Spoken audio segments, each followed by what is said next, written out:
Man, y'all been on my bumper. Yo, chat. Yo, come on. Don't let me put the big camera on now. Let me put this is blurry now. Hold up. Bang! Got it. Bang! Bang! I gotta tilt it up a little bit. Bang! I'm back in this bit. I mean, why do I always wear a do-rag under my head? I don't know. Just cracking with y'all, chat. Actually, yeah, for the do-rag. Do-rag gotta go. I'm here. I apologize. When's the last time I streamed? It's been a while. Yo, y'all know how to cuss a nigga out, man. I was on Instagram trying to find some bitches. I go to my little request shit. It was all of y'all, man. I'm like, man, I just posted some shit, man. I'm looking for the swipe ups. It was just bitch ass nigga get on stream. Fuck nigga, yo, bitch ass fat ass. I'm like, God damn. Could a nigga chill? Yo, y'all niggas was cussing me out. Man, they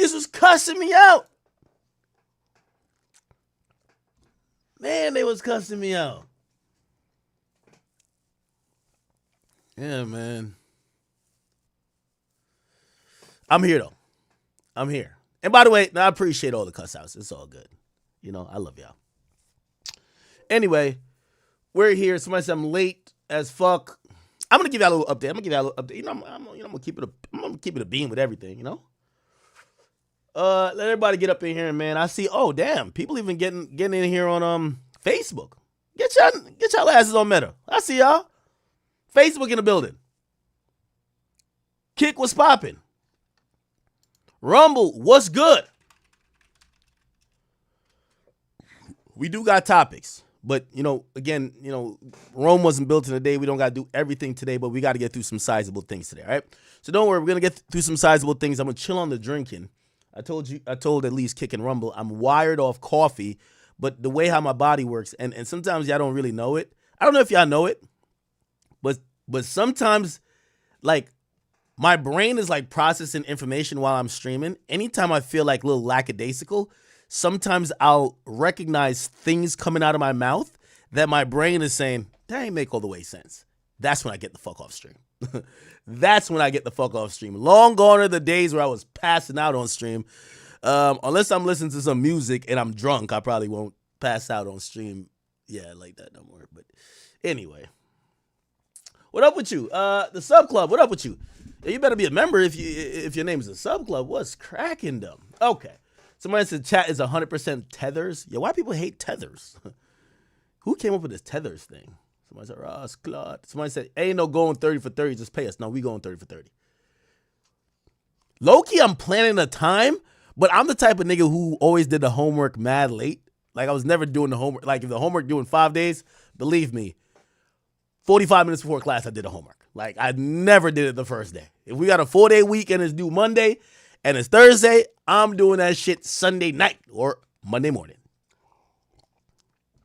I am like that. What happened last stream? I ain't gonna cap with you. Half of last stream I was drunk. Like I was a little bit too drunk. Where to? I was a little bit too drunk. And YB just shot some music video in New York or some shit. And no, I didn't abandon y'all to go follow YB. Like really, I was drunk. I ain't gonna cap with you. I don't know how much. Maybe I gotta check my liver because sometimes I get too drunk. I might be thinking like somebody spiked my shit, but I'm making my own drinks. Shit don't make sense. Anyway. What's good with y'all? I'm glad y'all are here. We will get into the Durk breakdown. We're gonna do some Durk paperwork breakdown. I seen so many of y'all cuss me out saying, yo, Ack, yo, you've been our guy for 10 years. Like, we want you to do the paperwork breakdown. We want you to do the court breakdown. What's popping with you? You're not streaming. You're getting off stream early. You're doing this. You're doing that. I know we told your bitch ass to be outside, but not like this, gang. We don't want you outside like this. We want you doing what we like you to do, and I appreciate you guys. So I am here to do as much as I can. I know it's late, so apologies for that. But, you know, let's see where we could get to tonight, and then we'll pick up back tomorrow. I know you're saying, nigga, you ain't streaming tomorrow, but we got to get into a groove. I'll give you some honest. I'll give you some. Somebody said say the rehab. Ain't no rehab. Get out of here, nigga. That look like a quitter. Fuck out of here. Now, Yeah, let's get into some. We'll start out the stream like this. We'll get into some preliminary stuff, then we'll get to the rest of the stuff. Okay. So again, I told y'all I left the stream. It was half because I was drunk, but also possibly linking up with Birdman and YB. They were gonna go to art gallery. I think the shit was closed. YB was gonna like buy some art, and dinner was on the table. And then niggas like, I guess he started realizing certain places closed or whatever. I forgot what day it was. He just said, "Fuck it, let's do a music video." So all of a sudden, they're in a frantic look for like bitches. They're like, "Yo, we need some girls for the music video." I don't know what song is coming out, so if you're a Young Boy fan, tough out of luck, right? Also, hilarious call by, and for anybody in here, I guess if you watch the JVP, because I do watch it at times. I heard him talking about Young Boy show, but tell me why Birdman called me, and I got to get my Birdman impression better on. Yo, AK. He's like, "You fuck with that nigga Joe Budden? Because you know if you don't fuck with him, I don't fuck with him." And I'm like, "Nah, that's my man. Yes, my man." So Birdman and YB's team officially invited Joe to. He said, "Yo, tell Joe I send a jet." I'm like, "Okay, all right." So Birdman and YB down to send a jet, which I think is important. You know, like, and also I do like this part of friendship, or call it business relationship if you want to call it that, with any rapper. I'm not a nigga who tries to isolate other media members for them. I try to get them. I brought Vlad to them. Like, "Yo, Vlad," because when I'm the only person talking about it, they be making artists like YB and other artists that I fuck with, they be making them seem like small fries when these are big dogs in the game. Like YB, if you ask me, you can't, if you say top 5 in hip hop and he's not in it, now I know some of y'all gonna say record sales, I will give you that. Like, you know what I mean? I do think he should be doing big dog numbers. I'll tell y'all one interesting thing about YB. And for all the fan pages, y'all can clip this. This came, I could tell a source. Me and Alex was chopping it up. That's one of his managers. Me and Alex was chopping it up maybe like 2 years ago. And he said, "Yo, Ak, you know when people try to knock YB?" And this was when, remember he would do like 40,000? Everybody's now shocked because they're seeing him do arenas, right? And this is not a YB like slurp fest, but I just got to tell you this. He says, "Yo, a lot of people who care about like those metrics, YB's not one of them. The reason why you don't see more songs chart, like for example, I think Shot Callin', the song I've been bumping crazy and everybody been bumping, it's the first song that charted for YB since 2023. So Alex told me, he's like, "Yo, Ak, the reason sometimes fans don't understand music business. YB drops whenever he wants to drop. 4 a.m. If he wants to drop 3 albums in 3 days, he doesn't give a fuck. He lets the labels and everybody else catch up." He's like, "Yo, here's the thing. What fans don't understand about songs charting," and we're going to get into a lot of things about the music business and really how it works, but outside of YB, but you know, these labels promote a song and they put money behind it and marketing this and third. So he says to me, say, "Yo, I can't remember what album this was after, but he said, 'Yo, Ak, here's the thing. Atlantic,'" they were still on Atlantic then. He said, "Ak, Atlantic is working this single. It was from 3 albums ago." Basically, he was trying to tell me like, "Yo, the labels move too slow for this dude. This dude is not going to be like, 'All right, work my single. Let's see how it goes. Get it to rate.' Fuck that. New album. Fuck that. New album." So he's like, "Yo, the fans will see shit and they're like, 'Well, why aren't we seeing the chart?' Yeah, you're not seeing the charts because the labels are slow. They don't move at the pace he moves at. They're promoting a song from 3 albums ago. Fuck it." So, you know, that's one of those things. I don't even know how I got to that premise, but yeah, I'm very proud, and I hope y'all don't call me a dick rider for it. I'm very proud that artists that I consider allies, and I'll use the word allies more than friends, even though, you know, I call these guys, you know, these are my associates and friends. You know, they show me love, I show them love. In the industry, I love when they all win. Because at the end of the day, the only reason why academics is that the artists that I've embraced and the ones that have embraced me are the best artists. The losers don't embrace me. This is why they can't go around me, right? Whether it's the Cardis, 6ix9ine at the time, whether it's the YBs, whether it's X, that's the thing. I don't necessarily pick them, but I associate with the new winners. So if you were like a loser or you don't sell or nobody gives a fuck about you, yeah, of course. So now I could just be like, "Oh, great. All of these guys only want to talk to me." But for me, I like seeing them win beyond that, right? Like, I gave 6ix9ine the plug to Complex back in the day. With YB, I'm trying to get, like, a lot of these media niggas, they talk about him like he's a batshit crazy lunatic. Oh, okay, I'm going to get some of these niggas to come to your show, try to give them a different perspective. Maybe they could give you your proper props. You know what I mean? Because me and YB's had those conversations on the phone. Like, yo, Ack, man, these niggas don't show me no love, man. That's why you the only nigga I fuck with. Well, I don't think these niggas hate. Not everybody. Not some people do hate on him, but I think some people don't know. So I'm like, all right, cool. You know, and I'm glad that they trust me a little bit to be like, yo, Ack, if you say somebody's coming through or somebody should get whatever exposure, we're down to listen because, you know, you want the best for them. So it's kind of one of those situations. All right, so that happened, and again, I'm so tremendously happy for all of, I want to say the people that I want to call allies and friends, that they're all doing good. They're all doing good, and I'm very ecstatic about everything they're doing, from, you know, YB to Cardi. You know, me and Uzi had a conversation recently. Trust me, just don't mark my guy out. He's trust me. Like, remember, he's a veteran now, but trust me, it's far from over. We had a really important conversation. We'll come back up later publicly. You'll see. Who else? And also, I'm also down for y'all to, I know sometimes y'all call me a dick, right? Be like, yo, Ack, you just can't let, you can't let 6ix9ine just fade into irrelevancy. Well, that's the difference between me and everybody else. The people who I fuck with, you gonna constantly see them on my page. You gotta go on another page if you want to see them. You know what I mean? I try to help them out because everybody who I'm associated with, they usually try to help me out too. That's how I built my platform. I built my platform off them. They built their career with the help of me.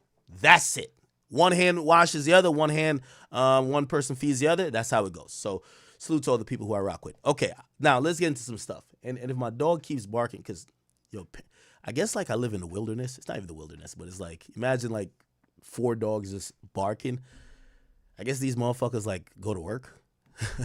Even though my land is big as fuck, apparently it echoes because there's no buildings. It's just bland.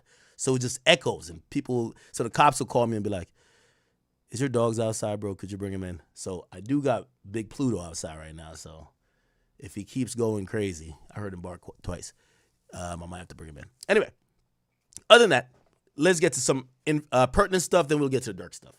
So chat, let's, what else has been going on? Chat. First of all, today I had to show up to federal court. I showed up to federal court today, and yes, I'm not going to lie to you. Let me tell you this. Meg the Stallion, or we should call her Meg the Karen, she's probably wasted $1 million to prove something that I don't believe is not even a thing. I want to give y'all a real synopsis of what's going on, and I'm always going to tell you the truth as how it pertains to me or whatever. Meg the Stallion is claiming that some chick, and I shouldn't say some chick because I do know her, Milagro Cooper, who's a blogger, we know as Milagro Grams, defamed her, posted a deep fake porn of her, and cyber harassed her and other things. They're suing her. While they're doing that, they've subpoenaed everybody in the world who seems to have any endearing feelings about Tory Lanez. Now, I've spoken to some of the best legal minds in the land. They all feel this is a sham. Like, let's be honest, right? And I'm kicking it to y'all straight, like really straight. They've spent $1 million at least. Like I spoke to a really highly reputable lawyer who looked at even my deposition and said, academics, yo, you sat for 7 hours and they had 7 attorneys on there. Quinn Emanuel, which is the law firm that represents Meg the Stallion, but it's also Rock Nation's law firm, they billed $2,000 an hour. 7 hours, 7 attorneys. Yo, that might have been $100,000 deposition. Okay, cool. So anyway, I did that. I ain't gonna lie to you. They were mad tight because I came online, I posted the clips, and it made them look quite silly. I gotta be honest. It made them look quite silly. Now, why did I post it? Obviously, number one, I could have ducked the deposition. I did the deposition because I do respect the processes of the court. But the probative nature of what they were trying to ask me about was simply bullshit. I had to expose it because I don't think, and this is why I'm mentioning the money.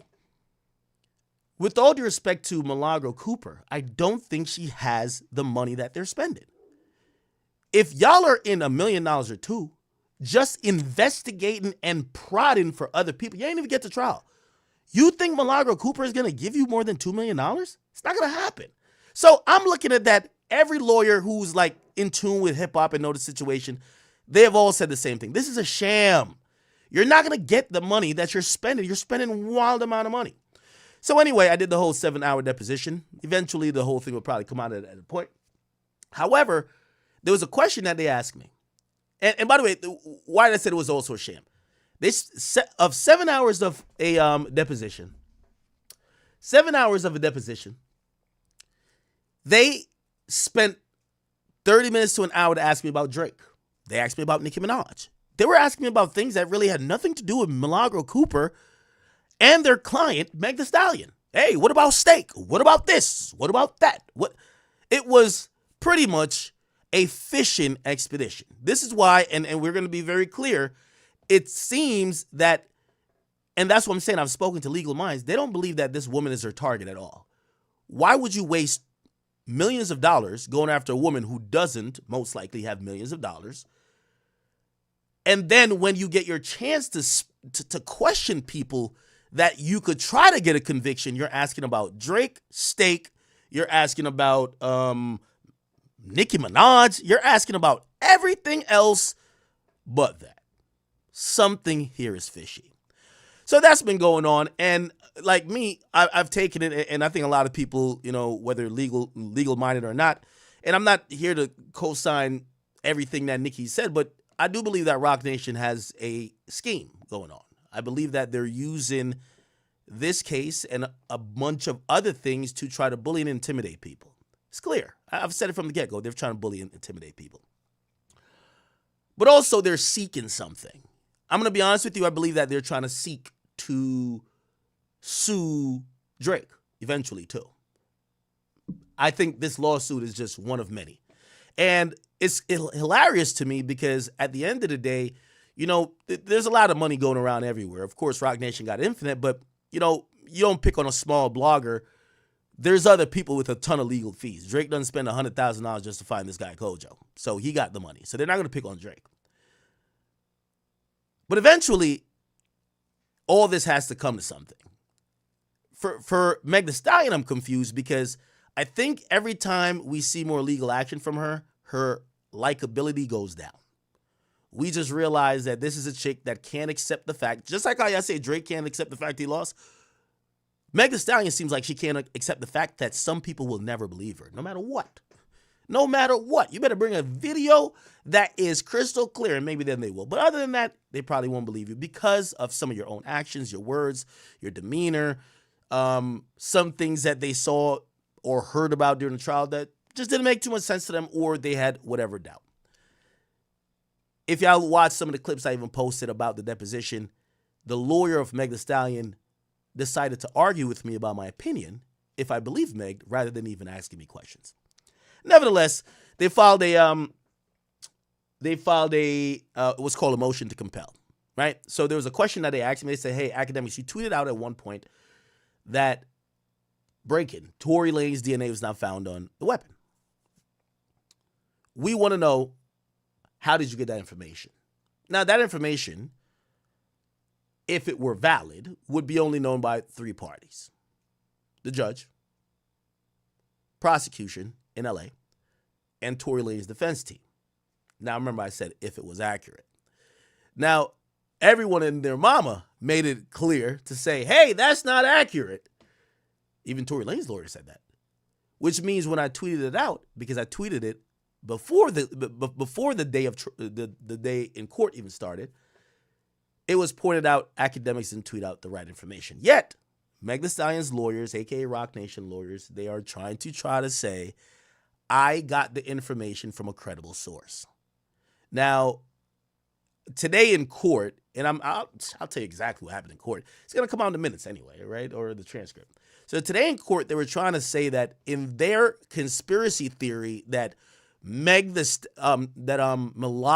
defamed Meg. Milagro claimed she had the same source as me, and if they could force me to reveal the source of my tweet, they could prove the conspiracy, and they believe that source is Tory. So if I say Tory, they're going to now say, well, you said your source was him. Tory may have sent you money. Okay. They're going into cuckoo land. Now, let me tell you a few things that did happen in court, and I'll tell you what the order was in terms of the motion. The judge, number one, scolded the defense, or not defense, but the plaintiff, I guess the plaintiff's counsel, which is Quinn Emanuel's representative. I won't say her name, but scolded them because he went over the deposition. He was also confused why the hell they were asking me about everything else but the relevant things. He was very confused. He literally said, I read most of this stuff. You guys asked academics a bunch of things that doesn't on face value, or maybe you could substantiate, has anything to do with Meg Thee Stallion or even the case you got in Florida. Okay? Okay, that's number one. Number two was the issue of the question they asked me. The question was, who gave you the information that you tweeted? Now, I got to be honest with y'all, chat, and I really want to be clear.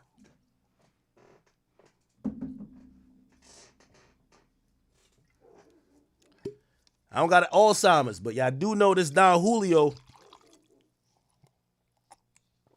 It fucks with my memory. Now, during the deposition, as a matter of fact answer, I said, I'm unwilling to divulge it.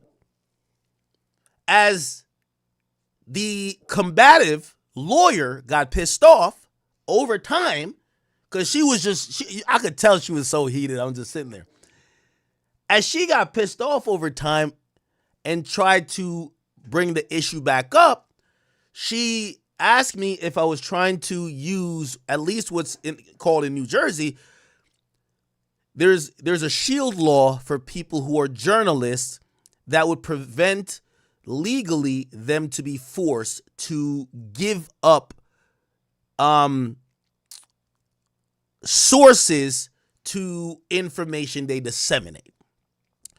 Now, during the deposition, I actually even said, because I could tell this chick is fuming. It's 7 hours. And I'm over here tap dancing on them. I'm over here giving them the works. You feel me? Like, I'm not even gonna lie to you, Meg. I don't know if you spend $100,000 on that, but I was giving all 7 of them the work.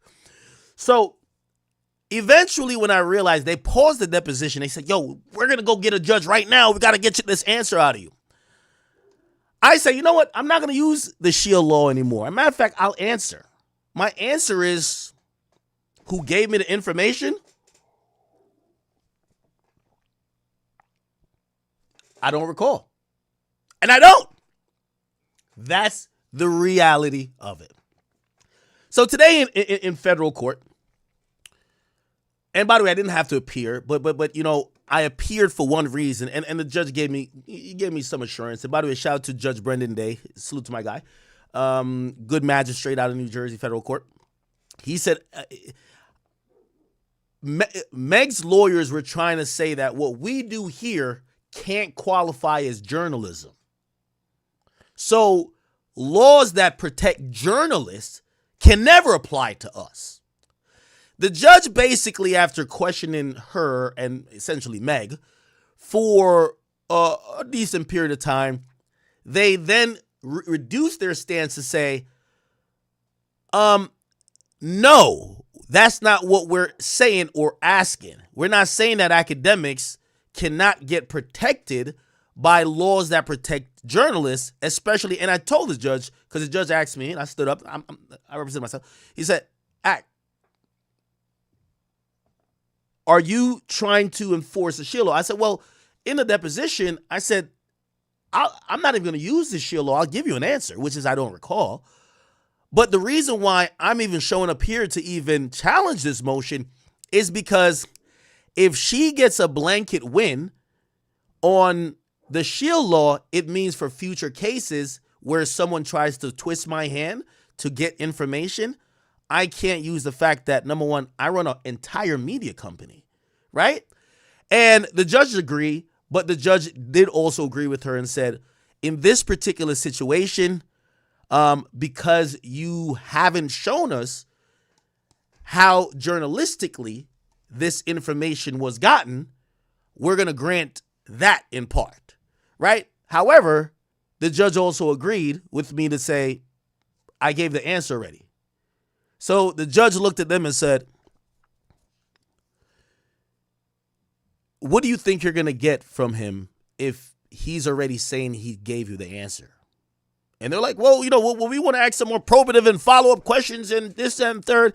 And the judge asked me again. The judge says, hey, Ak, is it your test? Like, well, we weren't under oath, but he said, do you plan on still sticking to your word or sticking to your last testimony that you don't recall? And I said, Judge, if you open up the deposition again, even though I feel this is harassment, I'm going to tell them that I don't recall, because I don't recall who gave me that information. I don't. I drink a lot of alcohol. I think I wouldn't consider myself an alcoholic, because that would actually preclude you from purchasing weapons in some cases. But my memory is a little bit hazy. It is. The judge said, hey, listen. And he said to their lawyer, hey, we can't read minds. We don't know if he's telling the truth. We don't know if he doesn't recall. So they continue by saying, well, we want to ask follow-up questions. The judge said to them, why don't you just get it in writing? He'll, like, if it's one question, he did 7 hours, just get him just write the question out. They're like, oh, no, well, we need it. And so the judge says to them, do you plan on calling Livingston Alamy to the stand in Tory's trial? They said, no, we don't, but we plan on using parts of his deposition as evidence. And says, well, can't you introduce a written portion of his statements? And they were like, no, we want him. We want to, because of some evidentiary stuff, we want video. And I think the judge weighed that. So basically, to cut this short, the judge said, hey, I'm going to allow them. Well, at first he was saying 30 minutes, but he came back with 45. He says, I'm going to give them 45 minutes to have another deposition with you. So no 7 hours, 45 minutes. Their questions are barred from asking about Drake, steak, Nicki, what you eat for breakfast, how much money you got in a bet. Like, none of that. The judge literally told them that other BS is out of there. But if you want to keep asking him the same question that he tells you, he's going to tell you the same thing, which I'm going to keep saying the same thing. I don't recall, because I don't recall. That's where we're at. So I'm going to sit with Rock Nation and Meg Thee Stallion lawyers in the judge's chamber. Shout out to my man, Judge Brendan Day. And I'm going to tell them how I don't recall how I got the information, because I don't recall. I'm sorry. It's like they're trying to jog my memory. And I told the judge, I said, Judge, they're trying to elicit an answer out of me that if I said under oath would be lying. So I don't know. So anyway, judge made this order. Apparently that trial is going to start in, when does the trial start? It started in November. So they got an expedited thing, and the judge was trying to make sure to work with the schedule of the trial in Florida. But the judge said, hey, listen, the two important things. I am not making any ruling on you, your media company, or anything else that journalistically would not be protected.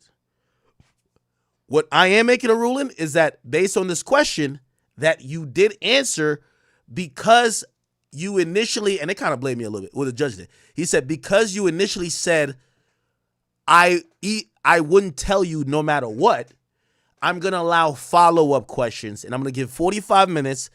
She can't ask no more bullshit about Nicki, no more bullshit about Drake, no more bullshit about anything else other than the defendant and the plaintiff in what they would be saying this information ties to. So again, chat, we'll go in there and, we going to hit it's going to happen. But I just want to say, sad state of affairs. But there was no secret on this. And I seen a couple of pages report this. Make sure y'all report this. I gave them the answer the first time. I walked up in court. I got the transcript to the whole deposition. I got the video. I told the judge where it was at. The judge said, I seen it. I said, Judge, why should I sit again if I already said the answer? He said, okay, well, they claim to have follow-up questions. And to be fair, just because you answered in a way that seemed like you're using a shield law, then you kind of backed off the shield law. I'm going to allow them to ask a few following questions. However, I can't force you to change your answer. And I don't know if you're lying. I got no reason to think you're lying. So if you don't remember, you don't remember. Just tell them you don't remember. So I guess we're going to have 45 minutes of me trying to jog my memory. I'm going to think really hard over a lot of cups of Don Julio about where that info came from. And if I can, if I could, like, you know, do my due diligence to figure it out, maybe I could help them people. Maybe. Anyway, but I didn't only tell y'all that story for that. I ain't tell y'all that story for that. Now, I just want to tell y'all, chat, we are in a interesting time. And I'm going to get through this quick. Give me about 15 to 20 minutes. I want to get through this quick. Because I know you guys are like, yo, Ak, fuck what you got going on. Let's get to Durk. Now, chat, I want to really speak to y'all because I love y'all. Y'all my family. And again, I know sometimes y'all be like, yo, Ak, you be lying, especially when I say I'm about to come back or I'm like about to stream the next day, and I get that. But I hope that when you hear me tell some of the information, actually there's some people who don't like us. They're like, Ak talks too much. That's why he's in trouble. Well, I'd rather give the truth to my audience. And even if you judge me up, down, left, or right, I know you guys know I'm keeping it 100 with y'all. And listen, I keep saying after I'm out of here, I don't think there'll be another one who'll be this open and upfront, maybe even at his detriment. So it's all good. I will say this. I think we're in a sad state of affairs, and I do also want to say I'm not one to play victim, cry like, hey, I knew what I signed up for. I came in a game for all of this. Okay? Now, only reason why I point these things out to y'all is that sometimes when y'all don't know like fully what's going on, and y'all probably just thinking I'm here having orgies or just working on houses or whatever the fuck you think I'm doing. No, there's a lot more going on even behind the scenes. It is apparent now to me that Roc Nation and a few other unscrupulous individuals or maybe companies have now taken the idea that they believe that my company, myself, and others are the most influential people in media. Because they can't fight us with maybe reverse propaganda or fight us just media for media, whatever the fuck. They've taken much harassing tactics. Now, I'm saying this because I'm not begging for sympathy. This is to be very open with y'all, okay? Now, even when I was talking to the judge today, I told the judge, I said, Judge, the reason why I feel this is harassment, Roc Nation sent people to my house out of the last, I don't know, 70, 75 days. 40 days out of those months, people are parked out my house. It's like a stakeout, okay? Now, it's all good. You know what I mean? I get paid the big bucks. I'm cool with it. I'm not tripping. I will tell you, and this is some of the stuff I have to deal with because, you know, these are my people, and I love them. They've expanded their effort. They're now camping out of everybody who I know's crib, and it's not for me because they all know where I live at. And I guess after they hear Pluto a couple times, they realize let's not really linger around too much, okay? Big shout out to Big Pluto. But I've gotten some information that there's several individuals that, got to choose my words wisely here, that I'm cool with. They've had, in the last 2 weeks, and by the way, I've been monitoring the situation, multiple private investigators are sitting outside their house. including one of my top guys. Except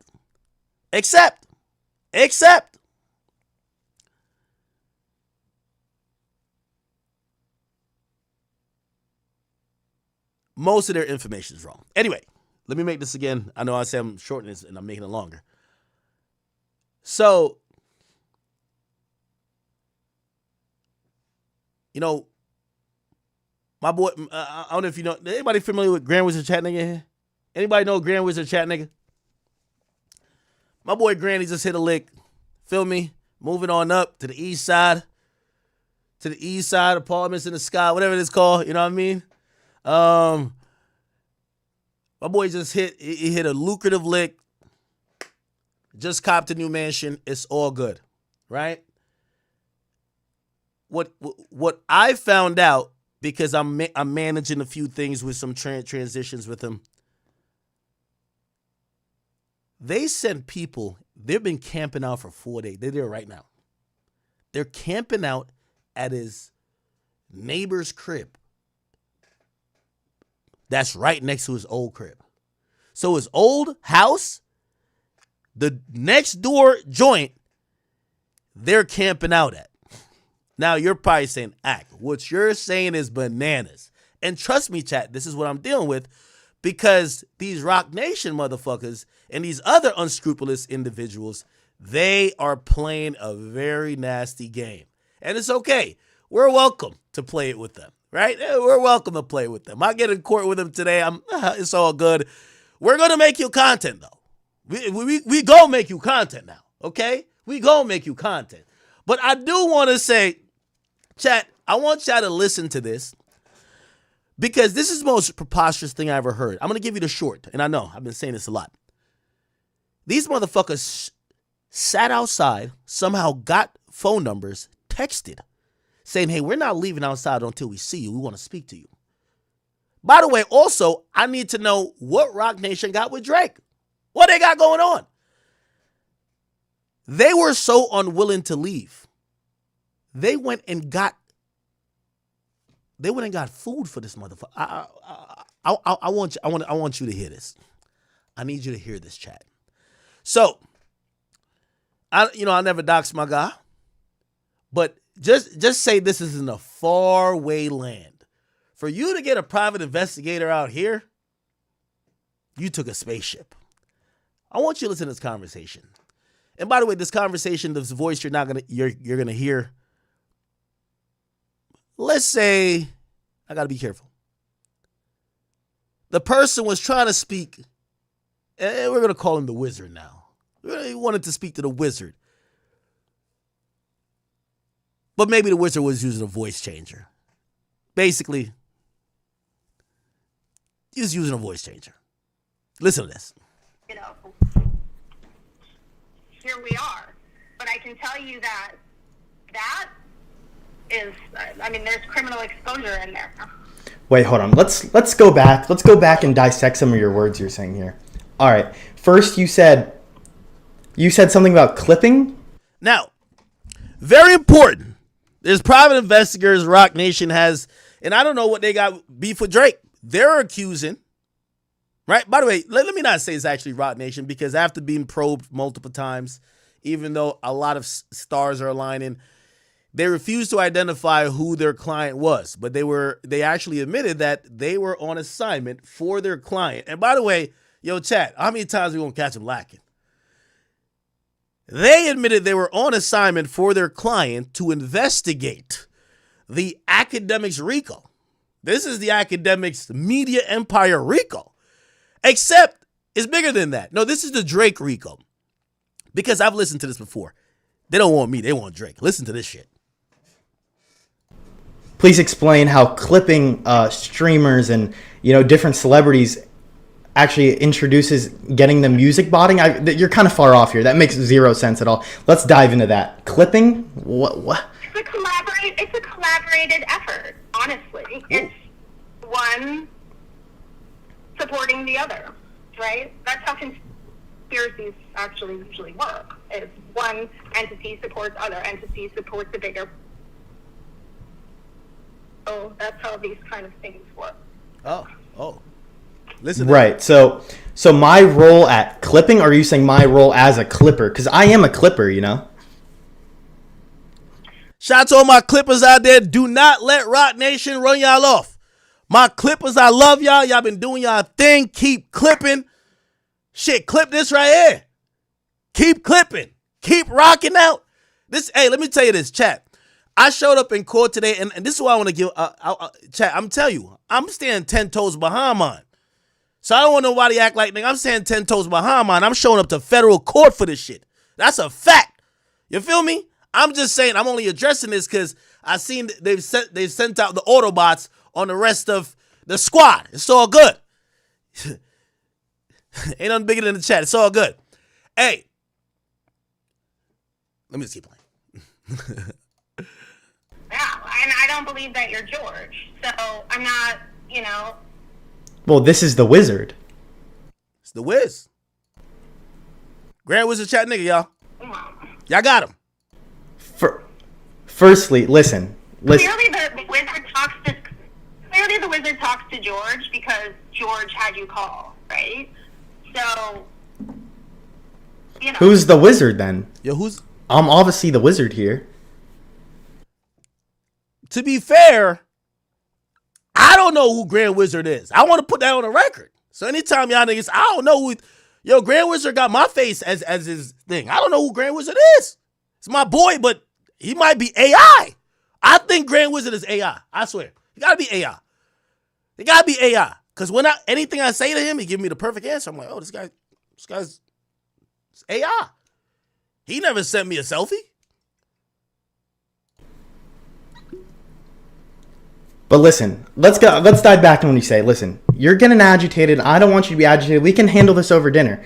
But you are being very, I don't want to go to dinner with someone who's acting like this way. This is you guys are trying to ambush me and treat me like I'm the devil. Like, as they would say, King Slime. Well, then why don't you come out and have a conversation?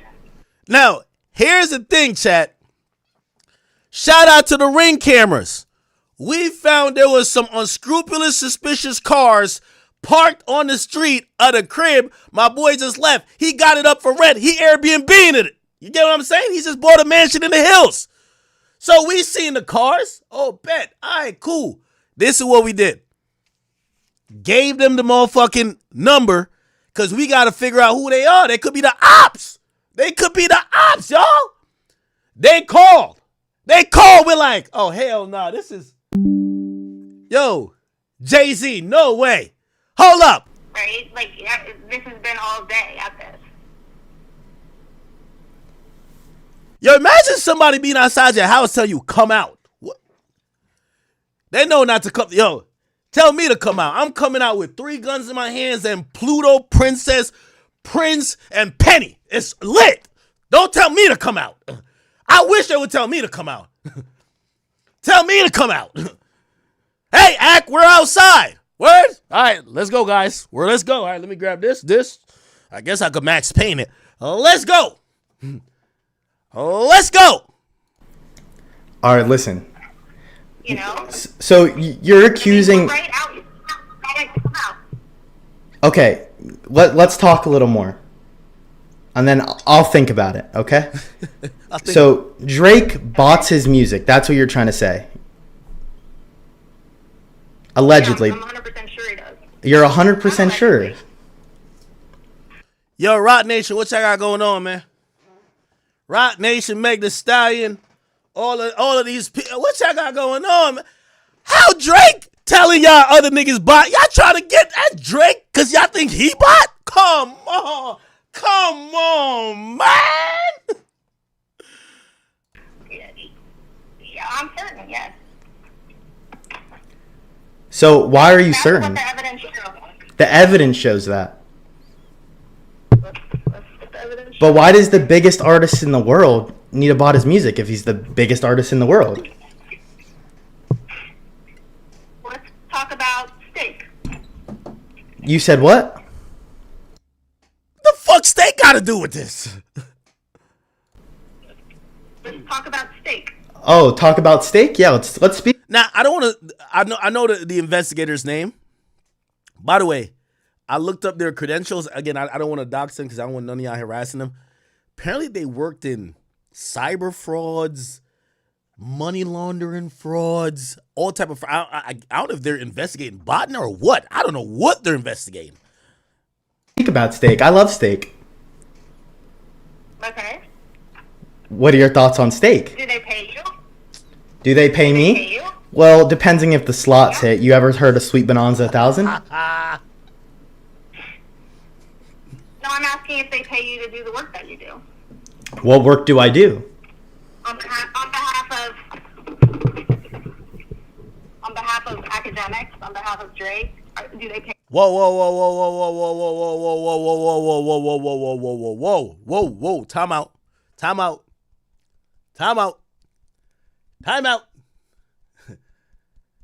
out. Whoa. How my name get up in the mix, shorty?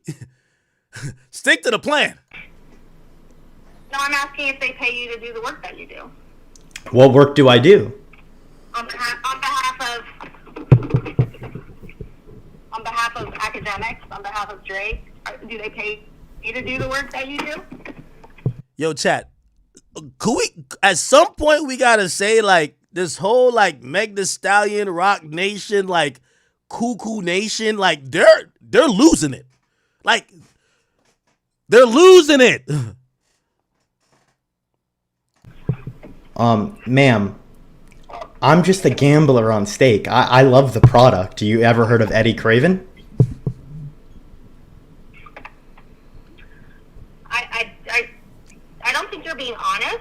I am being honest. Listen. And honestly, I don't even think you are who you say you are. So I'm not sure if this is like if George thinks that this is going to help him or not. I don't know.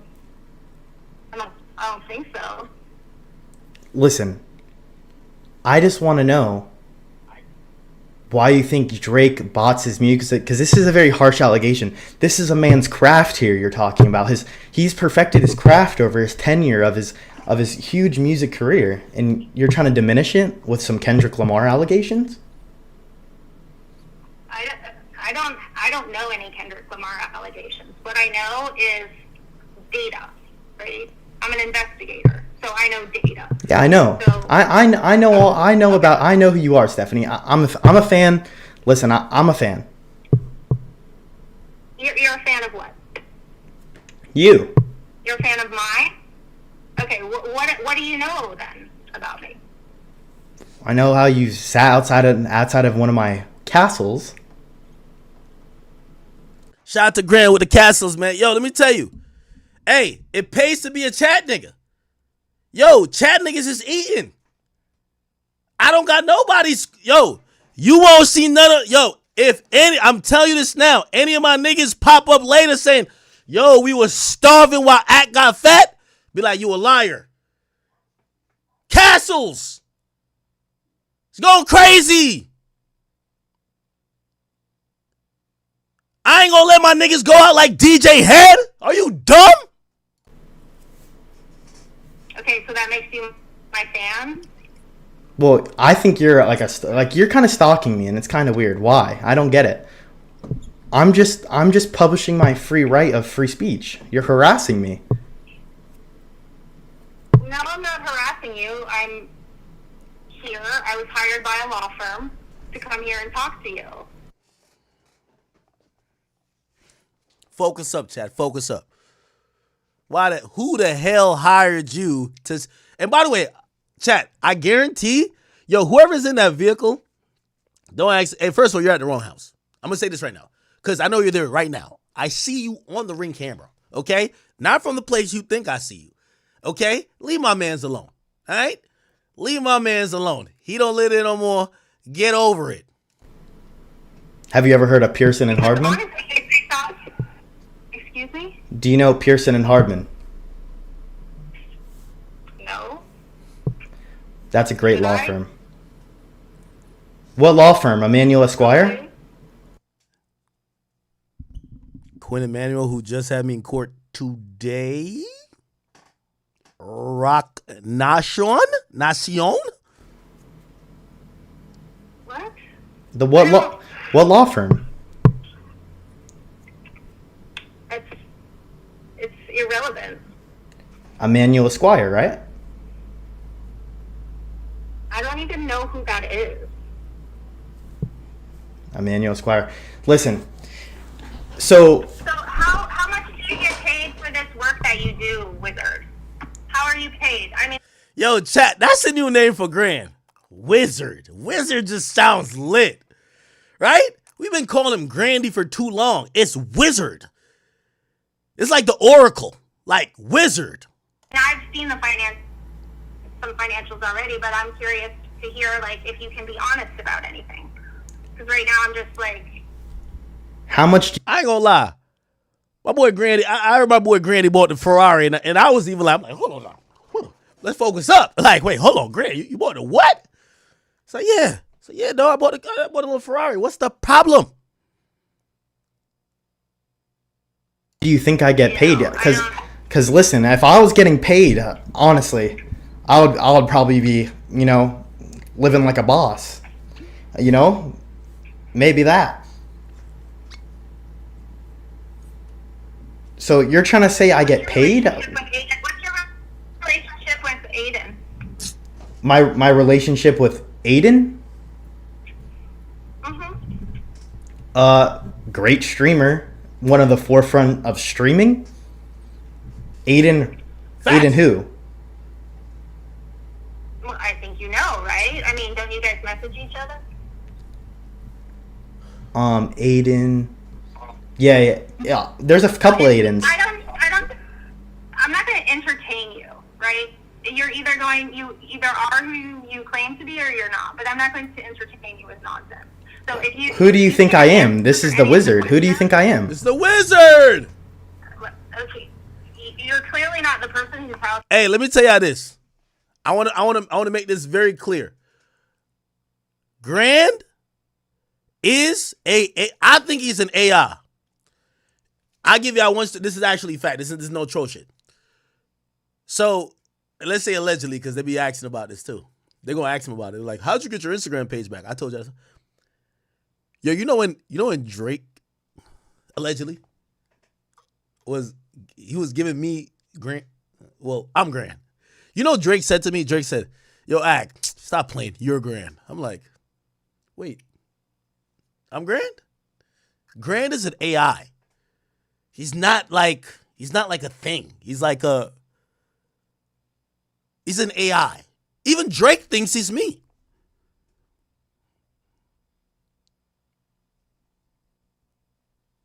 I'm sitting in front of. That's what I know. Why do you think that? One, because you're American. I'm American. Yeah. Let's skip through this a little bit, all right? Listen, because you're bombarding me and you're treating me like the villain. You're treating me like King Slime. You're treating I'm me not like... bombarding you. You are. You're coming to my house, harassing me, harassing the family, harassing my neighbors. What's your address? What is... Okay, I'm gonna skip past it. I'm banned off Deliveroo. I can't order it. And let's have a conversation.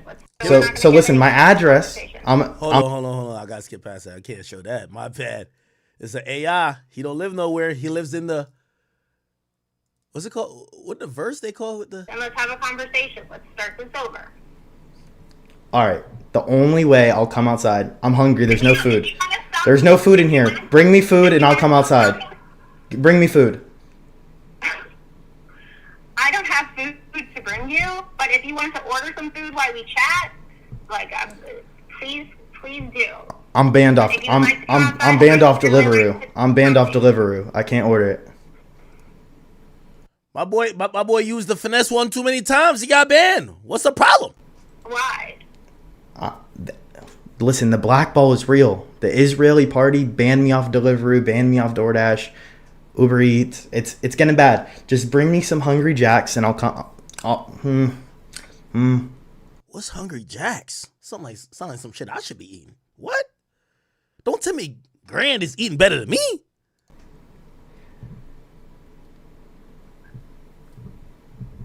We can do McDonald's. Oh, okay. There we go. McDonald's works.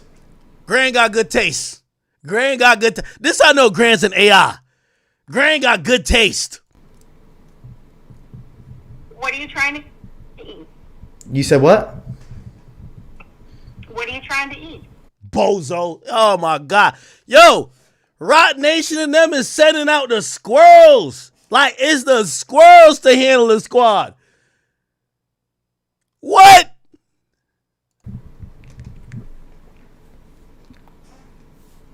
A chicken Big Mac. I would like you to come A chicken Big Mac, nigga?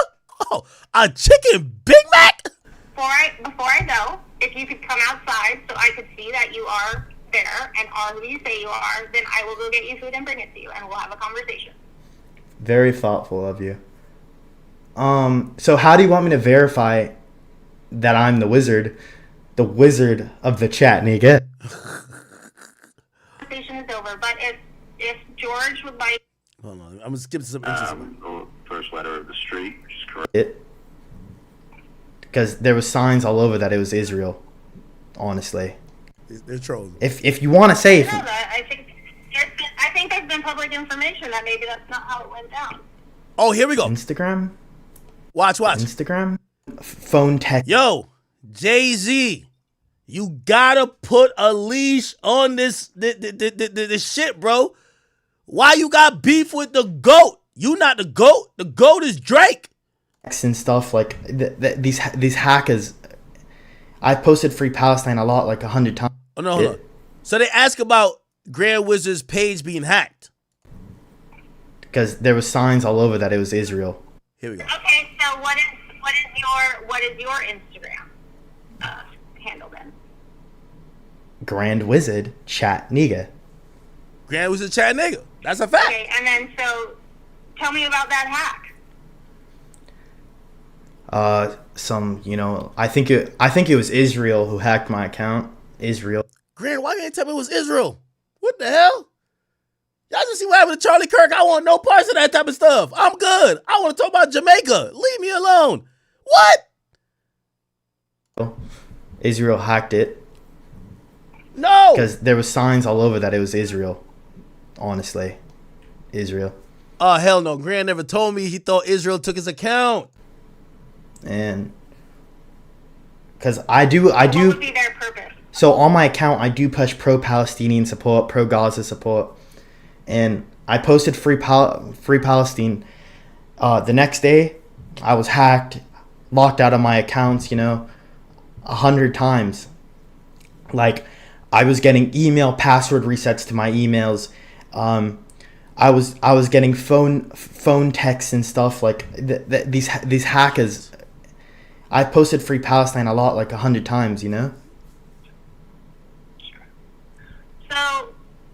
how did you get it back? Tell me that. How did I get my account back? Yeah. I emailed Instagram. Yeah. Customer service. Duh. Customer support. What?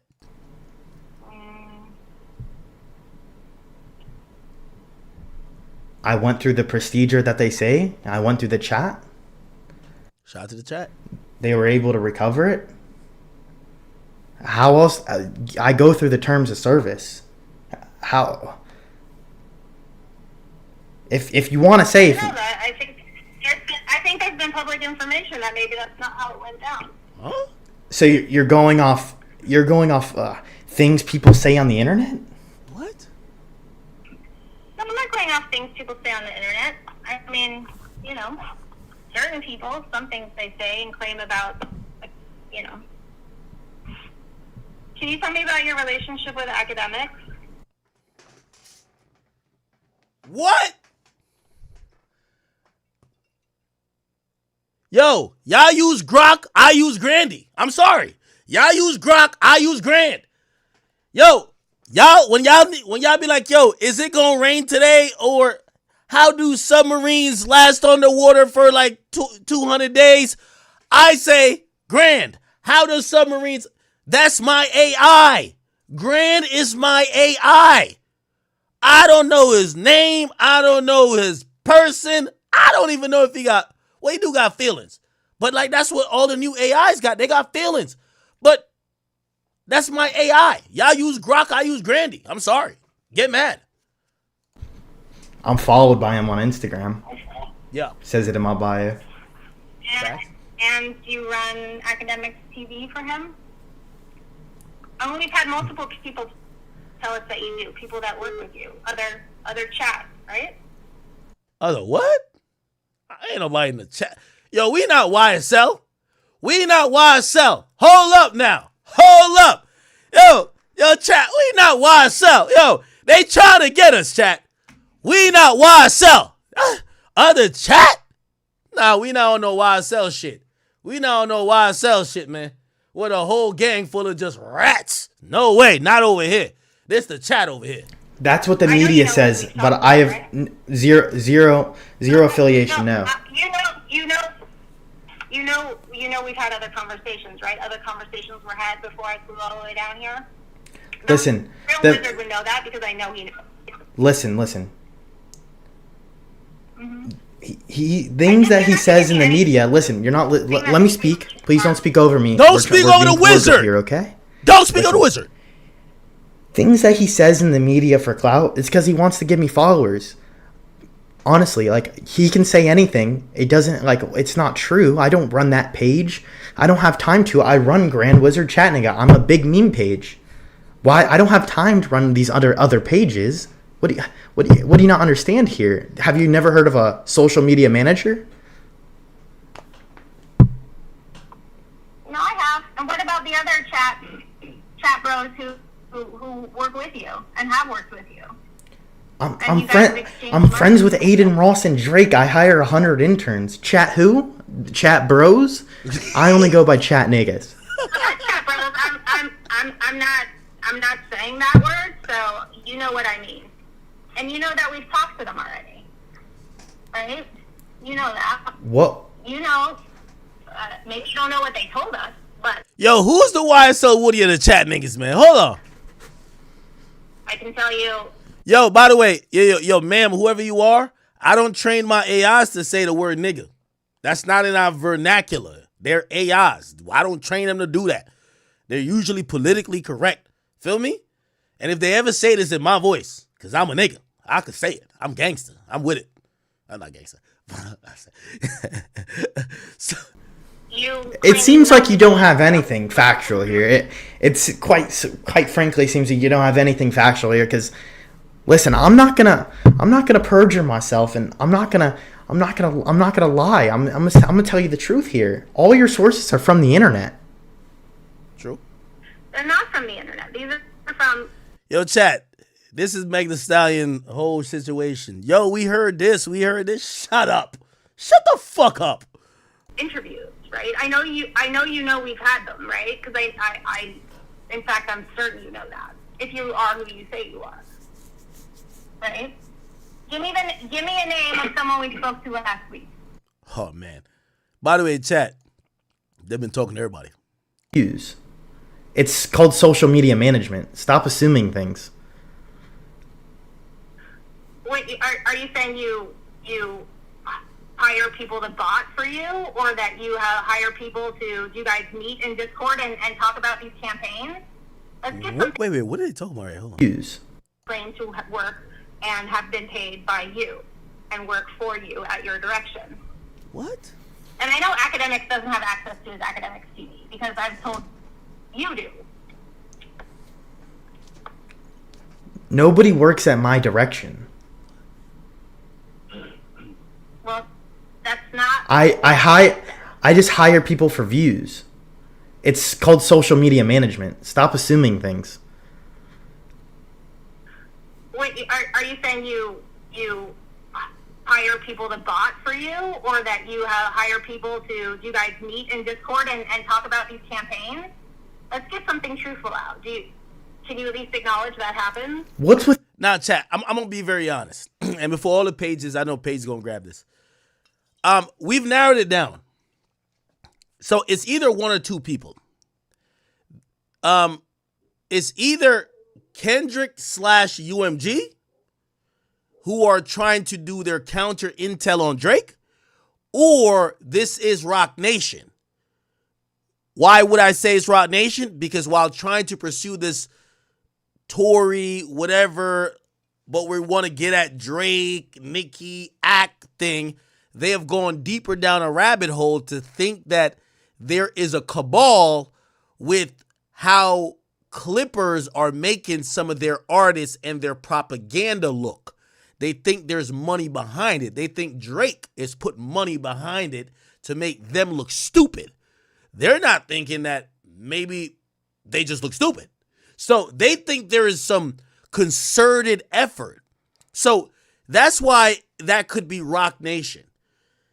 The other part is UMG / the TDE niggas. Remember I told you when I met with Anthony Sella, when I went to Kendrick's show, he said he tried to put, not say tried, he said he put a PI on Grand. I told you this, right? Like, go dig up the audio. I said this. Now, I can't just blame him because they have went to about 5 or 10 other people, some that are in relation to our situation and some that we know them, but they're not necessarily completely with us. So this is why, it's kind of interesting. This is between Rock Nation, TDE, and UMG, honestly. And by the way, I do business with UMG, so I think you should know I'm keeping it a buck. I don't know what it is. I know none of these weirdos show up to my crib, but they know, like, why would you show up to my crib when I say everything online? And also, might as well show up with, like, a subpoena, right? So I think that's why they don't do it to me. But I think they're like fishing for like all these other people. They've been outside multiple residences of what they believe is Grand's crib, his castles, some incorrectly, for 2 weeks now. They've gotten at a few other people, won't mention their names. And then they keep bringing up, by the way, they keep bringing up this one name. And if anybody knows this person, Alex Ochoa, I have no idea who this is. They investigate you too. I don't know what they're doing. Okay. I'll play a little bit more and then we get into Durk stuff. You and bots. No one bots. Okay. I just hire people. By the way, the reason why I'm saying maybe not Rock Nation is because they keep mentioning botting. And why the fuck would you try to investigate the nigga who's claiming that y'all bot or there's bots over there, unless maybe it's a counter way to deal with your thing, right? So that's the only reason why I don't think it's Rock Nation. But all these lame tactics, for the most part, have came from Rock Nation. Why? Rock Nation had people outside my house consistently daily for 40 days out of like 70. So I'm thinking that's them, but I'm already in court with them, right? So I'm in court with them. So maybe they're just like trying to figure out who are these other people, which, by the way, from what I know, Grand Wizard Chat Niggas an AI. I don't know him to be a real person. I don't even know. I really don't know. So when I hear that he has a residence, I'm like, oh, this is like the multiverse. Like, wait, AI's got cribs? I didn't know. Then I found out, oh, he does have an Airbnb in the neighborhood that they're in. And that's how they identified him. Thank you to Neighborhood Watch. To post rap news in the hip hop culture. What do you think? I am the culture. Shade Room fell off. Okay, drama, bro, shout out BLM, but me and my niggas are running the media. We post rap news. This is some AI shit. Me and my niggas are running this shit. That's a fact. Are you BLM? Yo, Dan, so what up with you, bro? He said how much are AI views is that?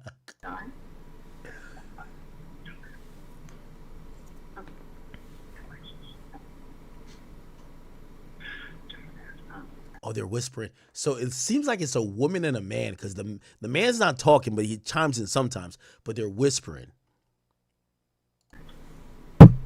I'm sorry, say that again.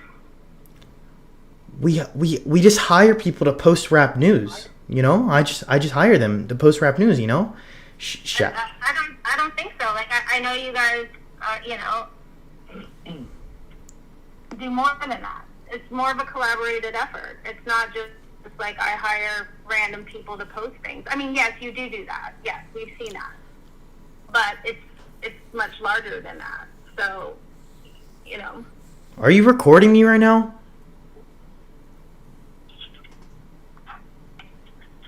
Are you recording me right now? No. WAI.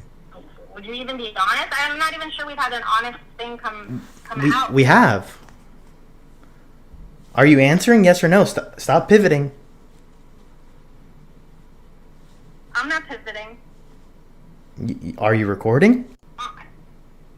On the record, any statement that you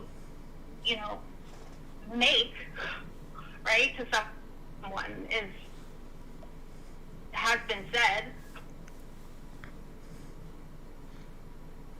right? I've never agreed to making any statement. Are you trying to intimidate the wizard? No. You could hang up at any point. Yo, chat, we are launching the Wizard AI. It just came to mind. We're working with a developer right now. There's a couple developers that we were working on some other shit. Yo, Grand, we have to work on the Wizard AI. Every chat nigga needs to download this. Shout out to Grok, but you need the Wizard. Fuck that. The Wizard AI is fire. We need that. The Wizard AI? The lion isn't scared of the small dog that barks. Ooh. You know? Ooh, I like that. I like that. Mm-hmm. No, I'm not. Went over her head. Something to say, be direct. Went over her head. Listen. You were recording me without my permission. Yeah. Big facts. You never said that anything I said will be recorded. Hold I'll on. post right now on my story. Hoping that you could be support, also provide evidence like other people have. Or you could take the stand that you're taking, that you don't want to. And that's All right, fine who's too. the client? And I'll give you the address of the Melbourne. Who's the client? And we can stop going around in circles. Chasing the. So, we're trying to ascertain the information of, are you working for Rock Nation? Are you working for TDE? Are you working for UMG? We don't know. Like, again, it's one of the three of them. I'm inclined to think Rock Nation, because Rock Nation has spent millions of dollars for a lawsuit that they're filing against a woman that don't got millions of dollars. Respectfully. Rabbit, because listen, the man who chases two rabbits catches neither. Okay, so listen. I like the accent switch. You know what I mean? Yo, it's like RP. You put slash accent shift, and this is what happens. Tell me the client, and we can go ahead, and I'll give you the address. I'm not going to, the address where you are is really not that important to me. If you want to meet, great. Then figure out how long it would take you to get here. Now, keep in mind, I see some people saying TDE. I don't want to accuse anyone. To me, Rock Nation is most likely culprit. I do think UMG is in the mix, because the only reason why I say UMG might be in the mix, this might be a counterplay. Like, I listened through the whole thing. There's much more audio too. Like, this is about an hour here, then there's more. They keep by the way, they left, like, as of before I got on stream, 20 minutes before, the food that he asked for, this was yesterday, they dropped at the Airbnb spot. They seen it on the camera. So whatever food he said, they dropped it. They're hoping that this AI of a person, Grand Wizard, was going to walk out the door to talk to them. Now, the reason why I'm saying it might not be Rock Nation, but it still might be, because it doesn't relate to Meg that much. They didn't really ask about Meg. I'll be honest. They didn't really ask about Meg. But still, we all realize Meg's people who are probing aren't only asking about Meg. Those Rock Nation people are asking about Drake, Botten, Steak, Nicki. They're asking about mad different things. So we don't know necessarily if it's them. But it is kind of like pointing to maybe even Universal, or maybe what was these people? TDE. Now, the reason why I might say TDE is literally because I sat with Anthony Saleh and he said I put a PI on him. Now, here's the thing, and I want to be fair to him. He said he put a PI on Grand. I have 5 people telling me they have cars sitting outside at this moment. I'm not talking about in the past. Right now. They have cars sitting outside. I told them all, I'm like, call the cops on them. They're more gangster than me, because they're like, nah, like whatever. Oh, they're talking to this person in the community we know. Bro, you have a weird car sitting there and they're calling you and texting you saying come outside. You don't know who the fuck they are. They won't even identify themselves. Why the fuck? You know what I mean? So, the TDE guys, Anthony, he never said that he was doing it to other people, but maybe they are because they do bring up the conversation of academics TV. So that could be them, but then they bring up botting. And I'm thinking about botting. Maybe that's Kendrick's people, TDE people. That's saying, well, we're going to prove in a reverse way. And when I say TDE, it could be interchangeable with PG Line. Botting could be interchangeable. Botting, the language of botting could be interchangeable with, since y'all are accusing us of botting, we're going to get proof that y'all bot or that y'all have something going on to get y'all to stop accusing us. Because there's been heavy accusations about Kendrick, TDE, or PG Lang at this point doing some nefarious things, right? Okay, but it could be UMG as well, because UMG is getting accused of inflating things and this and third. Maybe their way of getting Drake to stop is to prove that he has his own shady tactics he's doing, that he would probably be embarrassed if it came to light, that they could get him to settle or get him to dismiss. I don't know, and I'm opening up all possibilities. It's 3 culprits. Everybody in the chat, this is going to be on YouTube. Who is it? Is it Rock Nation, the usual suspects? Is it UMG, who might be saying, well, y'all are accusing us of doing this.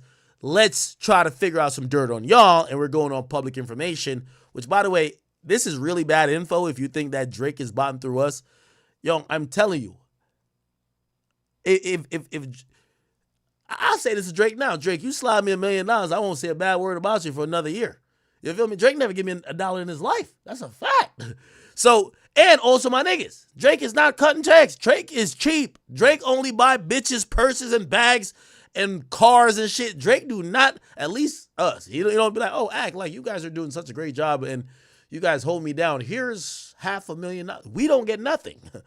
So, anybody who rocks with me, their disposition or their angle to anything, most chat niggas are pro Drake. I'm gotta be honest, right? They're pro Drake. So if you think they're just gonna be, no, they're pro Drake, not by payment, just by they like the dude. They watch me. I've been a Drake fan my entire life.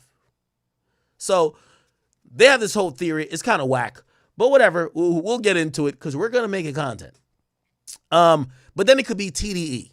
They're the only people that agreed with me that they put PIs on people and that they knew all the info about Grand, and maybe this is the next step. Also, when I got into the argument with Anthony, he literally told me, he said, academics, I'm upset because these niggas took my phone via a federal subpoena because they believe that I paid for bots. And maybe his way of counteracting it, because they're really upset at Grand because they believe he's the wizard, which he is, running the academics TV platform. They want him to they want to figure out stuff on him to try to use against Drake. But Drake don't tell Grand nothing to do. And Grand is an AI. Like, he could, you know what I mean? He just moves off what he believes is right. And I don't know Grand. And Grand is a figment of everybody's imagination. I'll play like 2 more minutes and then we'll get on to Durk. Okay, I'm going to say, at this point, I'll say that you have a right not to incriminate yourself. You have a right to an attorney if you want to hang up and not... And by the way, this is whack. You little $2 private investigators, don't try to read Miranda rights to my niggas, bro. Don't read like, you can't arrest nothing. Meg, we gonna go to 1 million hearings and we gonna bleed your pockets dry. That's why I show up without a lawyer. You ain't got nothing against me. And if you do, we'll go at that route too. Y'all keep paying lawyers $1 million every 2 months for a bunch of bullshit to investigate. Some of these people y'all are calling are children. They're 16-year-old who this is their first job, which might be to click a button. They don't know what's going on. Good job. Keep spending y'all attorney money. Keep having people y'all are staking out of minors' houses. because they like a particular artist and they might be endearing to the chat niggas. Keep doing that. But y'all are spending real hard. This is not cheap. This motherfucker admitted they were on a flight over 12 hours to go get to this person. Keep doing that. Continue this conversation, that's fine. But at this point, you're claiming that you're George. George, what is your last name? Like, I understand. But again, I don't know who you are. You can't even answer any question that I've presented to you. And I don't even know that you are who you claim to be. I answered everything. Big Owl, stay there. Here we go. If you would like, you know where I'm at. You know I'm here. Outside your castle, right? So if you want to have a conversation before I go, then let's do it. A real honest, like, sit down, face to face. You see mine, I see yours. I know who I'm talking to. Pause. You see mine, I see yours. Don't sexually harass my boy now. You see mine, I see yours. Hold up now. We're in a Me Too era. Diddy went to jail for that shit. Do you know who you're talking to? You flew 14 hours, though. You obviously... I have a big castle in Melbourne. Why would I not stay at the big castle in Melbourne? I have a big castle in Canada, you know? Y'all gotta... whoever the private investigator is, y'all went to the wrong place. Wrong continent. Maybe it's because I'm friends with 6ix9ine, but it's in Canada. Y'all gotta get there. Big castle in Canada. You like Canada? Big Owl stay there. You know, I got a big castle over there in, you know, Texas. Got some castles going on. You know, big castle. Big castles. We love castles. One in LA.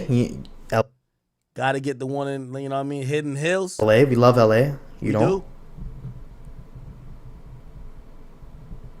There's another one too.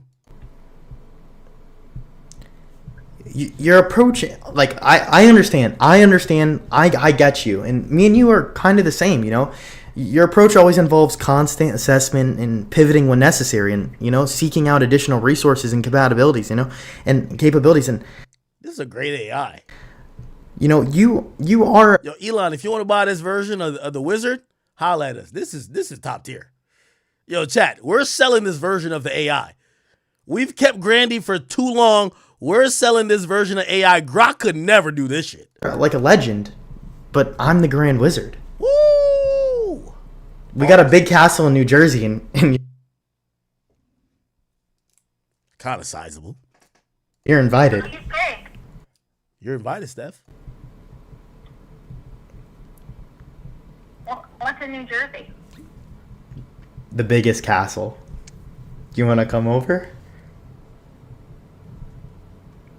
Is that where you are right now? You like in New Jersey? Dinner's on me. We can pour up a glass of that Onda, you know? You ever drink some Onda? Yo, chat, the internet's gonna break when one day I'm like, Grant, come on out, Grant. And Grant walks in here, and y'all gonna realize it's one day. One day. We're working on the tech.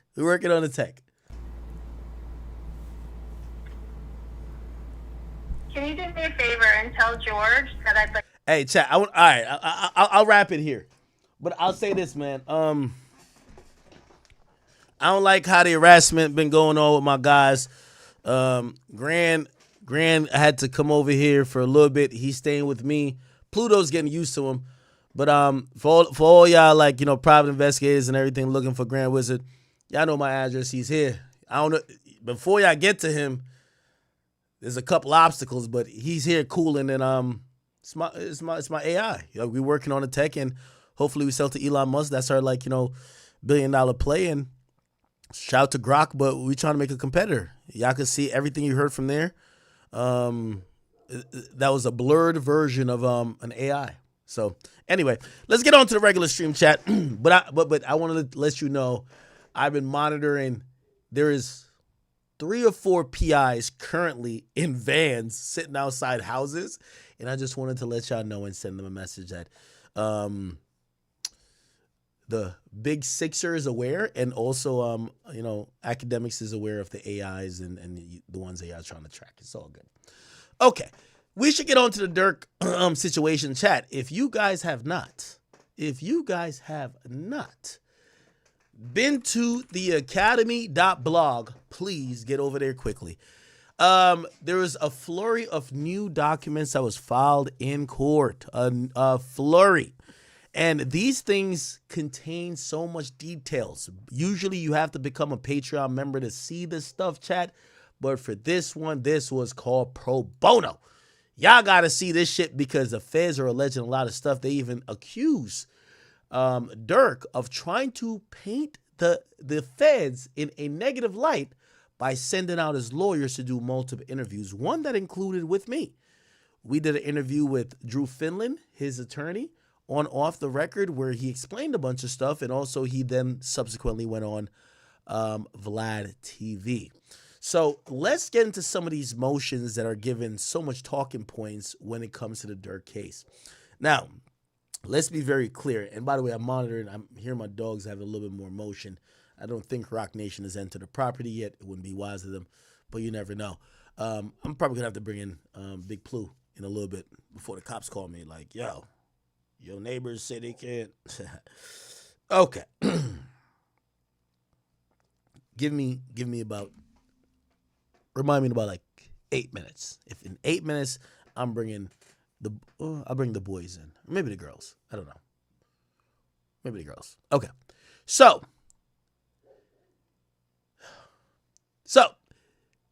in some new documents that were filed, I want to give you the latest, and I want to give you the breakdown in, short form before I get to the long form document read. So Durk is at a place where, remember that his trial was supposed to start in October. It got pushed back essentially to January. He essentially didn't agree with it, but everybody else agreed with it. Why did he want a quicker trial? He wanted a quicker trial because he's the person who they claim with the least amount of evidence, with the he said, she said, and I told you they will not lock him up permanently in a federal trial unless they have some cooperators. So the way that he could try to counteract that is, while they don't, they might have one or two cooperators that they listed as quote unquote co-conspirators and didn't reveal their name, but they don't have some of the key guys yet. So you know what Durk is doing? Durk is like, fuck that. Let's get the trial immediately, that before you could threaten these guys and flip them and give them more information that they flip on me, you guys got to come with what you got. Obviously, some of the guys who are accused of being shooters, and there might be some more evidence on them, they're like, well, we're not going to rush to trial and go sink our entire chances of getting out that quickly, especially when we could probably try to suppress some evidence. We could do this and third. So there's two diametrically opposed strategies.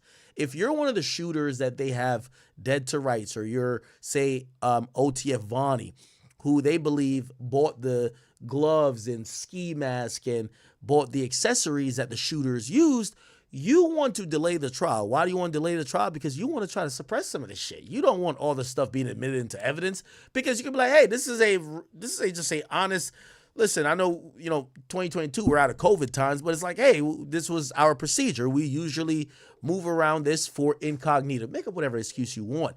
So that would be their demeanor to things, right? Like, hey, we're gonna, whatever. Okay, cool.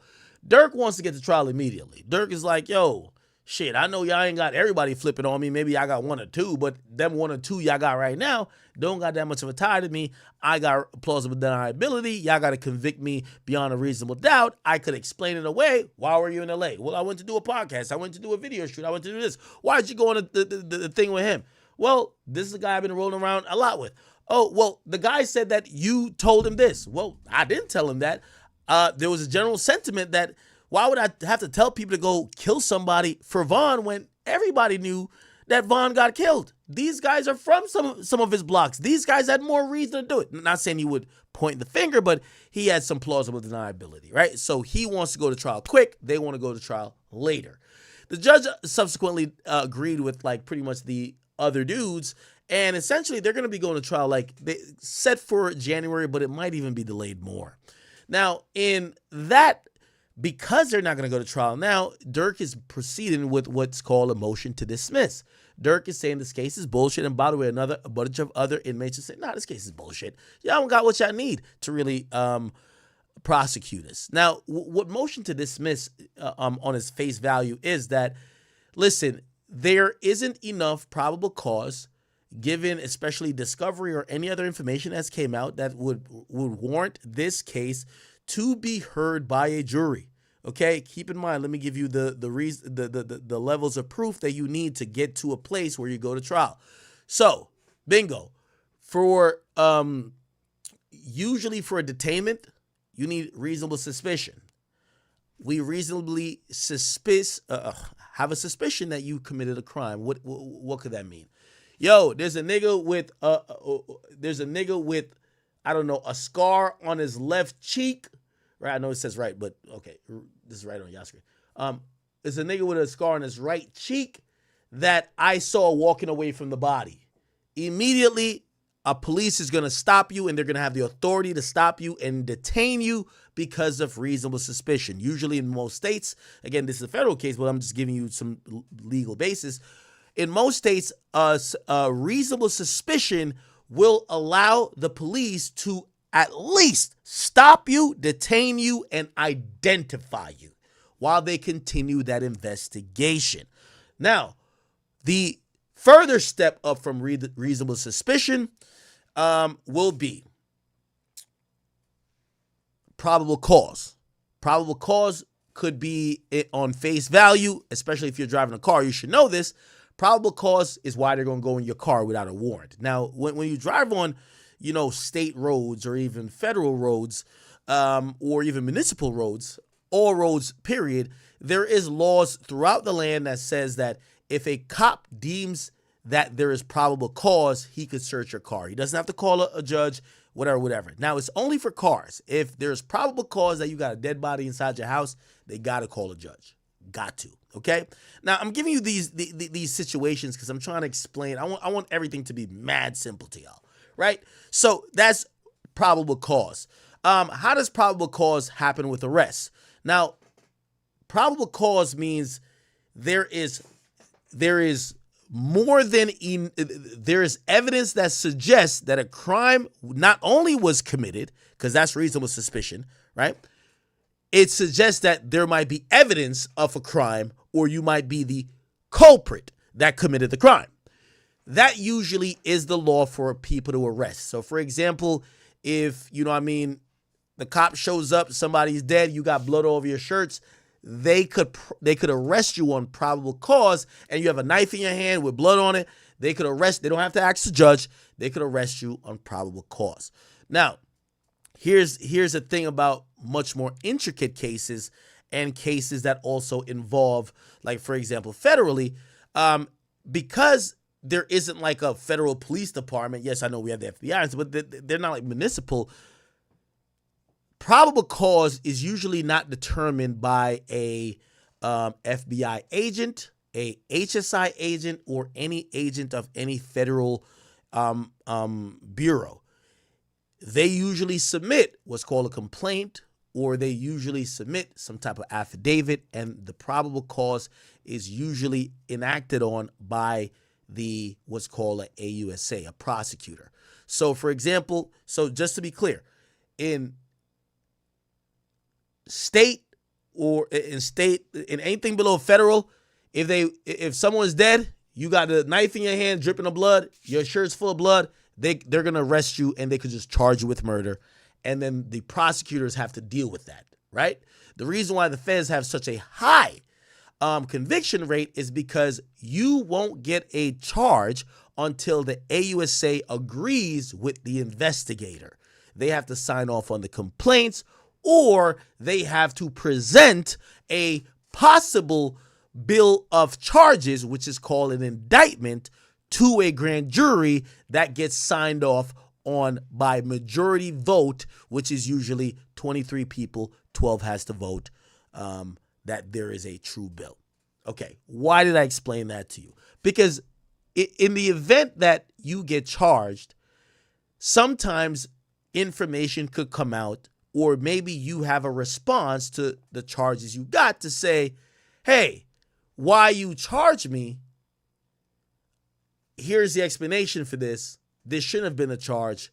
I'm motioning to dismiss it because it's not valid, right? Durk tried that before because he had claimed that they used lyrics to present to a grand jury who came back with an indictment, right? The indictment is the bill of charges. And they said those lyrics were recorded before the death of Lil Pop. The prosecutors changed it expeditiously and came back with another indictment that didn't include lyrics because the lyrics indeed were not referring to Lil Pop. Okay, so where are we now? Durk, after realizing that this trial is going to get postponed, is now once again challenging the validity of these charges. He did it with a motion to dismiss.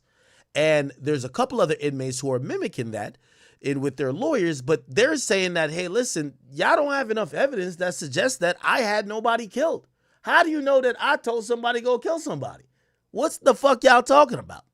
So the prosecutor has to respond to that. And also because Durk is constantly going forward with asking for a bond, they keep giving additional reasons why they think Durk should not be let out on a bond. Okay, so there's two issues. Dismiss the charges fully, but even if the charges aren't dismissed, at times if the charges look weak, the judge could say, I'm going to let this person out on a bond, especially when you're offered millions of dollars, this, that, and third.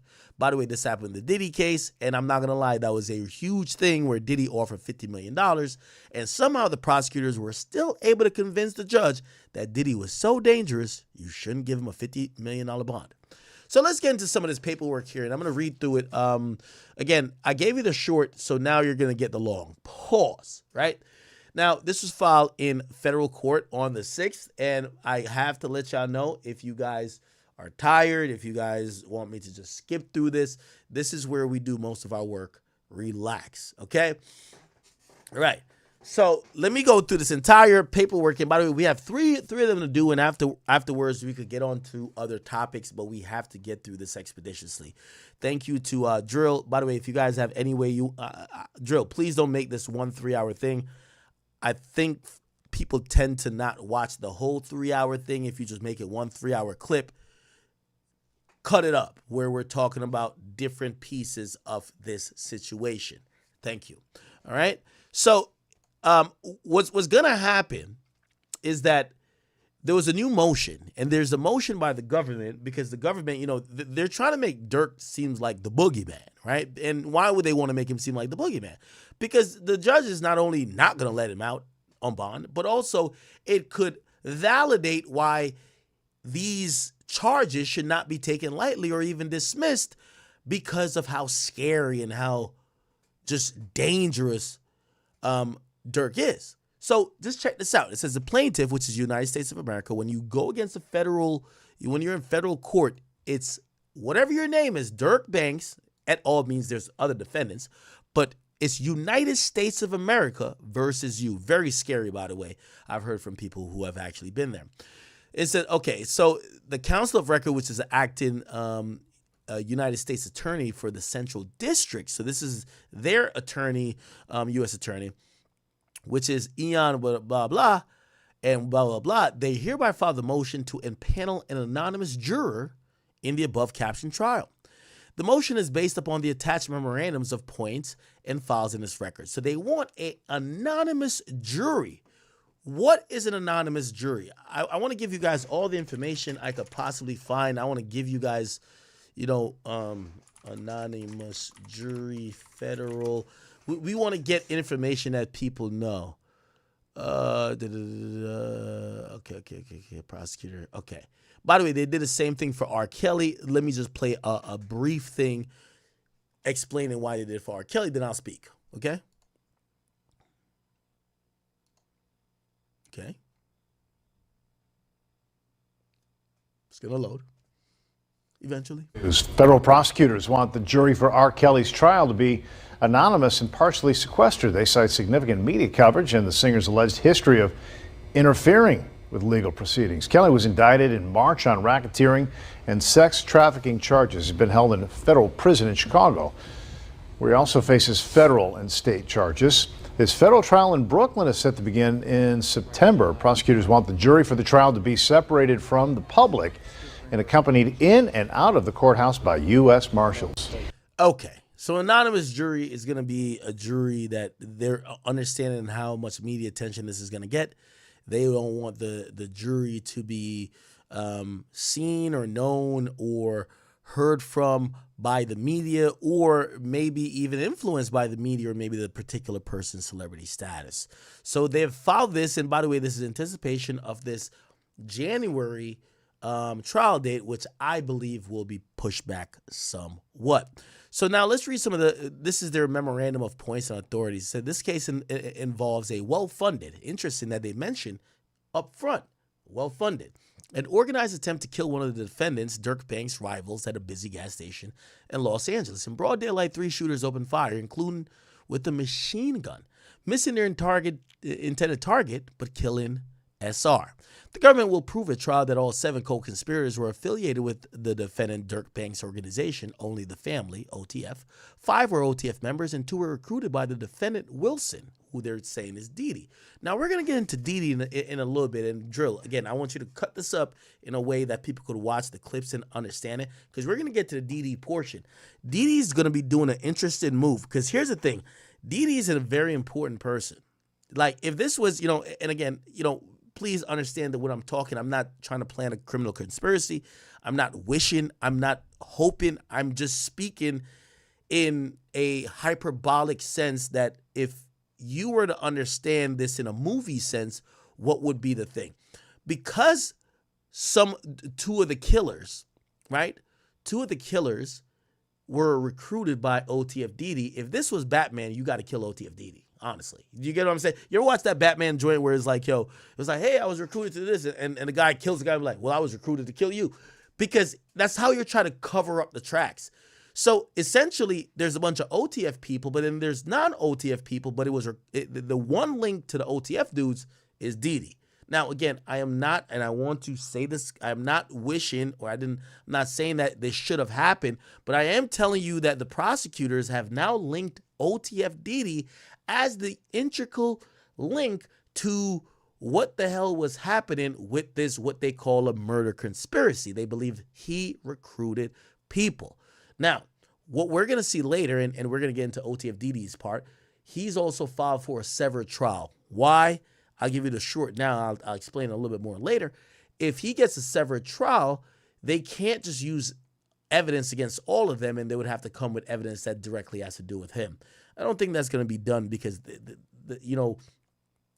prosecutors have termed this to basically a conspiracy, and I wouldn't be surprised. Again, this is damn near a RICO trial.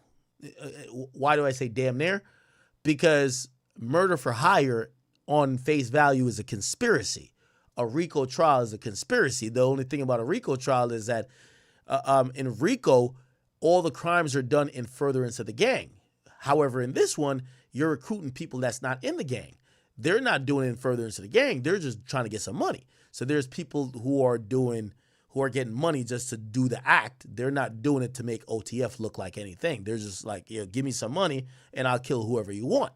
So this is why the RICO hasn't dropped on Durk. However, when you start trying to phrase it a certain way, trust me, if they could get a RICO charge, or the RICO agreed with by a panel of grand jury members, we might see that at a later time. Now, granted, we're getting close to the trial would have started already, I believe, but they moved it back. The closer we get to the new trial date, it probably is unlikely we'll see a RICO for this district. Why? Because Durk is going to be able to have whatever say in trying to push it back and whatever the case is. And if they're trying to go to trial at this time, I would imagine they probably got some ducks in order. They wouldn't want to fuck it up by giving Durk more time to send there. Okay, I hope you guys are following. All right, so let's get to it. So to ensure fair trial and prevent improper attempts to influence the jurors and otherwise protect the judicial process, the government requests that the court order the impanelment of an anonymous juror. All factors the courts must consider weigh heavily in favor of juror anonymity or anonymity in this case. First, the murder in this case was not only an isolated act of violence committed by OTF or its members. In recent years, OTF members and associates have committed other brazen murders. Wow. So the feds are claiming that they did other murders, assaults, and violent crimes. Second, as this course has already emphasized, defendant Banks, the leader of OTF, uses his money, influence, power to endanger individuals who he perceives as a threat. A defendant's vast resources, coupled with the expansive reach and violent nature of OTF, further justify additional safeguards to keep the jury free from intimidation and harassment. Indeed, defendant supporters have already threatened government officials to free Durk or else face retribution. Now, we're going to get to that eventually, but basically, and this is where like sometimes fans could hurt you. They've taken fans who have looked up the judge or looked up the prosecutor and probably posted on their social medias or sent emails to their respective work emails saying, yo, if Durk don't come home, yo, it's going up for you on phone, I'm grave. Like, these are fans. Like, who knows if these fans would be really executing those threats? But those things do get put into court where now Durk has to be, his freedom is going to be considered by that. So if you like an artist, I know sometimes it might be like, yo, we got to ride for them. Don't threaten government officials. That's never a good thing, right? So it says the jury must be protected for similar misconduct. Additionally, from its inception, this murder case has garnered an extreme amount of media attention that would increase as the trial approaches. This case is therefore the precise circumstance where heightened measures are needed to secure the jury's safety and safeguard its fact-finding mission from improper influence. The government's proposal narrowly seeks to anonymize certain confidential information from which jurors' identity could be ascertained without compromising the scope of information necessary for fair and fulsome voir dire.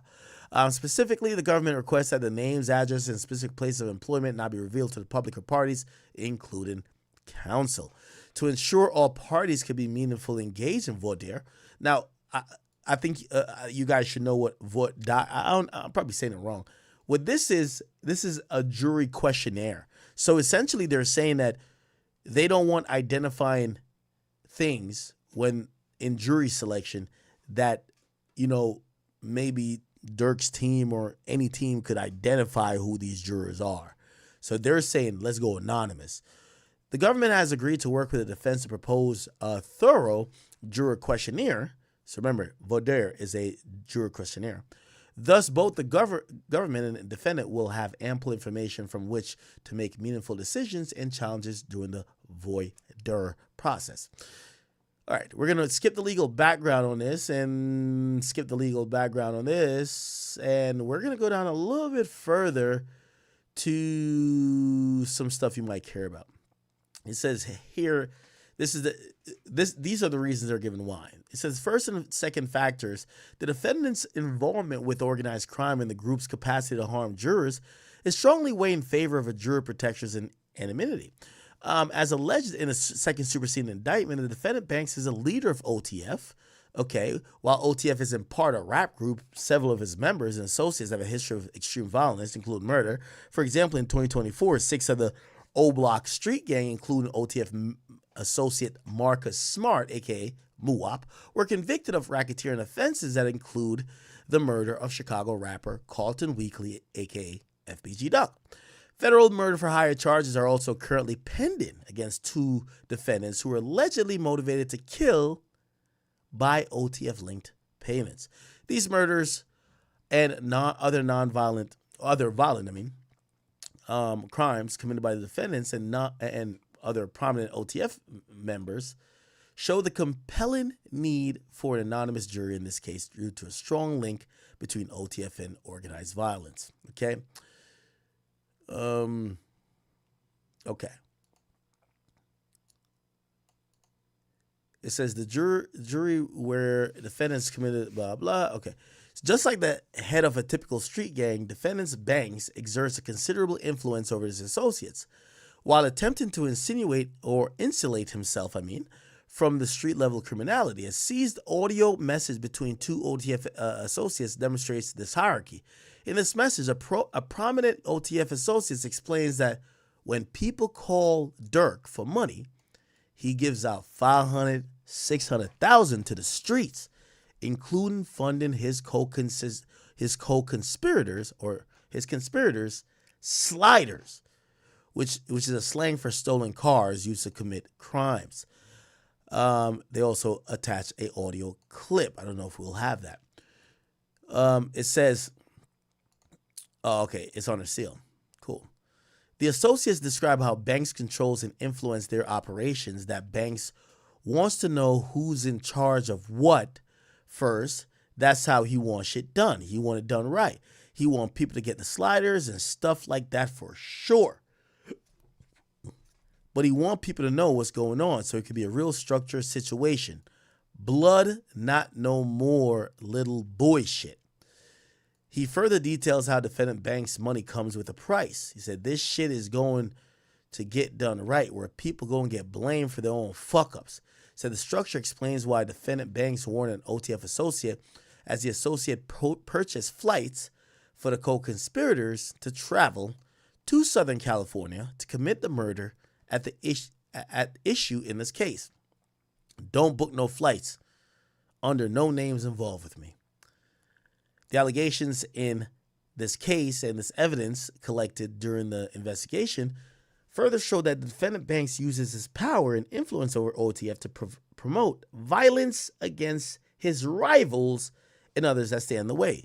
The SSI, or Superseding Indictment 1, alleges that the 6 henchmen, OTF members, and 2 individuals recruited by defendant Wilson, OTF Didi, that is, flew across the country in the direction of Durk to exact revenge on his rival. After stalking the intended victim for nearly a day, the 3 hitmen opened fire at a busy gas station, and they killed SR. That's Lil Pop. But SR's death is not the only isolated example of defendant Banks directing violence.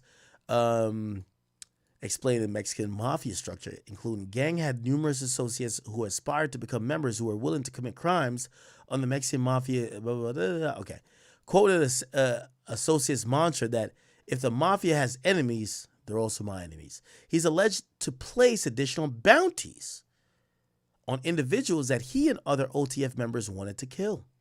Wow.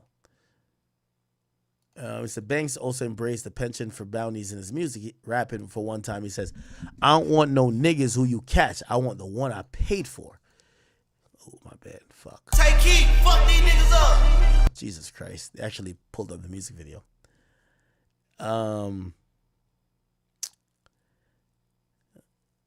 Okay.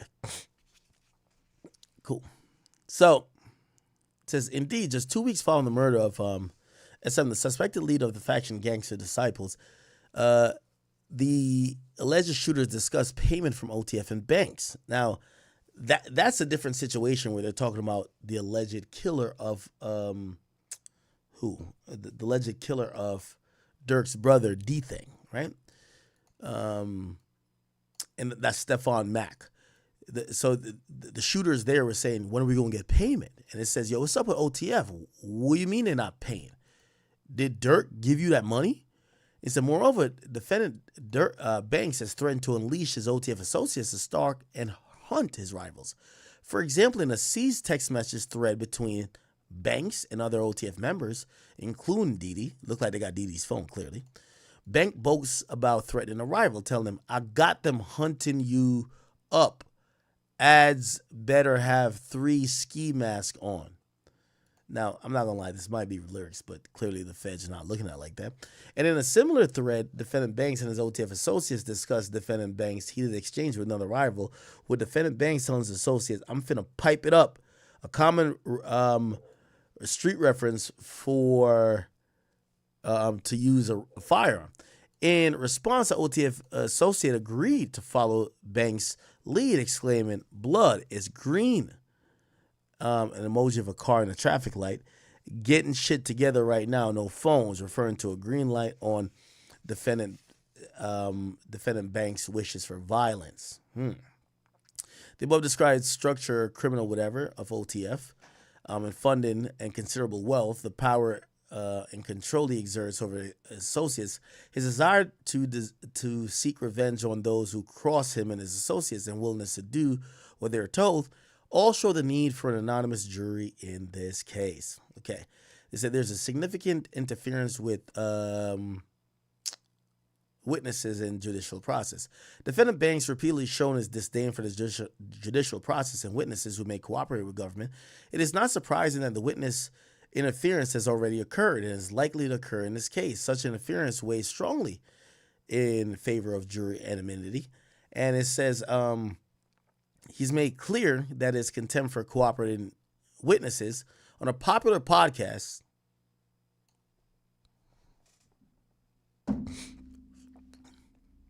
that has over 1 million views. Banks proclaimed, "I hate rats." The fuck podcast is that? He elaborated, if you ever tell, I hate you. Like, with a passion. That made me who I am. That took away half of my life. Motherfucker telling on my pop. So I really hate rats with a real passion. Like, I really hate you.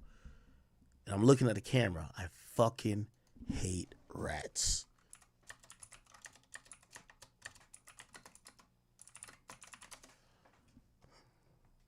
I hate all rats. If you ever told, you ever tell, I hate you, like with a passion. That made me This ain't the podcast they talking about though, Chad. who I am today. That took away half of my life. Motherfucker telling on my pops. So I was raised by a woman. So I really hate rats with real passion. I hate all rats.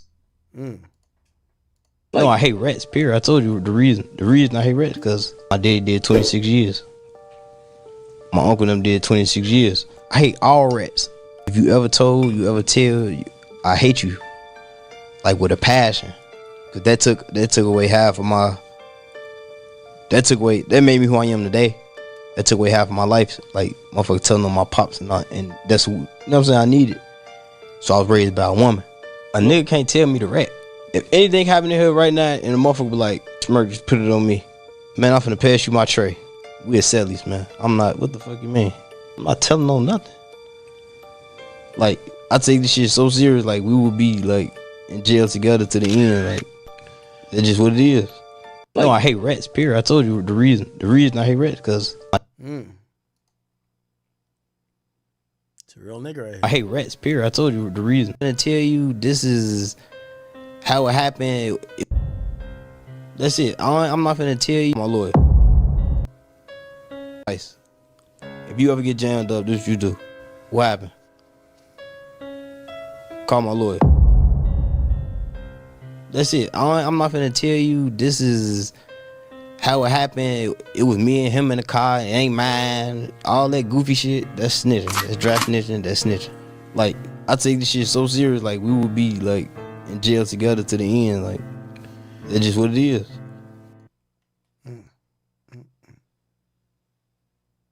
Here, I told you the reason. The reason.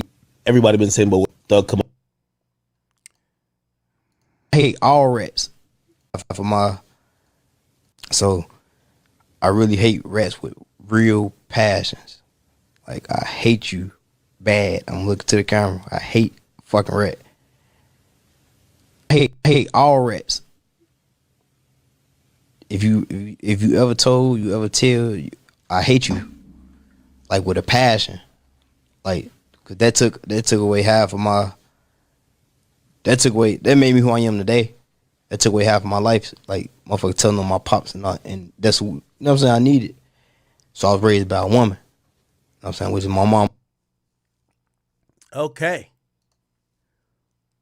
Giving Banks vocal scorn for those who may cooperate. So clearly the feds are basically saying they got snitches, right? So giving Banks vocal scorn for those who may cooperate with the judicial process is predictable that the suspected witnesses in this case have already been subject to threats and intimidation. Wow.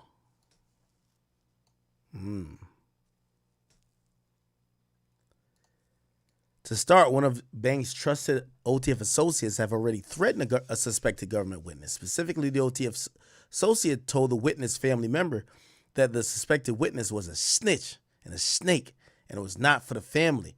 Undoubtedly reference to Banks only the family. Such threats to witnesses, even when committed by defendants' associates, are precisely the type of conduct to justify enhanced jury safety and blah, blah. Wow, they're coming with a bunch of shit. The witness intimidation is not limited to clandestine communications. This is defendant Banks, this is important, chat. Defendant Banks has also shown a repeated disrespect and willingness to impede the judicial process, despite admonishments from 2 courts about phone violation at the Los Angeles MDC. Defendant Banks has escalated his defiance, of BOP rules that keep witnesses and others safe. In late 2025, August 2025, BOP officials seized an Apple Watch with cellular capability from the defendant. Yo, Durk got an Apple Watch in jail? Come on, man. Of course, Big Smirk got an Apple Watch. Yo, Smirk, if you watching this, bro, hit the like button, Smirk. I love you, Smirk. Smirk, I don't think you did none of this. They trying to blame an innocent man. Smirk, hit that like button, Smirk. Hit the like button, Smirk. I see you in there. It says, even more troubling is Banks' conduct after he was caught. Rather than accept responsibility for this violation, defendant allegedly obstructed the investigation, attempting to damage or destroy the communication device. Yeah, Durk don't got no watch in there. What you talking about? They said they was explaining the defendant's disrespect is not outright contempt, but blah blah da da da. The defendant refused to permit officials to execute a DNA warrant and engage in appropriate courtroom behavior. The defendant's interference with the judicial process, including destroy his cell phone to prevent recovery of evidence, weighed in favor of anonymous jury. They're saying Durk destroyed the shit. Durk's flouting of the rules is all the more concerning here, given the previous judicial admonishments and the nature of his latest offense. Possession and destruction of a device that could be used to have unmonitored communication with witnesses or those who may intimidate witnesses to take steps to alter their testimony. Indeed, although the government continues to investigate Banks' possession and use of communication devices, initial data associated with the serial number of the watch shows that the device was purchased May 2026, 2025, and was activated the next day. It says the potential that the defendant will suffer a length. Okay, so all defendants face a mandatory life sentence. Oh my God! If they're going to get convicted of 18 U.S.C. 1958, the potential that the defendants will suffer a lengthy incarceration if convicted clearly weighs in favor of anonymous jury. The extensive and continuous national blah blah. They're saying there's a lot of new stuff to it. Look, and here's also. Here we go. This case has attracted significant media attention since the defense have been arrested, and the coverage will unquestionably increase with the trial date approaching. National news has extensively covered each step of the case, including defendants' arrests, defendants' Banks' detention hearings, and even routine and mundane filings like the latest stipulation to continue the trial. The case has also received substantial attention on social media, including in-depth analysis on the case by legal channels. Defendant Banks has also chose to further publicize this case by having defense counsel participate in interviews and by using the defendant's Banks social media accounts with over 50 million followers, by the way, to falsely claim the government is using this murder as a case to criminalize the defendant for his creativity and art. Let's see the outlets they use. So LA Times, Chicago Tribune, Billboard, Law and Crimes, and DJ Vlad. Wow. Such extensive coverage understandably underscores by the defendant's notoriety and the premeditated murder at the issue in this case heavily weighs in favor of additional judicial safeguards to protect the jury, blah, blah, blah. Okay.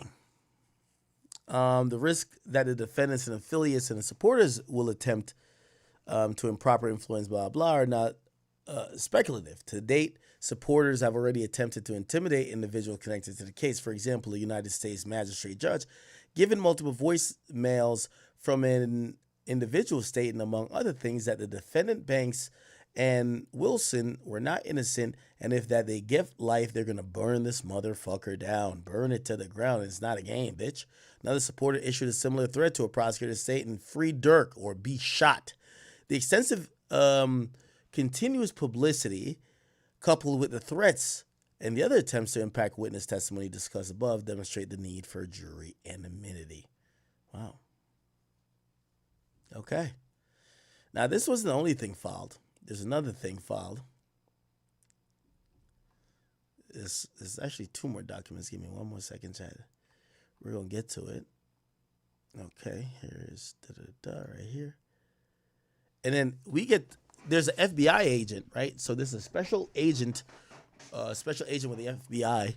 They made these statements that they're going to be swearing to. This is a declaration. In court, you could put a declaration in, right, which is a sworn testimony that, if called upon, you will testify to the same thing. It says, based on my review of the FBI criminal history report for DeAndre Wilson, okay, Wilson is OTF Didi. He was convicted in Illinois, blah, blah, blah, misdemeanor, da-da-da. Let's just go to a few other things. Based on my review of OTF Associate, da-da-da. Okay, so these are some people. The ones redacted, I would imagine, are the people who are cooperating. What we should be, let's get to some important stuff. Attached is Exhibit B under seal is a true and correct copy of blah, blah, from the documented defendant's Durk possession of an Apple Watch. As noted, he attempted to destroy when he was caught with it based on the evidence, including whatever. I know the serial number, blah, blah, da, da, da. Based on my review of the FBI, da, da, da, and the recording of 4 voicemail left on, da, da, da. So they're talking about the threats, right? So people are saying, I know it says, yo, if they get life, it's going to be blah, blah. Okay. Anything. So they logged some things under seal. And then the next thing that's important here, people, the next thing that's important is this, which I'm actually surprised that there's a Durk page I got this. This wasn't even me, got to be honest. But this, I believe, is under seal or something of the sort because I do not see it on the docket currently. But this is document 230. No matter what it says, this is information that is filed by OTF Didi. He wants to get his case away from Durk and everybody else, which, by the way, on face value, people might think he's snitching. No, he's not. He wants to just separate his shit to say, hey, only give me evidence that got to do with me. Don't bring me evidence because in any type of conspiracy, even murder for hire, which is, again, is conspiracy, just not RICO, they could use that someone else's evidence against you because they're claiming it's a conspiracy. A conspiracy is everybody's in the know of what's going on and they're all planning to commit a crime, which means they might have a conspiracy. They might have statements or something that got to do with somebody else. But if they're claiming you're in a conspiracy and they have other proof that is the quote unquote connective tissue to the conspiracy, they could use those evidence that got nothing to do with you to convict you. So Didi wants to be taken out of the case, that he can't be used against Durk, but also Durk can't be used against him. Now, obviously, I've seen pages kind of looking at it and say, oh, this is sus. No, it's both ways. He doesn't want Durk stuff to be used against him, but he doesn't want him to be used against Durk. How does this benefit Durk? If Didi gets out of the case, remember, the connective tissue to the 2 shooters that only Didi knows that Durk doesn't know, how could Durk order 2 niggas that he don't know to kill somebody? They need Didi. So if Didi gets to sever his case, they truncate some of these allegations against Durk because you don't have the proper amount of proof that Durk actually ordered a shooting because he don't know some of these niggas who allegedly did the shooting. Hope you guys are following. My dogs are making some noise. I might have to go get them in a second. Chat, I'm still wired even though I'm still off the liquor. Hopefully you guys are keeping up. Are we good? Are we good? Is this boring? Tell me if this is boring. Tell me if this is boring. This is going to hit on YouTube because, you know, the dudes on YouTube like everything. They like it really, you know, fully, but I know you guys sometimes just want some entertainment. It's 2:30 in the morning, y'all. It's 2:30 in the morning, y'all. Let me see what y'all saying. Let me see what y'all saying. Too much? Is it too much? Boring? Y'all could keep it a bean. If it's boring, it's boring. It is what it motherfucking is. Okay? I'm trying to go through it that you guys know everything these lawyers know. By the way, also, I want to say this to you. I in no way, shape, or form consider myself a lawyer or anything of the sort, but I will tell you this. I do believe that the legal process, they make it more complicated because a lot of most legal rules and most legal terms come from Latin and a lot of traditional things. It makes it seem like you need somebody smart to put it like this. Chat, Rot Nation paid $100,000 for lawyers, and they're not smarter than me and you. I promise you. They might know more terms. They might have more knowledge of particular case law that is historic because they've read up on it, but the law isn't that, you know, complex. So, you know, my job here for you guys is to try to explain it in layman's terms and give you like realistic opinions. but people act like law is like so like, you know, the boogeyman, right? Like it's not. You know what I mean? It's like you guys are smart enough to be in here to make up your own opinion. You could do law. It's just that it requires you to know certain terminology and kind of like put some study in, which, you know, obviously we're busy, right? Okay, anyway, so let's get through this. So you kind of understand. Do you understand? I think you guys are smart, so I don't have to treat you guys like kids. So this idea that OTF Diddy wants to sever his trial doesn't mean he's snitching on Durk. Is that this is a really important strategy. You're the connective tissue to some of the people. Because, again, this is a conspiracy. Remember in a conspiracy, remember when we talk about RICO, there was called overt acts and predicate acts. An overt act is an act that by itself is not criminal. I bought ski mask. Is that a criminal thing? You can't charge me for that. Now, if I bought ski mask and gloves and duct tape and then I give it to the person that eventually kidnapped somebody and while they were in a ski mask, gloves, and they duct tape the person, now it's probably a conspiracy that I either knew if they could show that I was aware of the crime. Do you understand? You guys do understand. I know you guys are smart. So essentially, severing the case helps Durk. Helps Durk, it helps Diddy because now you got to prove both of them guilty on their separate things. Remember, the government is claiming Diddy, and clearly Diddy ain't flip yet. They're claiming Diddy was the key. Diddy recruited the people, and Diddy's claiming, say, what the fuck? Recruit? I ain't recruit nobody for nobody. Get me out of this case. I ain't got nothing to do with Durk. Now, don't be fooled to think when he say I don't got nothing to do with Durk, he's trying to snitch on Durk. He's just saying prove your case without acting like Durk told me to do nothing because I don't know that nigga ain't tell me nothing to do and I ain't do nothing for him. Exactly what you should claim. Trust. So let's read through it a little bit, okay?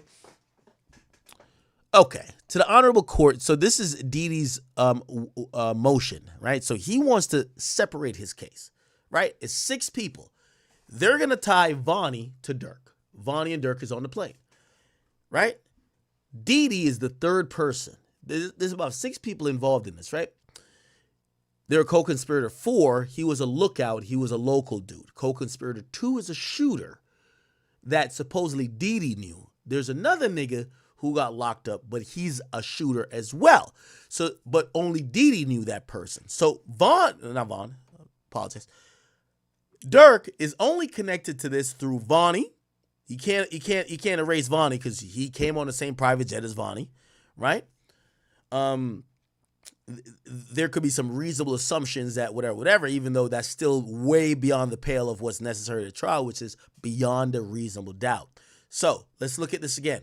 A win for Durk is if Wilson, aka Diddy, could separate his case because they can't use Wilson against Durk. They can't use Durk against Wilson. Perfect, right? This is, like put it like this.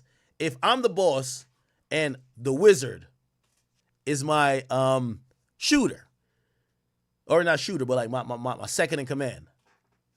If I tell him, yo, we need 3 niggas whacked, and he said, I bet, say less. I'm about to go get the niggas to do it. I'm gonna go whatever. Yo, you got the bread? I send him some bread, or I'm talking to him. That's how the bread going, whatever. Cool. They charge all of us for a murder. When we get to trial, I want my case separate from him. Why? Because I'm saying I don't know no wizard. He's an AI. I never told him to do nothing. If he did something, he did that. If I did something, I did that. He's going to be saying the same thing. We're both saying the same thing. Without them linking us together, they can't prove the crime. Do you get what I mean? Exactly. Okay, great. So let's read through this. To the honorable court and all parties in their counsel of record, defendant DeAndre Wilson, which is OTF Diddy, by his counsel Craig A. Harbaugh.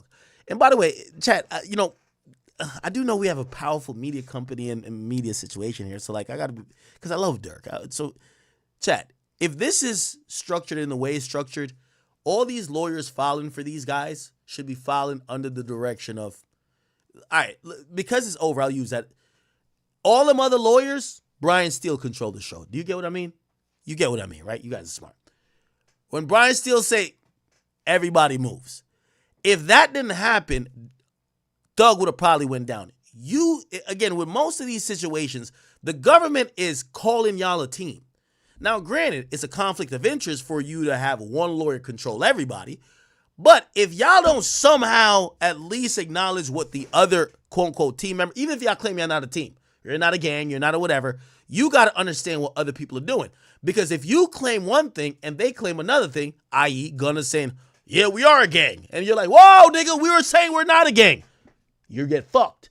So in most of these cases, the money, man, you got to have your lawyer, wink, wink, blah, blah, blah, blah. Y'all do what you get what I'm saying, right? We spelling it without spelling it, you know? There we go. You guys are smart.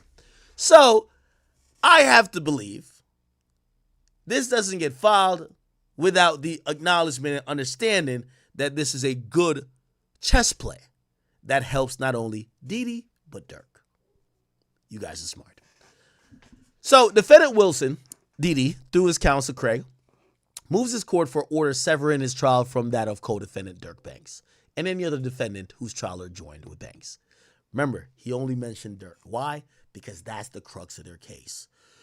This motion is made pursuant to blah, blah, blah, blah, da, da, da, on the ground that a joint trial would be compelling and incurable prejudice to Diddy as a result of prejudicial spillover from extensive other acts, evidence noticed by the government that overwhelming concerns that Mr. Banks and alleged actors would not be admissible against Mr. Wilson if he was tried alone.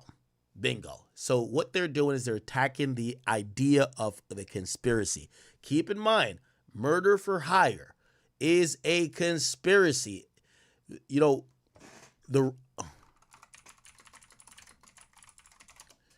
if you look up, this is Department of Justice.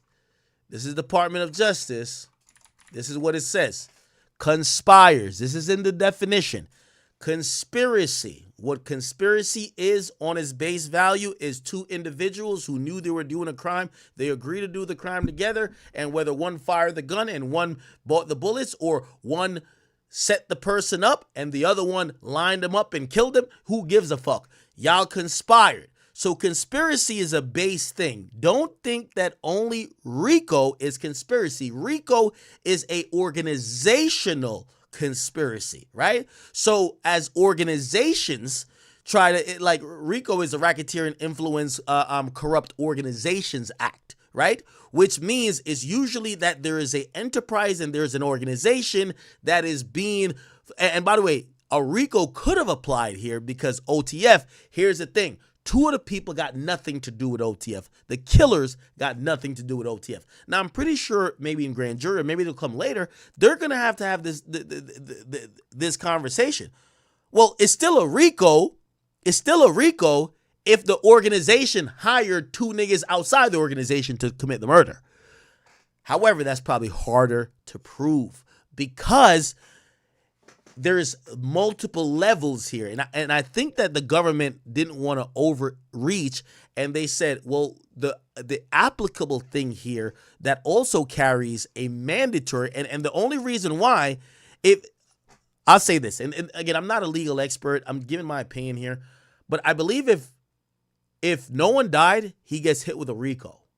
Because someone died, they just hit him with murder for hire. Who cares about the RICO? Because murder carries life, especially a murder conspiracy. So don't do a RICO. Just do murder for hire because that's more of a direct thing, right? If no one died, but somebody got shot or there was an attempt, you go RICO. But because someone died, you go murder for hire because in RICO, it's a burden upon you to prove that all of these people are operating within an enterprise. Murder for hire doesn't care about an enterprise or organization, even though OTF is a thing. Like, you know, Durk's thing is going to be like, well, y'all say two of the shooters. We don't know them niggas. What, they're not OTF? Doesn't matter in a murder for hire. In a murder for hire, we got them on camera. They did the murder. We could prove that they were told by these people, and those people were moving under the direction of Durk. Murder for hire. Damn, my dog is good. I might have to get him in a second. All right. Oh, my God. Yeah. You know, Whack hit me. Yeah. Want me to call you? Give me 15 minutes with this Durk shit. Hey, all right, Whack want me to call him. I'm gonna have to go get my dogs, chat. I can't even lie to you. Like, they're barking a little bit too much. Let me go grab him. I'm still wired. I'm not even gonna drink no more. Let me play a little bit of this while I go get them. I don't know why they're barking. Law and crimes. Let me play this. I'm going to go get them real quick, and then we're coming right back to this. This is a really important document, chat. Really important. And by the way, Drill, you should cut this to a independent clip, especially this Diddy stuff, because some people believe Diddy's flipping on him when, no, this is part of the strategy, and I guarantee that Durk's lawyers, if we, come on, like, we don't have to spell it out. This is all quarterbacked, right? The money man is quarterbacking everything, just like Brian Steele quarterbacked everything for everybody else on that case, right? Okay. Oh, my God. My dogs is fucking going bananas. All right. Let me play. It's going to be a Durk-related thing, and then I'm going to return. Where is it? Durk. Wait, they didn't do a Durk thing? I thought they did a Durk thing. Oh, they didn't. Oh, long crimes, they didn't give a fuck, huh? End of sentence. All right, let's go 1090 Jake. Here we go. At this point, this is going to jump ahead of a little. Should I even play this? It's going to jump slightly ahead of where we are because I got to go down further on that page for you to. Nah, you know what? Hopefully my dogs could hold it down for a second. All right, cool. Let's get down to a little bit. So here's the motion, and then they basically do a few things. Here's the intro. They want to, remember, sever the cases of Diddy and Durk because they're using Diddy against Durk, and they're saying whatever it is. Okay, so let's see some of the background and some of the stuff like that, right? All right. Okay, these are just like, regular stuff. Now, we're going to get some information. So here's the argument, right? The argument is that Diddy's disputing the adequacy and admissible of the rule. So as an initial matter, Diddy's disputing the adequacy and admissibility of the prosecution's Rule 404 notice in the entirety. He doesn't agree that a notice satisfies the procedural requirements, and the government has sufficient proof to establish an act as described, or that the alleged conduct is properly attributed to Mr. Banks or to any defendant. Mr. Wilson likely does not concede that these allegations are admissible under that rule in any trial. To be clear, Mr. Wilson preserves his objections to sufficiency and admissibility of this notice and joins a separate motion in seeking to exclude this evidence in full. So there's another motion going on to exclude certain evidence that they want thrown out. So nevertheless, if any portion will be admitted against Durk, it would be patently unfair. Mr. Wilson will be forced to defend himself before a jury saturated with evidence that by the government's own account has nothing to do with him. The sheer disparity between the evidence against Mr. Banks and the absence of comparable evidence against Mr. Wilson compels severance in order to protect his right to a fair trial. Okay, what does that mean? Let me break it down in layman's terms. They're saying, yo, we seen the discovery. Y'all claim y'all got mad evidence against Durk. Oh, Durk was encouraging murder against this. Durk was doing this. Durk was doing that. Like, it's a lot of circumstantial stuff, right? Because they're claiming this is part of the conspiracy. Diddy's saying, show me the proof that I had a reason to go kill this nigga. Like, y'all got no evidence against me. So if y'all claim, like, all the evidence I'm seeing is against Durk, he's not throwing Durk under the bus. He's saying, take me out of it. Get me out of the group chat. Put me out of the group chat, because if I'm his co-defendant and they got a rule on all of us, and I'm going to be prejudiced by the fact that most of y'all evidence is only against him, not against both of us. Again, it looks like he's going against Durk, but he's not. In reality, what he's doing is he's saying, try me separate. I'm telling you, trying them separate helps Durk, because they don't fully have Durk without snitches and without connecting Diddy. One of the snitches, which is co-conspirator 2, which is a shooter, he can't say Durk gave him nothing. You know what he gonna say? Diddy told me, but Diddy told me Durk said it. So that's why you get Diddy out of there. So that shooter, you're dumb now. Like, we don't give a fuck about what you said. Oh, Diddy told me, but you can't mention Durk no more. That's the point. That's the point, chat. All right, I'm gonna have to get these dogs, chat. I'm not gonna cap with you.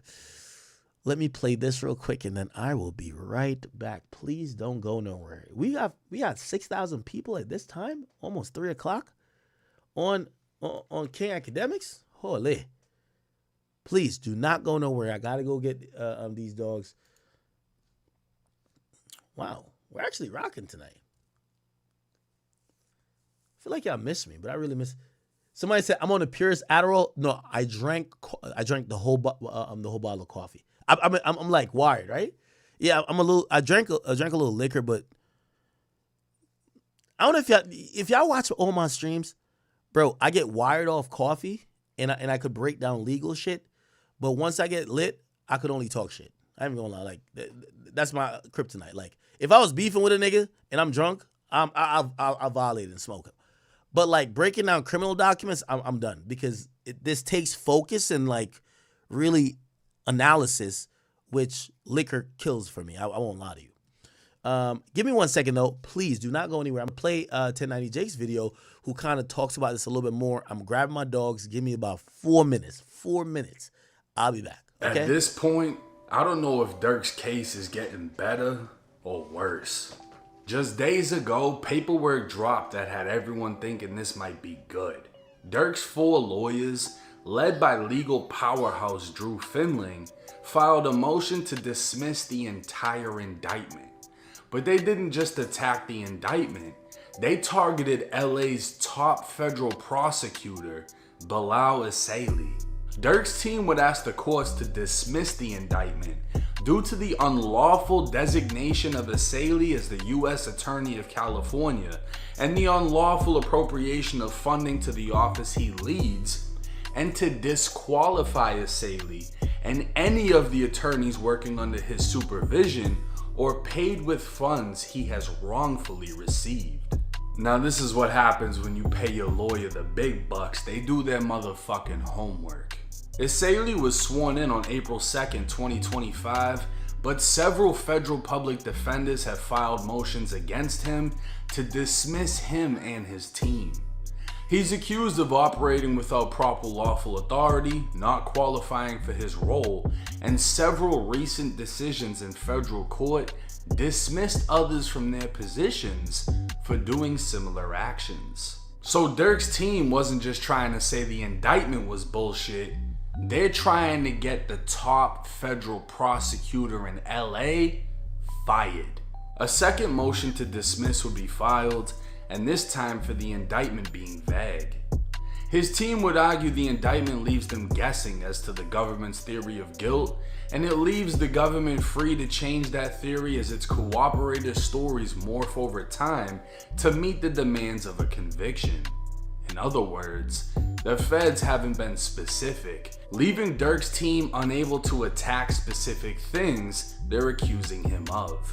Because of that, anyone cooperating against Durk can easily be manipulated into saying what the feds can use to convict him.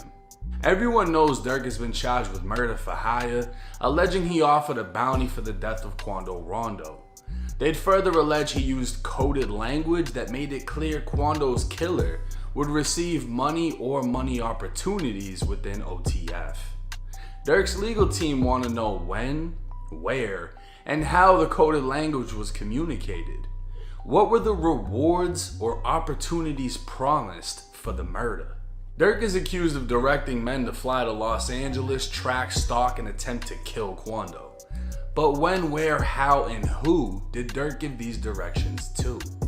Durk's team was demanding the specifics so they could specifically target and dismantle each one. Okay. Well, some new specifics did. Okay, all right. I got the girls, so we're good. So, my bad. And I hate to cut off. I actually came back in 3 minutes, so that's good. Okay, so let me get back to this, right? Let me get back to this. I want to go through this motion, like really, in a full way like we used to. And partly why am I even doing this, I know a lot of y'all were dissatisfied with the lack of coverage or the lack of in-depth coverage, especially by the Diddy stuff, and especially at the end, right? Which, we took so much time to cover the whole case. We should have, so I apologize for that. Anyway, let's get back to it. So, Remember, on face value, Diddy wants to be tried separately from Durk, not because he's telling. He wants to be tried because that's the connective tissue. You can't prove that Durk ordered this guy's death without these people involved. Remember, you need Vonnie because he bought the ski mask. He bought the gloves, right? He's the guy, right? He supposedly also got the guns. You need the co-conspirator because he gave the drop. They already got that person because they won't name him. You need Diddy because he recruited 2 of the killers. You need all these people. Otherwise, it falls apart. If you can't connect Durk to the murderers, how did Durk do a murder for hire? Exactly. So Diddy is very, very necessary. And by the way, I'll give you one even more. I think perhaps the reason why Durk isn't being charged and again, I'm not trying to throw charges on my guy. I like Durk. Everybody know I do. The reason why Durk, I think, is not being charged in Chicago for the murder of, they keep saying the murder of SM. That's Stefan Mack. That was supposedly a guy who was blamed for the murder of Durk's brother, which is D-Thing. And remember Durk in the song, yo, the day after my brother died, next day their ass was down 2. The feds think Durk orchestrated that murder. Like they've mentioned it in the charging documents for those guys. One is Montgomery and AJ Wilson, I think. I might be wrong with the names, but Montgomery and I think no, it's not Wilson. It's Montgomery, and I forgot the other guy's name. So they have the shooters. Even in the indictment papers, they believe it's a murder for hire, but they don't charge the guys for the murder for hire. Why do I think they don't charge them with the murder for hire, but also why they didn't charge Durk? The reason why I think they didn't charge Durk is because whoever that middleman is either dead, not cooperating, or somewhere in the winds. Because they have some proof, and they're trying to introduce it in this case. Like, where they mentioned Durk supposedly saying, oh, let's go back to it. Where they mentioned where Durk supposedly said, yo, what's up with that money from OTF? That spells out murder for hire. But if you don't have the person who could attest to say they had the conversation with Durk to say, go kill them niggas, I'm going to give you that money, it's only speculation. So that's why I think Durk ain't charged in that Chicago murder. And people had speculated that he might be, but whoever that middleman is, I think is either, you know what I mean, playing paddleball with Juice WRLD or something.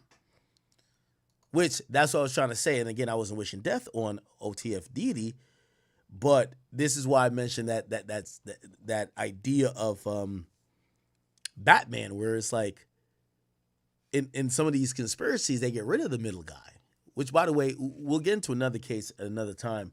Some people believe that the shooting, listen to this, they believe the shooting of Sauce Walker and the killing of his artist in Memphis was that. They believe that the shooters got killed. Because allegedly one of the shooters got killed in Houston. People believe that the shooters who did that murder got whacked by the person who wanted the murder done. Why? Because now the shooters are dead. You can't link it back to the people who ordered the thing. Because if you catch the shooters are going to tell eventually or something. That's some theory. So again, you have to remember, like, we're in like this land of like only the crash out kills the person himself, right? Like, these guys have money now. These guys could do whatever. Like, shit. I was reading this one story, and this guy has actually been, I don't know if it's him directly, but he's been trying to like hit me up. You remember this guy? I don't have to pull him up, but you know the guy named YM Bape or something like that? He used to be like, yo, I'm banging on my chest. He's like the fuck Supreme guy or whatever. And like, he used to be run down on people. Like, apparently he got charged with murder for hire too. And actually convicted. And in his case, he paid like $2,000 for somebody to kill somebody. So like, you got to imagine, these guys are rappers. Like, why pick up a gun yourself? These guys are probably saying, yo, I got 10 bands on his head, man. Like, get this guy out of here. So people are taking that money. However, what happens is when these killers get caught, which they usually will, no matter how, like, these guys will think they're contract killers until, like, the feds want to investigate you. Like, they're going to figure out you in a second. And, now they're going to tell on you. So some people are hypothesizing that the way to do these things is you pay somebody to kill the nigga, and then after you pay somebody to kill the nigga, you kill the niggas who killed the niggas. I know, it sounds movie-ish, but it's the way you avoid exposure. Nobody could tell on you. And the only murder you got to worry about is the people who did it. Again, I hope not to encourage anyone's illegal actions. I'm trying to tell you what is being theorized. Okay, you get these things are being theorized on how people are now trying to get away with murder, especially people with money. Okay, let's get back to this motion here. So it says, all right, so if Wilson was tried alone, all the evidence would be admissible as improper propensity evidence, but in a joint trial, the jury will be exposed to an avalanche of inflammatory materials, accounts of shootings, claim of bounties, and even Banks' confessions. Now, this is why some people think that he's going against Durk, because they're calling it Banks' confessions and lyrics. Again, obviously that's not a great look, but the lawyer for Didi is just trying to lean into the government's theories and try to clear Didi. But if you clear Didi, you clear Banks, low key, right? Against that evidentiary backdrop, Didi mere inclusion in group text would be easily blurred into guilt by association. This is precisely the danger the courts warn against when they caution jurors might impute the guilt of some defendants to other defendants. If the relevance could somehow be strained, Rule 403 dictates exclusion. Courts have recognized that when voluminous evidence against one defendant dwarfs the case against another, severance is necessary. And so they're saying, you have so much evidence against Durk, not enough against him, sever it, okay? Here, the disparity in evidentiary weight is dramatic. While Mr. Banks faced a case centered on violent conspiracies unfolding over 3 years, the government's allegations concerning Mr. Wilson amount to being copied on a text thread. So they're saying that the only evidence they got of Didi is being on a thread. So in a joint trial, the risk the jurors will conflate and collapse both narratives, which undermines the basic right of individualized guilt determinations. It says, it is too much to blah, blah. Okay, cool. It says, the introduction of irrelevant inflammatory evidence against Mr. Wilson could significantly undermine a strong defense. Accepting for the sake of argument that the government's allegations against Mr. Wilson is not strong, forcing Wilson to confront this extraneous evidence would allow the government to, okay. So let's keep going. So they want it severed. Then there's a declaration by his lawyer. And here's an exhibit, and here we find out a little bit of information. Now, check this out, chat. It says, Dear Counselor, discussed during the party's meet and confer on August 13th, we are writing to provide you with a preliminary notice pursuant to this of the evidence rules regarding the certain acts of that the government intends to prove at trial in the above reference matter. The government views the evidence described in Section 1 as a direct evidence and inextricably intertwined with the charges in the superseding indictment, second superseding indictment, therefore not subject to note, blah, blah, blah. However, out of an abundance of caution, the government gives notice to With this letter, the government again requests all reciprocal discovery to which is entitled to blah, blah, blah. Now, here's the thing. Evidence related to Durk rivalry with Taekwon Bowman Quando Rondo. The government intends to produce or introduce evidence relating to Durk, motive, intent, and preparation, and plan in seeking revenge on Quando Rondo for Quando's involvement in the death of Devon Bennett, aka King Von, on or about November 6th, 2020, placing a bounty for Quando's death and conspiring to kill Quando in retaliation for Von's murder. He also directed his co-conspirators to track, stalk, and kill Quando in Blackshear, Georgia, on or about May 2nd, 2021. This evidence includes, but is not limited to, surveillance footage and also witness testimony related to the murder of Von in Atlanta, including the fight between Von and Quando prior to Von's death. Okay? Interesting. It says that there's surveillance footage and witness testimony related to the attempted murder of Quando in Blackshear on or about May 2nd. So the government believed that Durk tried to get him killed on May 2nd. It said defendant Banks' admissions show pressure he faced from fans to slide for Von, which means he had to exact revenge. It's not limited to only his lyrics from songs like Who Wants Smoke, but also where he says, they be on my page like slide for Von. I know they trolling me. Also, in defendant's statements in a podcast interview with DJ Academics on Off the Record.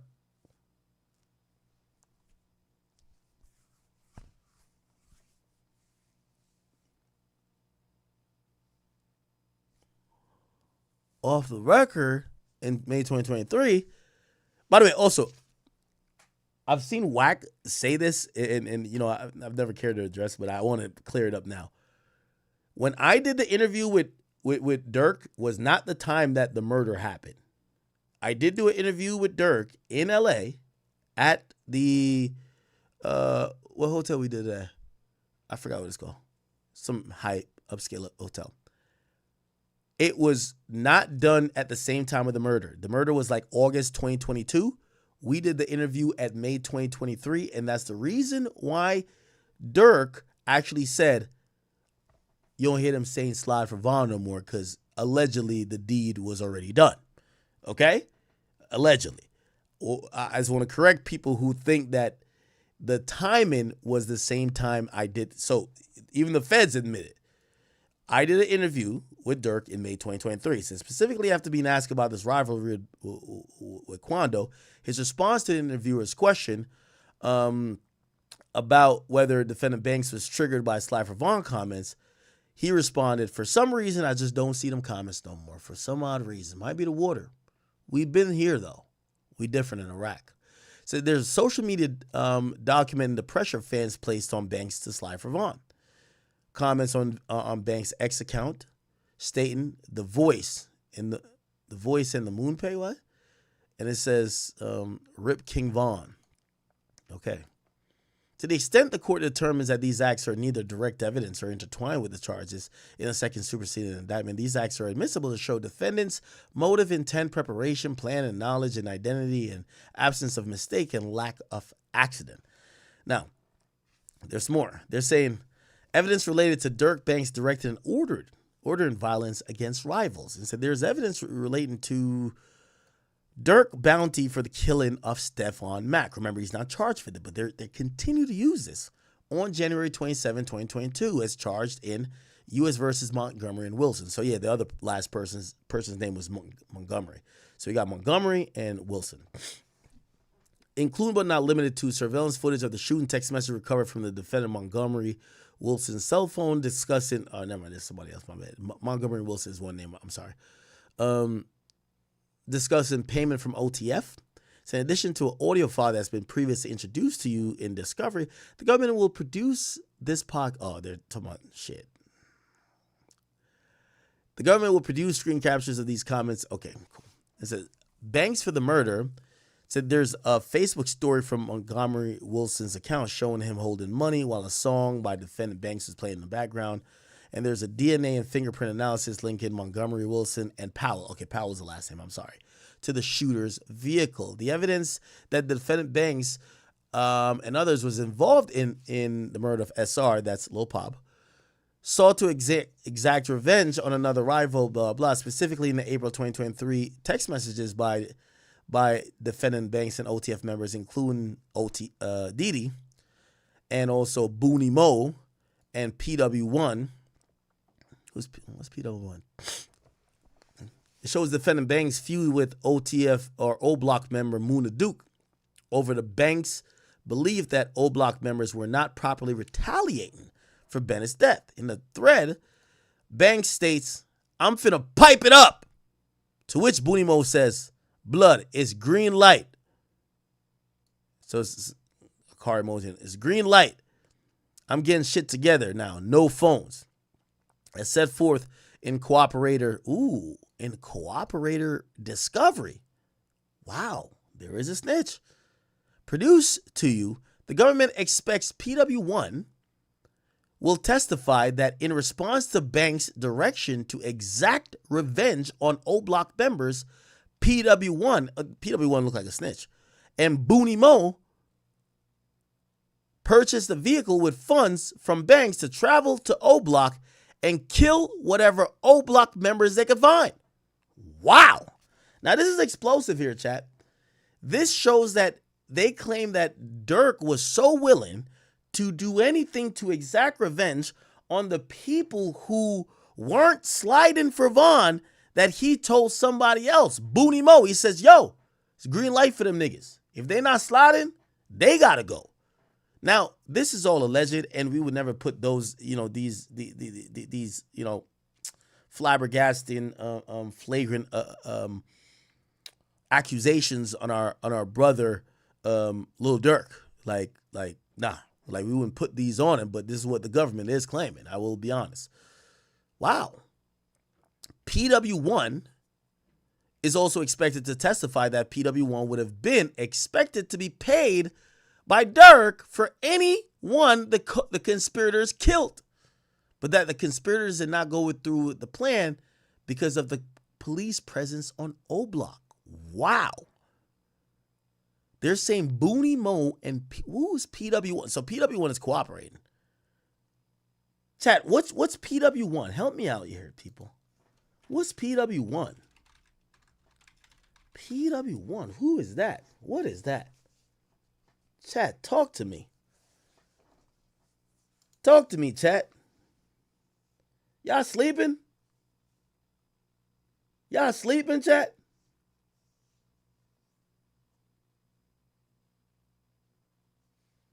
What's PW1? Like we could scroll up and find the association of what it would mean. What's PW1?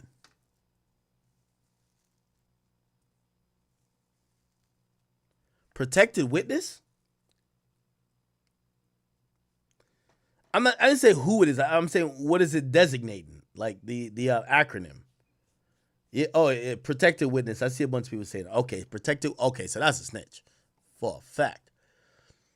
Okay. So they were going to go kill. This is after an argument. Let's make this, again, Drill, this is a whole new clip. Make sure you got this right, Drill. Don't lump all this in one. People want to know. They're saying Durk was going to have Booney Mo go kill Muna Duke and any other O Block members who wasn't sliding. Wow. Now, I don't believe the good brother Durk would do no such thing like this. And I think this is all cap. The good brother Durk wouldn't do nothing like that. I met that good brother Durk, and he was a polite Muslim. He was into the faith. He wanted to get on the carpet and pray to Allah. He believed in all of the things religion brought you. What they are saying about the good brother Durk, I'm not going with. I ain't going with it. Anyway. Evidence that defendant Banks and other OTF members who was involved in the murder of SR discussed violence against another rival of Banks at the defendant Banks' directions. Specifically, an April 2023 text message between Banks, Booney Mo. Is Booney Mo locked up? Is Booney Mo locked up? And Zoo, Devonshea Collier. Is this? All right, let me not say his name, because the last time he said I said his name, he said they raided his house. He blamed me. I'm like, no, nigga, it's your crimes that did that, not me. And somebody else, where he sends a screenshot of an Instagram message he sent to Richo Lamron that says, I got them hunting. I got them hunting you. I got them hunting you up. Ads better have 3 ski masks on. Oh, so this is the guy who was getting hunted. Richo Lamron 300. Richo Lamron 300. Is he still on Instagram? Wow, he is. So they're claiming that Durk was going to have him as a pack. He was going to be in a blunt. Wow. So Durk allegedly was going to turn his TV off, rock his snot box. These are all allegations, probably lies. The good brother Durk would never do something like that. Durk is a man of faith. I don't believe this. I don't believe this. So Durk told him there was going to be 3 niggas with ski masks coming at him. Count his days. Is he still alive, or is he posing from the grave? I got to...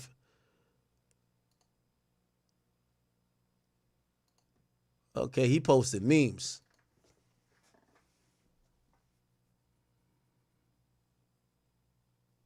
Nah, Durk was on his ass. Nah, Durk was on this nigga's ass. Holy. People tell him, don't snitch on Schmirk, bro. Let that man come home. Keep it in the streets. Please don't snitch on Schmirk. Now, if he was the protected witness, they wouldn't mention him, so I don't think it's him. Damn. So they're saying Durk hit the button on him. Damn. In April 2023, now, you know what we're noticing from here? Look like Durk kept it good. And you know, I'm going to speak out of term a little bit. I want to speak, and by the way, new clip, Drill. This is a new clip right here. I have a theory why OTF were caught just off of this. Real talk. Here's my theory. Durk and them, I ain't saying Durk did nothing, but let's say maybe he did. I don't want to talk about what he may have did. Let's just say Durk was doing his thing. If we read all this police document and this, like, you know, indictment and memorandums and all these like motions and everything carefully, and this is like, you know, addition into a memorandum here, or a motion actually. You know what it tells me? Durk got locked up once he started feuding internally. It's like the feds was watching him the whole time, but they couldn't get to him. But it wasn't until he started beefing internally. Remember, Durk became Muslim. Durk started telling some of them niggas, kick rocks. So now these niggas, they, you know, some of them, like, they dead broke. Durk trained them out. The feds didn't really get up with Schmirk until he start going back and forth. This is why sometimes it pays to not jump from crew to crew to crew, because here's the thing. All of these niggas, they think they taking penitentiary chances for you. They taking life chances for you. They feel you indebted to them for life. So when shit don't go good, they're the ones flipping. They're the ones that's going to start making you act out of character. But it appears that the government start getting, you know, remember, Durk don't got nothing on the phone. There's nothing with Durk in the phone. But shit is so hectic internally that we didn't know that Durk is sending pictures of niggas and with wild shit. Like, I said before, there's no really dead to right shit with Durk. I still don't think there is, but this is too much. Remember, the murder doesn't happen. Like, they don't have nothing with Durk talking about the murder like this. Like, oh yeah, we put that nigga in a pack. Oh, we smoking on. None of that. Not for Lil Pop. Where did they have incriminating evidence? They said they got text threads between Banks, Booney Mo, OTF, and Zoo where Durk is sending messages, sends a screenshot of a message he said to this guy, which it says, I got them hunting you. You better have, it says, better have 3 ski masks on. That's not Durk. This is out of character, chat. This is out of character for Smirk. Smirk don't be doing the young thug and doing what these other niggas doing. Like, Smirk don't say nothing about nothing. No disrespect to Thug, but you get what I'm saying. He don't do the chatty patty. So Durk sending a message where he's lightweight threatening somebody in a group chat is like, you could tell he's probably trying to amp his guys up who's still on the squad to say, fuck that nigga. I told that nigga's up. Fuck him. But now, that's giving more information and details to the feds. Oh, okay. They beefing with each other. They beefing with each other. Okay, bet. Say less. Right? By the way, very age-old strategy by the feds. The feds allowed 6ix9ine and Shotty and them and 9 Tjay to go do what they were shooting at everybody. They were doing shit that people were like, do the cops don't know how to investigate? The only time they locked niggas up was when 6ix9ine and Shotty them started beefing with each other. Think about that, chat. They locked niggas up once the internal beef happened.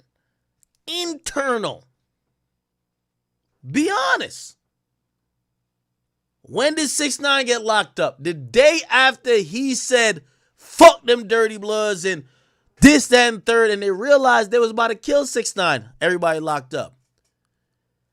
We're seeing 2023. Remember, the murder happened in 2022. They don't have Durk saying nothing other than one thing. Don't book no flights with my name on there. Nothing else.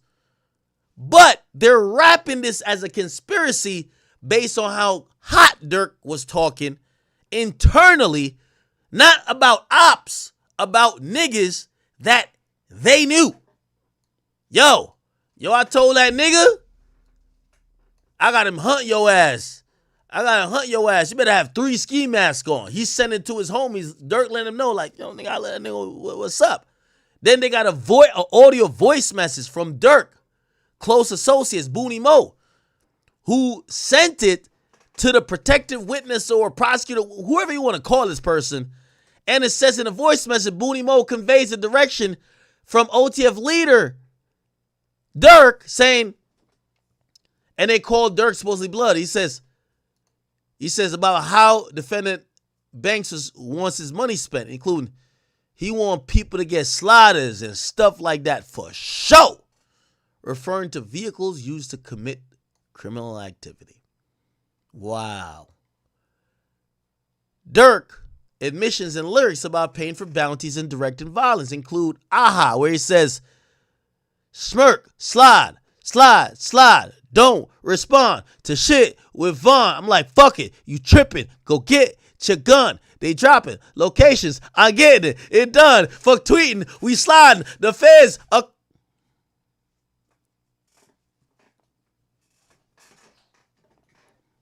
That's my song. We be sliding through their block, but they don't know we have. Buddy ass got, but I could show his ass. Then rumors. You say, I don't want no niggas who you catch. I want the one I paid for. Trolling ass. We shot your homie. I like that song too. Can't cap. Then Schoolman's ass says, popping traffic, we in Cali. Ride through Beverly Hills with choppers.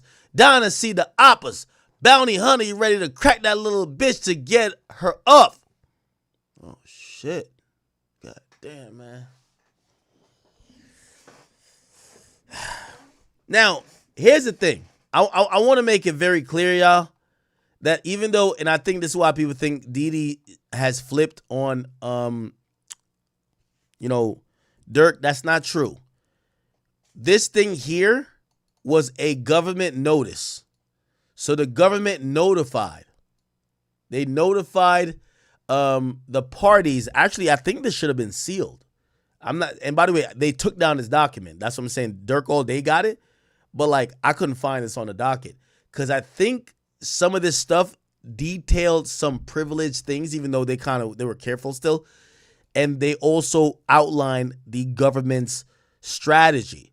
So this was not supposed to be known. So what happens when you file a motion, you usually quote the supporting documents as exhibits or whatever.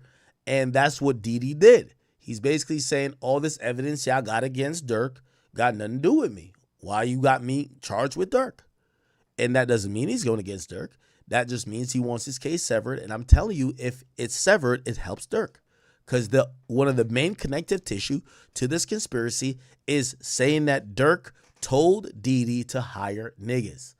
Didi's saying, I ain't get told to hire nobody. And I ain't hire nobody. Fuck is you talking about? Why would I hire someone? That's his thing. Interesting. Let's listen a little bit to what Jake was saying. Let's see if he gets to anything that's different from me. From Durk to travel to O Block and kill whatever members they could find. He also agreed to testify that he would have expected to have been paid for the murder, but the plan didn't go through because of the police presence in O Block. These texts were from 2023.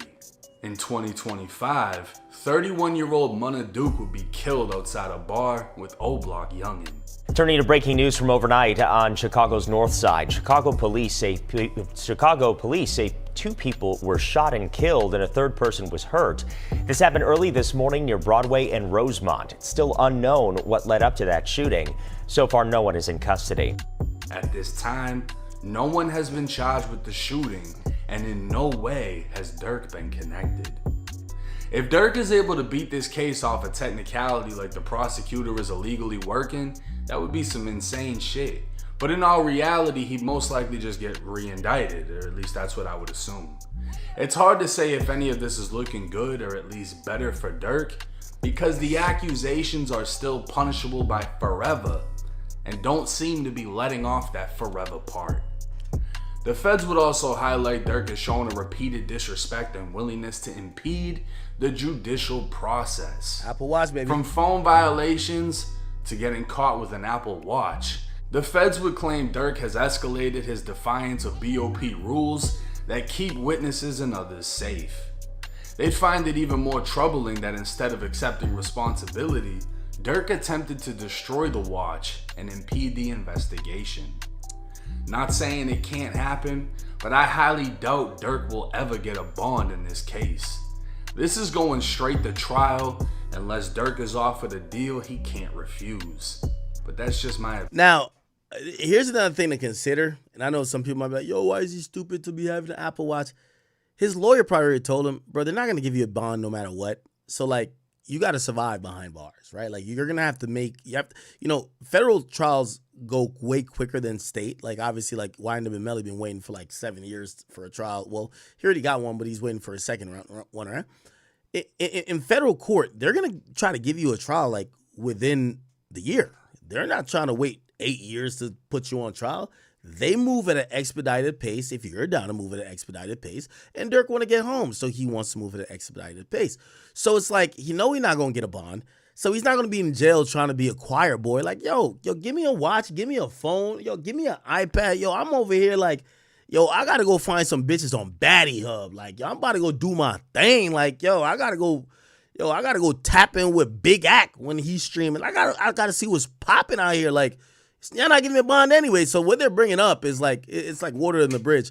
It's no way Durk is sitting there like, and he's paying the best attorneys. They're not saying, nah, bro, you got to just be a choir boy. They're going to let you out. No, this is a charge that carries life. Those charges, they usually presume that there is a risk of flight, and also they presume, especially for violent charges, that you're a danger to the community. So he ain't getting out. So like, he doing his thing in there. So I hope he got another Apple Watch or whatever. Man, let that man cook, bro. Opinion, and we'll just have to wait and see how this case plays out. Now, one thing about it, coming from somebody that's been in jail, having a criminal case go on. You know, I had a public defender. I didn't have a fucking Drew Finley.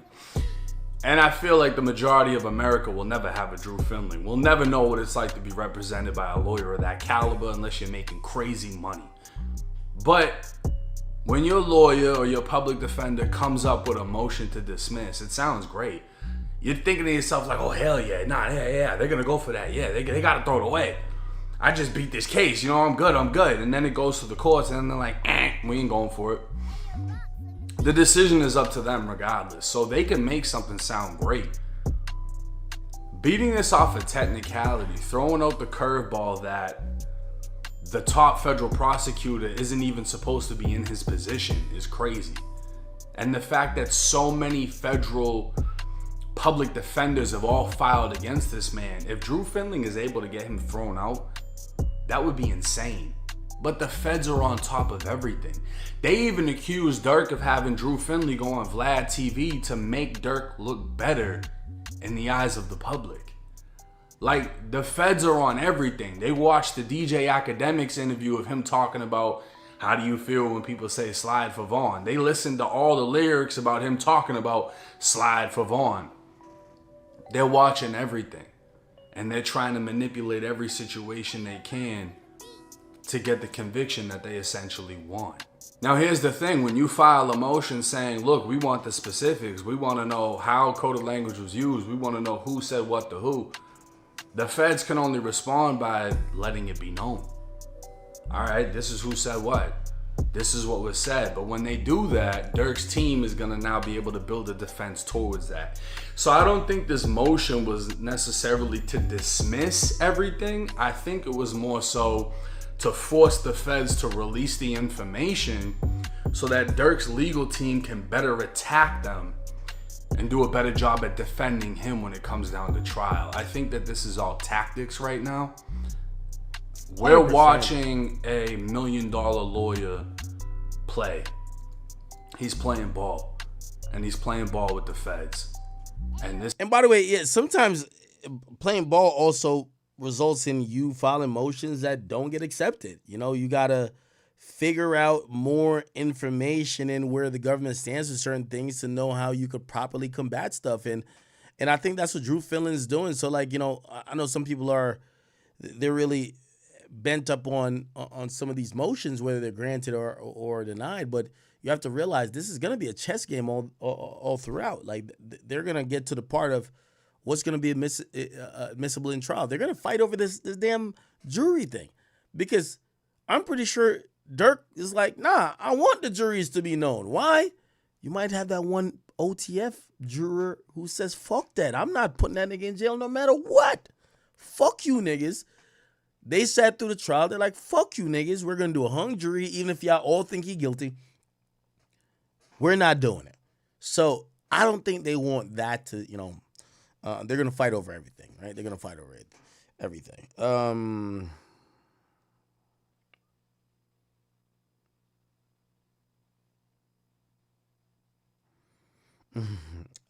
right.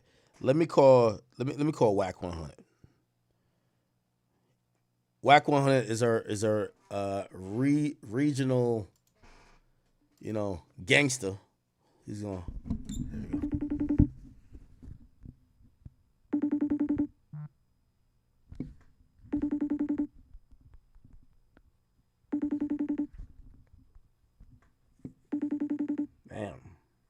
Whack might be sleeping. Well, it's only like 12:29 on the West Coast.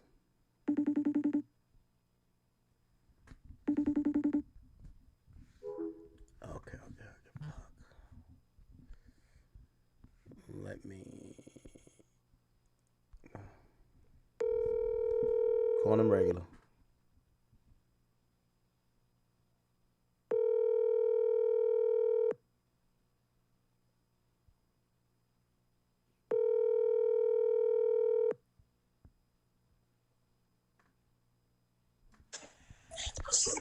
Yo. Whack. What up, bro? Hey, we just went over all the paperwork for Durk, man. Durk has in trouble. I had to call you, man. I needed some expert opinion, man. What do you think, man?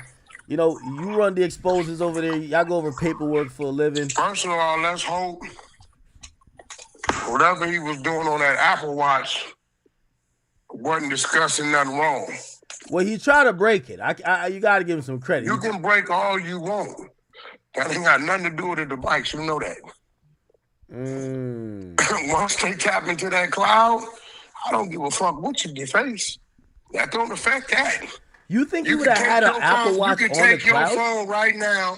Nigga, what you mean? The Apple Watch and the iPhone is the same shit? Yeah, but I think there's a way you can have both of them off of the cloud, right?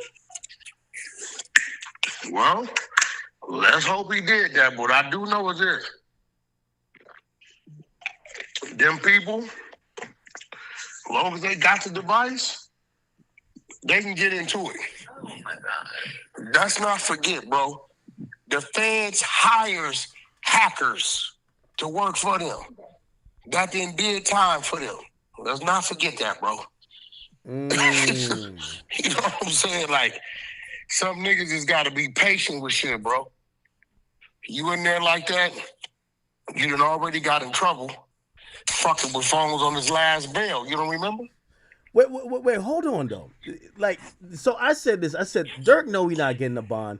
He got to talk to his people. I'm hoping not about criminal stuff, but, like, you know he going to have a phone.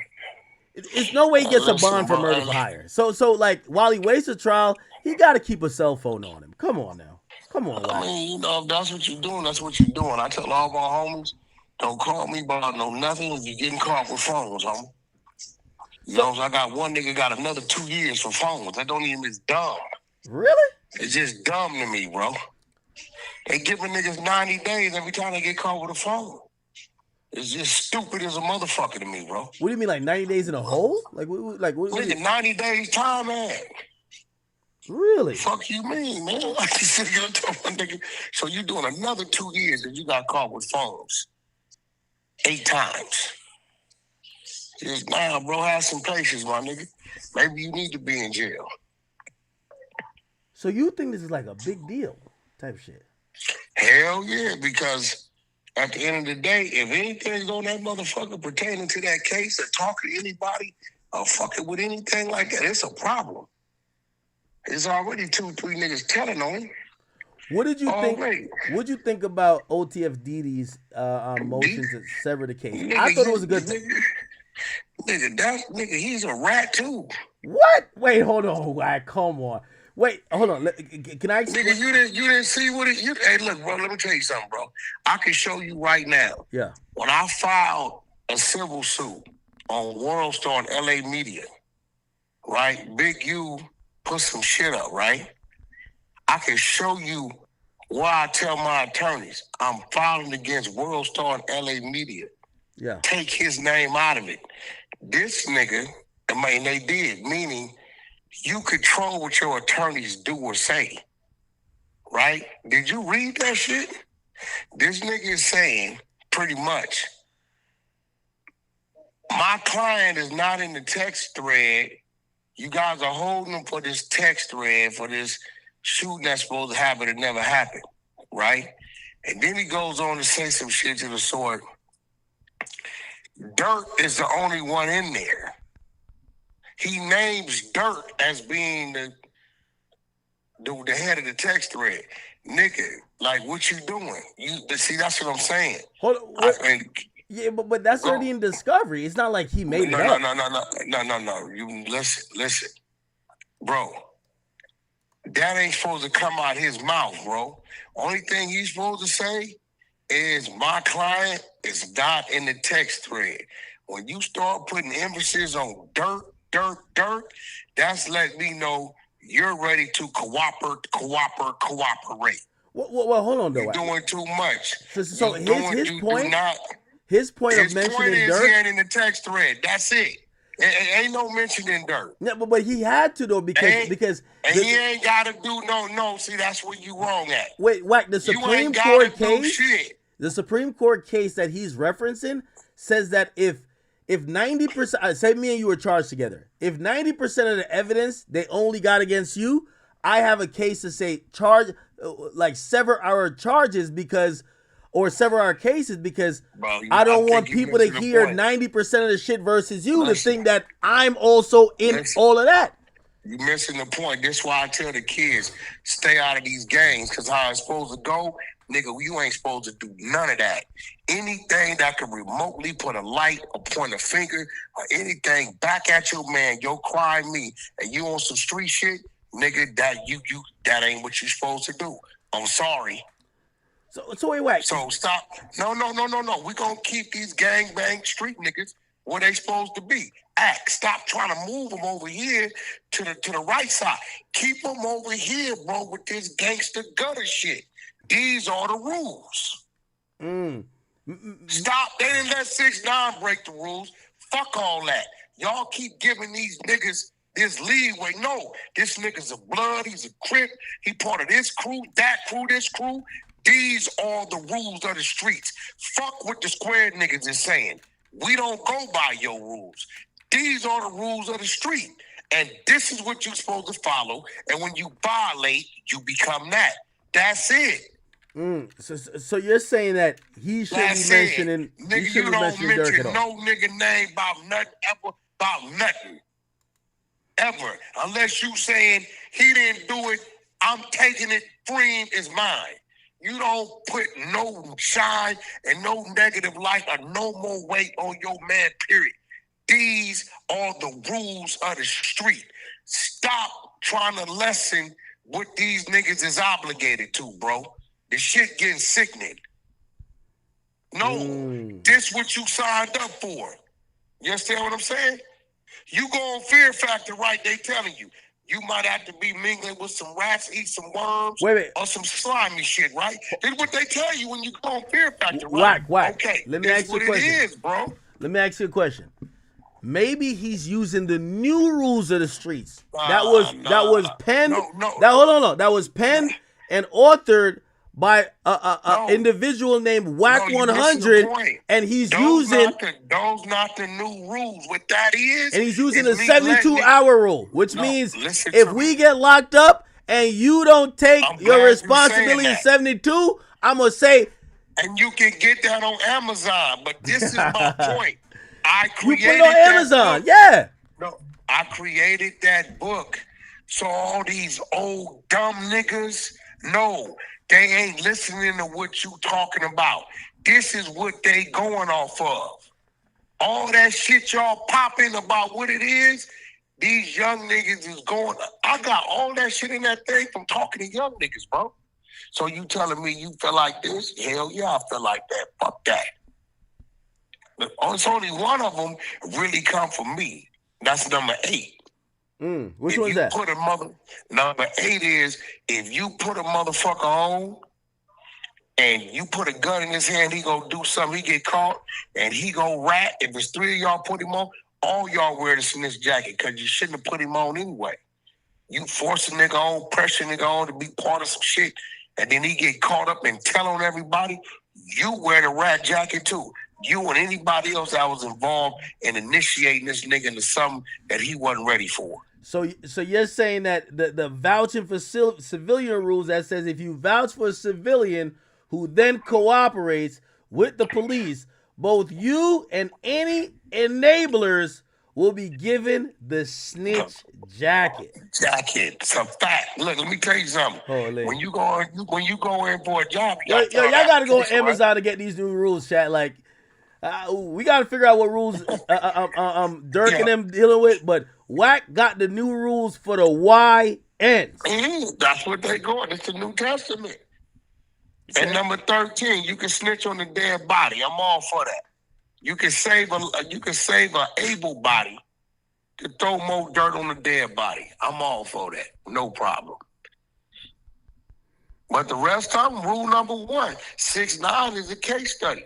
You snitch on me, I can snitch on you back. The case study is 6ix9ine. When 6ix9ine got up in there and they hit him with the kingpin, tried to give him 47 years, and he heard all these niggas was putting everything on him, what did he do? He told on them back to save himself. Okay, what does Durk do? What does Durk do? Man, Durk can't do shit.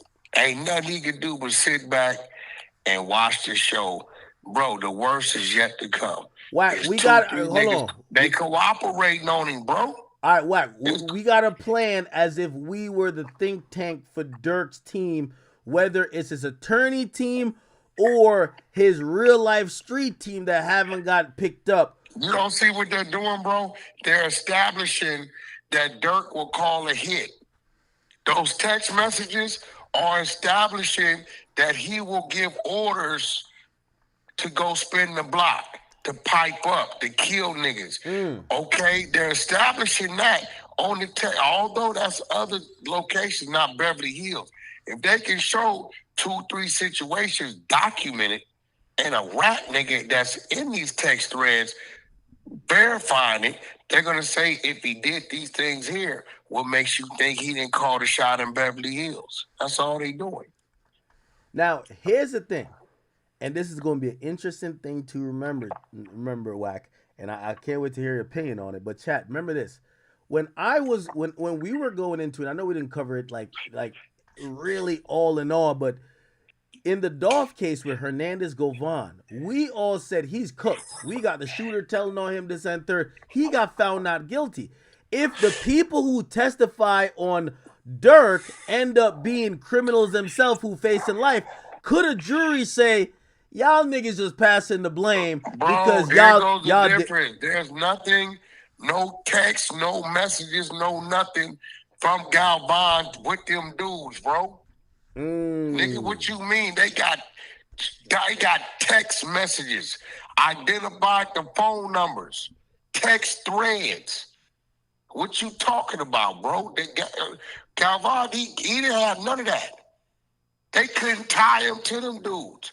The dude said the nigga dropped the money off, had a ski mask on. Come on, bro. This is a whole nother dumb shit, bozo shit. Niggas playing kingpin type shit, bro. That's what it is. That's what it, bro, they have text threads. Somebody gave it up. So you're trying to tell me that Durk is cooked, stick a fork in him. Yeah, it's just this niggas talking. They're using all that to show that he will call a shot. And all them niggas, and all that, then it's another thing, right? I'm going to be real. Niggas don't fly into San Diego to get a rental car to drive to L.A. Maybe they don't like traffic. Bro, if you don't like traffic, you don't fly into San Diego to get a rental car to drive to L.A. Nigga, that's traffic. Nigga, you got to come through San Diego County, Orange County, then cross in L.A. County. What the fuck are you talking about, bro? You don't fly into San Diego to get a rental car to drive to L.A. Maybe they want to see paparazzi. They didn't want to see paparazzi. What do you mean? He came in on private. They came in on commercial. What are you talking about? You're coming in two places, either L.A. or Van Nuys, private. They came in commercial. Yeah. All right, okay, Wax. So that shit makes sense, bro. I'm listening to you and I'm hearing exactly what you're saying. The only thing, this is my only retort, and like on a serious side, I'm like, what you're saying is absolutely right, but remember, they got to sentence a man to life by basically saying he's guilty of murder for hire, and the only thing that, like, yes, some of these things look suspect. Why'd you go there? Why are these people going there? Why'd you send this message? Bro, but nothing. That there's no message that they got that says where Durk says y'all killed that nigga Quando yet. Nothing says that. No, you missing the point. Okay. They got a witness already cooperating on that. Been had one. We just ain't seen what they said. It's 3 shooters. One of the shooters is cooperating. Yeah, that's true. Yeah, so that's cool. Yeah, that's I don't know co-conspirator what too. the fuck. Yeah, I don't know, nigga. You don't need too much more than that. One of the shooters is cooperating. Then in the paperwork, you got the conversation. They say they had it in and out. The other 2 niggas was figuring out how they getting paid. All that's in the paperwork.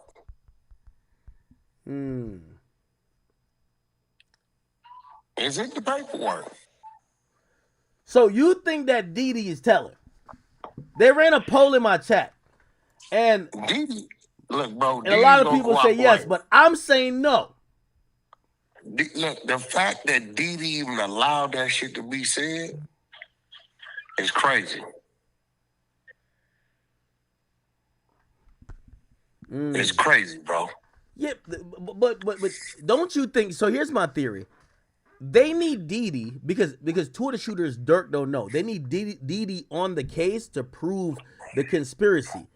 If Didi's case is separate and they can't use Didi against Durk case look better because he could be like, yo, two of the niggas who killed him, I don't know them niggas. I don't know them from a can of paint. How the hell bro, you gonna... that's not gonna happen because your management booked the flights, the hotel rooms, and the cars. So, you know, what you mean you don't know them? They're down there for you. But you got to remember, academics, he was down there to interview with you, nigga. Oh, I'm glad you mentioned... No, Whack, that's different. Nope. Whack, you got the timeline wrong. The interview with me, and we just read it. Interview with me was in April... No, hold on. We just read it. It's in May 2023... And the murder happened in August 2022. This was a good... Well, that wasn't you. So... No, he went there. Suppose he did a podcast. We can't find what podcast in his chat. We've been looking for it. And then not only that, here's another point, right? He says, and I understand what he's saying, don't put my name on the rooms. Meaning he don't want his name on the incidentals, right? Because you know niggas be smoking 10 shit. You know how that shit go, right? I'm the same way. I'm going to pay for the room, but you niggas putting your own card on your incidentals, right? So that means you're aware of who's coming. That's in the work. You are aware of who's coming. You know what I'm saying?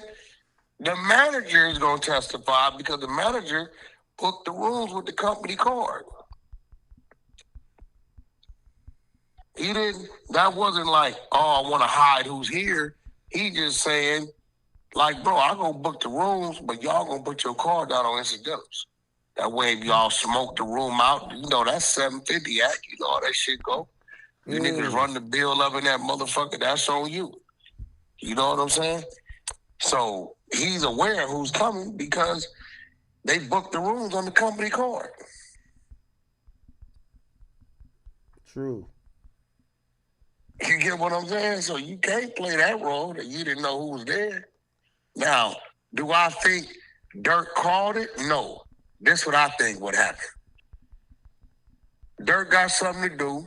He called up top, yo, fly them niggas in, we got to move around.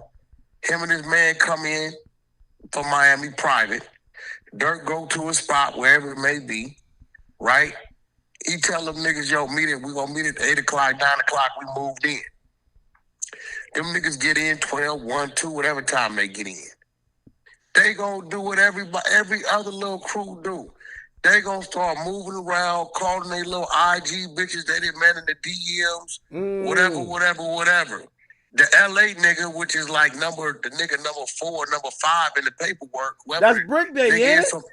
Look, whoever the nigga is in LA, right, hold on, right, calls and tells these niggas as they moving around, doing whatever they doing, right? Durk at his crib, he chilling. I'll get with these niggas 8:30, then we gonna do what we gotta do, and then whatever, right? They get the call. Yo, that nigga Quando in town. What? Seen the nigga at the booty boo. You bullshitting. Yeah, nigga moving around with some other nigga there in a black car. We got eyes on the nigga. We being in the lobby, whatever. Know what these dumbass niggas do? That's why you can't fuck with little dumb, stupid, little dirty niggas. Know what they do? Go on over there, fuck these cars in Durk up under the company name. Fuck all that. Whack, you've done some shit like that. You put some work in. I ain't never did no dumbass shit like that, bro. I ain't never did no dumbass shit. You ain't never booked like a hotel on the 100 Entertainment and equipped the nigga with the Stoli? No, nigga, whoever's with me is business. I don't bring no dumb, stupid ass niggas. Can't come around me like that, bro. Yeah, I'm gonna be honest with you. That should have been a bring no FaceTime dummies. call. Like, I don't know I don't why. bring no dumb. I Bro, think he listen. thought it was being slick when he said that, but like it reads wrong. It's like Tory on that voice, that call when he was in jail. Yeah. Like, he don't really say nothing, but in light Yeah. of everything else, it looked crazy. Bro, Durk had no idea them little niggas was gonna slide like that. Trust me, he ain't that stupid. And ain't no nigga. He had some real dumb niggas with him. Bro, these niggas killed the nigga across the street from the Beverly Center, bro. I don't know what the fuck these niggas or what the fuck they think they at.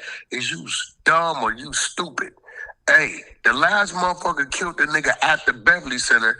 They killed Dollar. Let me tell you how equipped that shit is. The murderer killed him in a valet in the Beverly Center, right? Mm-hmm. They tracked that nigga camera to camera, ATM cameras, all the cameras, all the way to LAX, and tapped the nigga on the shoulder at the gate and said, "Come with me. You're not getting away." Ain't no way Durk been playing LA too long that he's gonna advise a motherfucker to hit a nigga in some cars registered to him in Beverly Hills across from the Beverly Center. No way.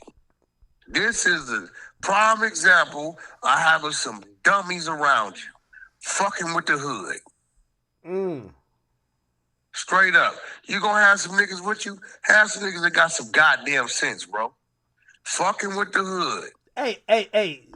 Can I ask, okay, let's take it off of Durk a little bit, but I want to ask you a question in theory. They said that Durk basically told the niggas in O Block, yo, if y'all niggas not sliding for Vaughn, we might have to get some niggas to get y'all clapped. Is that real or what? Because niggas was saying Durk wasn't about it. Niggas is finding out that Durk was all the way about it.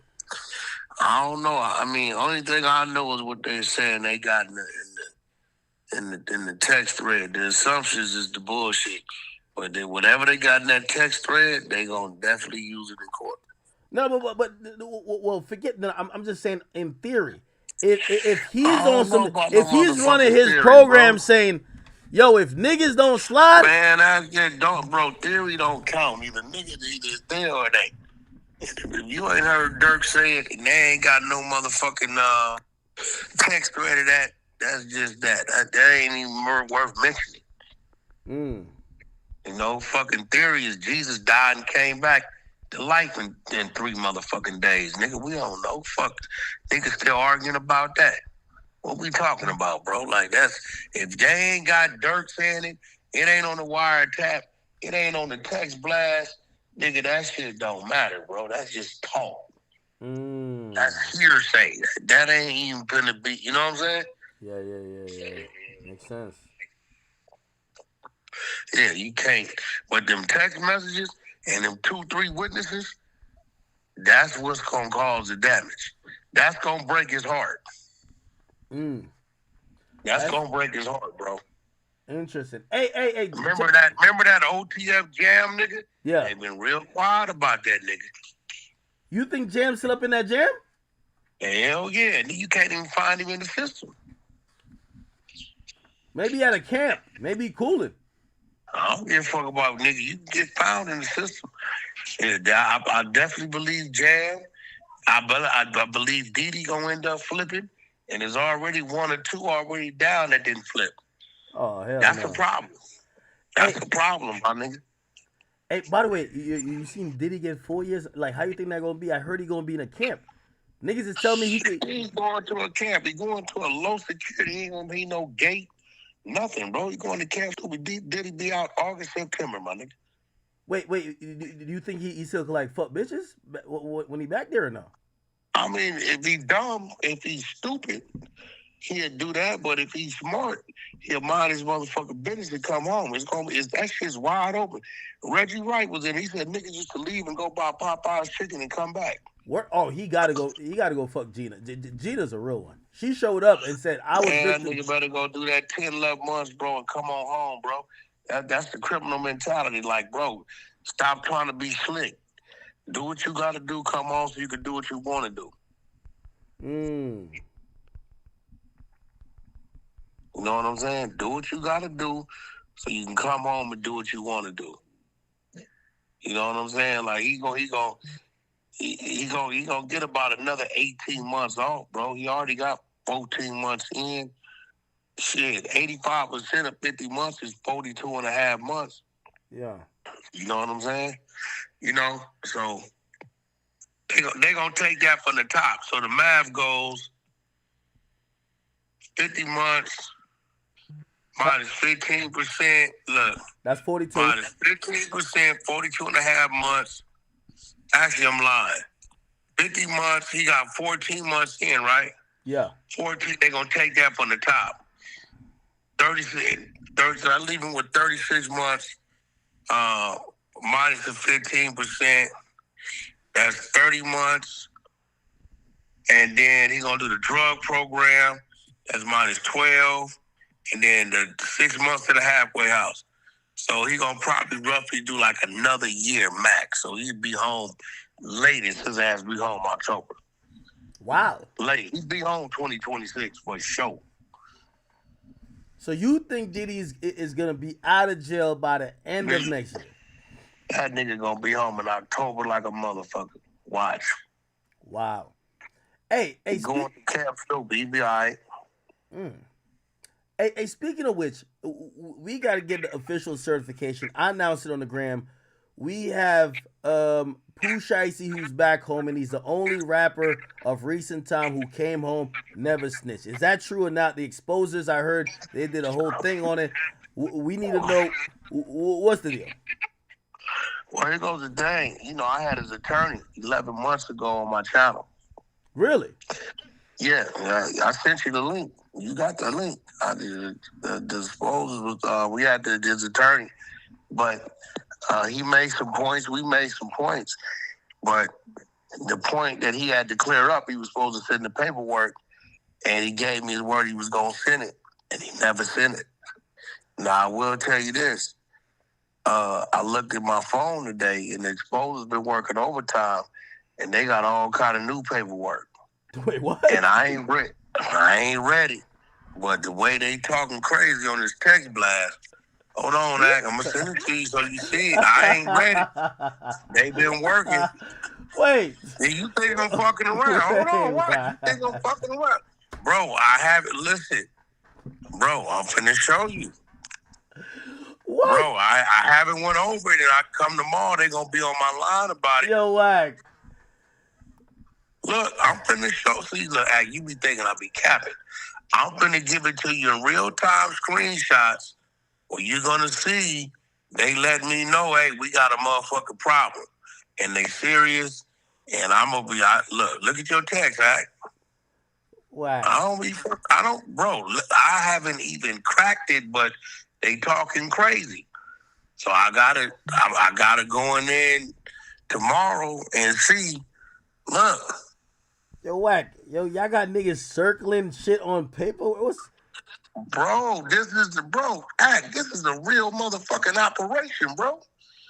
Nigga, I got 51 spies. Then you got the Exposers. We got paralegals. We got attorneys. We got motherfucking PI. We got all. Bro, you looking at, am I capping? Look, I haven't even had a chance to respond but once. You see they at me. Look, you reading it. They got the PDFs. I don't even want to open the PDFs. Yo, Wack. They done found everybody proffers. Wack, please just delete this message thread, man. Bro, Pooh Shiesty, whoever victim 1 and 2 is, listen, bro. Look, you see what I'm saying. I haven't even had a chance to address it, but I will tell you this, that when we had his attorney on, didn't I send you the link? You got it. Wack, Pooh Shiesty, one of the good ones, man. This ain't got nothing. Listen to me, bro. Hear me out. I did my due diligence and brought his attorney. Is this it? Yeah, here you go. You got it. I sent it to you yesterday. I brought his attorney to my channel for 2 hours. I was look, when you go over that, look, you got it. I did that shit 11 months ago, but the attorney was supposed to send us something to clear a part up. He gave me his word, and I knew if he sent it, it was either gonna clear it or it was gonna show some shit. So what? You trying to say that Big Brr ain't solid? What? No, what I'm saying is all day today, I've been down there. Me and R&B had a meet down there with this company called Echo, which is gonna be some crazy shit. I gotta plug you into that. But and throughout the day, as you see, look, you see what they've been sending me. The exposer's been at work. I don't know what triggered them, but you look, they bro, look. They sending the paperwork. You see what they saying? What? You gonna read what they saying? They sending the attachments, PDFs. I haven't had a chance to look at it. What? But come tomorrow. He gotta be solid. He the only nigga who shot a nigga over a pair of Jordans and shot a security guard because he keep his own fire in the club and he came back. He came back no telling. Like we need that. We need that. Hey, bro, I'll bring one of them exposers on here. Keep fucking around. Who then did the research? All right. You know what I learned about Wack? You can't, like, when he starts saying shit like this, he wants you to give him the reason to put some shit out. Wack, it's okay. What? It's okay. Just tell them to deactivate bro, for this one. What I'm telling you is I don't know fully what they found. You see that throughout the day they sending me this shit. But they sending the documents, the PDF, the paperwork, they circling shit, they telling me what they see. You see it, bro. Like, you look, you see it. Yo, what? These rappers gotta hate you, bro. I ain't gonna lie. They hate me too, but they gotta hate you differently, my nigga. Like I mean, bro, listen. This ain't even my. I mean, listen. But at the end of the day, come tomorrow on the other side of the clubhouse, they're gonna pull me in that room, and they're gonna present this shit. Can't you run interference like kind of what you try to do with Thug? Run a little bit of interference. I never ran interference with Thug. On your platform, I told you what he did was wrong. It's bad. It's telling. I just wasn't going to call him by his name. I never, you know what I'm saying? I was letting everybody run their play. You know, the shit didn't get loud until I got mad, and now it's loud. But with this shit, I haven't looked over what they sent me, but they sending me shit. You see it? You looking at this shit, bro? Yo, Wack. We gotta have everybody can't be a rat. Somebody gotta be solid. I think Shiesty. Nah, 6ix9ine even told. He said it. He said everybody tell us. He knows. Okay, this paperwork is United States of Lontrell Williams Jr. Wherever the fuck that is, maybe that's, I don't know. You open the PDF? Oh, I'm open now. This is Jaden DeRosa. You want me to send them to you? I send them to you. No, I don't send them to you. These shits is live. And then there's another one with Bobby Brown. And from the footnotes are saying, wait, oh shit, they got even the one with everybody's signature. On October 9th, 2020, in Bay Harbor Island, Florida, Williams Jr. Brown, what does this shit say? DeRosa and other associates arrived at a meeting to acquire marijuana, codeine, and sneakers. During this meeting, members of the group brandished firearms and assaulted victim 1 and 2. Following the assault, the group departed the scene with the victim's marijuana, codeine, and sneakers. Oh, people start talking. This is what they talking about. Okay, yeah, this shit gonna get interesting tomorrow. I ain't seen this word. The footnotes, you gonna read the chat, your footnotes? Wow, I'm not reading that. We celebrating Shiesty coming home, They man. said all 3 co-defendants proffer and plea deals. They all told on victim 1 and 2.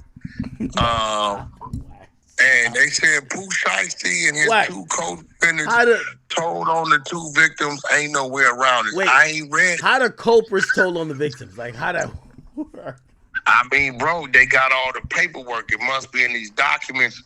It's I haven't read it. It's just the footnotes they sent it. I ain't read it, but they know not to send me nothing without no paperwork. So the fact that they putting footnotes under the paperwork, whatever they're putting in the footnotes is in the paperwork. That's 99% of the time. That's what it is. I personally haven't read it. Come tomorrow on the Hunter side of Clubhouse, they're gonna be going over this shit. So again, I did What a room time are y'all going over it? Because I gotta hear this shit. Shit, we probably gonna do it. We're probably doing an 11 o'clock room tomorrow. Yep. 11, 12. So that's like Okay, so if the paperwork come back to show that he's solid, you'll say he's solid. Bro, I did a whole 2-hour room. I found the nigga's attorney and had him on my YouTube channel to try to clear the man. Right? And within talking about it, all the shit came up. And I'm like, okay, where's that at? And the dude said, well, I got the paperwork right here. And I'm like, well, you got to send that because if not, what we're reading right here stands. And like, you're right, I'm going to send it. Dude never sent it. I came front. So if you listen to that 2-hour clip I just sent you, maybe you want to drop it in your chat or whatever, I'm trying to clear him. But as of today, I don't know what triggered them. The exposers and they ain't went to work, and I don't know what the fuck this is they have, but I ain't read it. So hold on. Whack, can we play a game? I gotta play a game. We gotta do like quick answers. It's either you gotta pick a side, and I know you're a man like you don't straddle the fence. I'm gonna say a name. It's word association. Rat or not? Okay.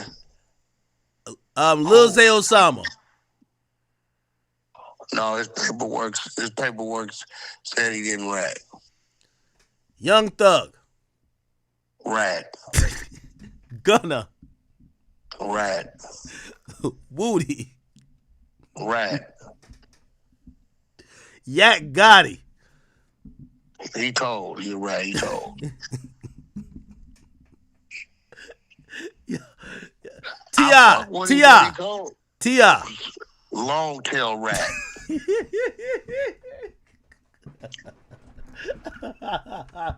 I fuck with Yak, but he told me. When he told the people, if he let me out, I can go get some more information. Yo, word association is crazy. Oh, I fuck with Yak. I talked to the nigga on the phone, but he told my nigga. It's what it is. Yo, Chad, give me a couple more names. Charleston White. Rat. Definitely rat. I don't understand. You watched it. Oh man. 6ix9ine. Yeah, 6ix9ine told. QCP. What's 6ix9ine? Hold on, before we get that. 6ix9ine, one thing about him is he owned his shit. That's why I fuck with him. He the only motherfucker owned it. Nobody else want to own their shit. QCP's a civilian. Oh, man. Rollo. Oh, yeah, he told. We got his work. Yeah, Rollo told. He's 12. Yeah, QCP's a civilian, my nigga. That's like saying you. You know what I'm saying? Y'all better leave that. That nigga got legal security. If you go over there playing with him, they gonna kill you because they got a job to do. And that man is a businessman. Oh. He ain't no motherfucking street dude. I got another name for you because I was arguing with somebody about this because they tried to say this guy was, but I think you won't clear him. Drake. Drake can't tell on nobody. Exactly. There you go. There you go. Yeah. Drake and QCP is in the same. They were saying Drake filed a lawsuit against Universal was ratting. I said no, that's a civil suit. That ain't no motherfucker. He's filing that's business. It may not be good business. Pee Wee Roscoe. Oh, yeah, he's a rat. Yeah, he telling the people why y'all ain't got the other dude. He the one, who did it because of him. Yo, chat, man. Hey, listen, chat. One thing with Wack, he is straight shooter, man. He is straight shooter. Like he not gonna go around. He not gonna go around the bushes, man. I mean, that's what it is. Finesse 2 times, rat. Finesse. Oh, I remember they were calling him finesse. No, like tell 2 times or something like that. Yeah, yo, man, we put all this work out. I had the niggas he told on Clubhouse. They gonna got out. Yeah, he's a rat. Oh. Did the niggas know that he went to jail for shooting out a female's back window of a parking lot at a club?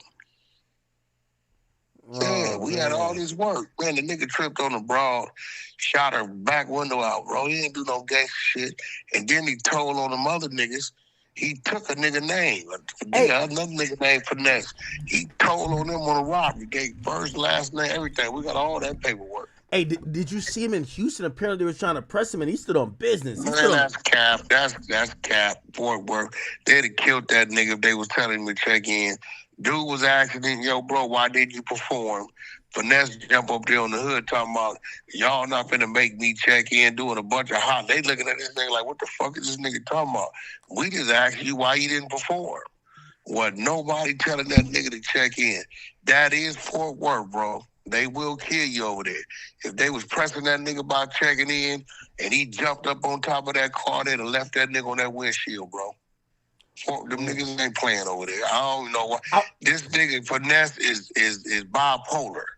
He jumps on the car. They like, yo, bro, why you didn't perform, man? Nigga paid to see you perform. Nigga, y'all ain't gonna make me check in? But what the fuck is you talking about, bro? What are you talking about? Hey, I have one more name for you, but I'm scared to ask it because this guy been getting a little belligerent, and I don't want him to say that I'm playing internet games with him. Oh.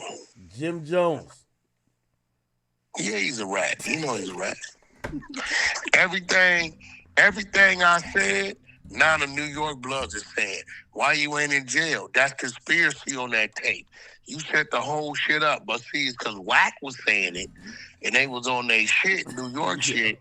They was ignoring it. Now, all the New York Bloods is saying the same exact shit that I was saying. But you expect Jimmy to tell, bro. Cool to be. Yeah, rat. Straight rat. Cool to be said he paid Daniel Martinez paid him money to go have shots fired at Chief Keef at the W Hotel in Manhattan Times Square. That's a fact. I got the DOJ paperwork on that. Yo, I ain't gonna lie to you, man. Yo, this exposure shit you started is like, I think, niggas was living. All right, what about Freaky Zeke? Straight rat. We made him read his own paperwork on Clubhouse. We tricked him and had him thinking he was gonna read some rhymes. We had this dumbass nigga. We like, yo, bro, we wrote these bars, read these bars. And nigga had no idea we gave him his snitch paperwork. We got him read his own snitch paperwork on the 100 side. Straight bozo. Yeah, he told. Yo, Wack, I ain't gonna lie, man. I think, these niggas hate your guts. Who do? I ain't gonna lie. Yo, that's how y'all seen Jim Jones? Oh, man. Jim Jones was huffing up. But you know what I get to realize he was talking about? So 6ix9ine recently was talking about, like, there's like this big, this extra big blood, like the top blood over here, like Mel Matrix. He came home and 6ix9ine was clowning him. So we reposted it, like, we repost everything 6ix9ine said, you know what I mean? Like, with media. Yeah. Yo, he was mad. He was like, yo, y'all see the internet games y'all are playing? Somebody could get hurt over this. But it ain't no games, though. That's the truth. Let me explain something to you. See, these niggas is slow, right? All these years, ain't none of them dudes pressed Jim Jones, right? Now you got one of the top dudes over there, the nigga named, who? I don't know, Bond dude, some shit, right? You pull it up. They pressing the shit out of Jim Jones, right? And they saying, Jim Jones, you pay for your flag. Your flag is revoked. Come over here and get a put off, right? Let me explain to you what's going Wack, on. where you getting this shit from, Wack? Nigga, I can send it to you right now. What are you talking about? What? What you want me to send it to you? Nah, don't say it to you. But this is true though. I'm gonna take it. Yeah, what you mean? Nigga, they been going at that nigga all week. All week. On his line. Hold on, nigga. They is on his ass. OG blood, nigga. But here, this what's going on. Let me tell you what's going on. I'm going to wake Jimmy up because I think he's slow to the game. Mel Majors came home. As you know, all these dumbass street niggas think niggas got $700 million, right? This is their thing, right? He came home. Now, I seen Jimmy. He was mad icy. Okay, He's got to use a little Rogaine, like the joint, because he was mad grayed up. Like, I ain't gonna lie to you, it was the first time I got pressed by a dude that is like fully gray. Like he was, but he looked active. He looked muscular. I was wondering how he had that much muscle mass. Maybe he's taking creatine, I think. But he was muscular. Bro, listen. I think it's the burpees he do. Here you go. Look, now you gonna play this shit now, because every time I tell you something, you act like when I'm telling you ain't real. You gonna play this. This is New York shit. So before you play it, this is the play. Mel Majors come home, right? He thinking Jim gonna hit him off with $1 million, right? Jim get a nigga a chain, probably 5,000, right? So you know what Mel do? He released the half. He tell all the old niggas to start pressing him. Pressing him is gonna run him back to me, then he gonna have to pay. That's what's going on. Ain't no way these niggas just start doing this, right? The way they doing it. Right. This is why they tell you to stay out of East Coast business, man. This is some New York shit. Check this out. Nigga, if your motherfucking ass is a public figure, you on the internet, your ass is grass, nigga.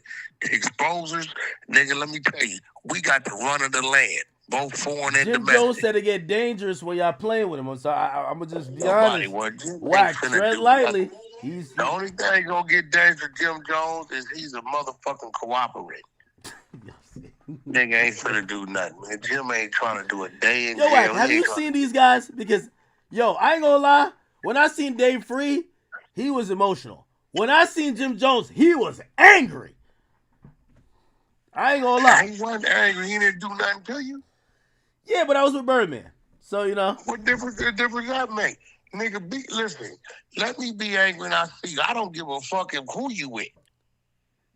Nigga, it's up. If it's up, it's up. Well, don't set it off for next time. What I'm trying to say is that he was mad at 6ix9ine. He didn't mention, I thought he was going to mention you. He ain't mad at 6ix9ine. 6ix9ine has been on 4-5 years. Nigga, he ain't mad Black, at 6ix9ine. are you allowed in Harlem? That's what I got to know. Harlem. 150-something street in apartment 4H. That's his spot. Okay, well, listen. End of the day, he ain't finna do a motherfucking thing to 6ix9ine, right? Yeah, he ain't because he don't. Yeah, they don't really try to do nothing to 6ix9ine. I realize that. I don't know though. He ain't finna do shit. That's cap.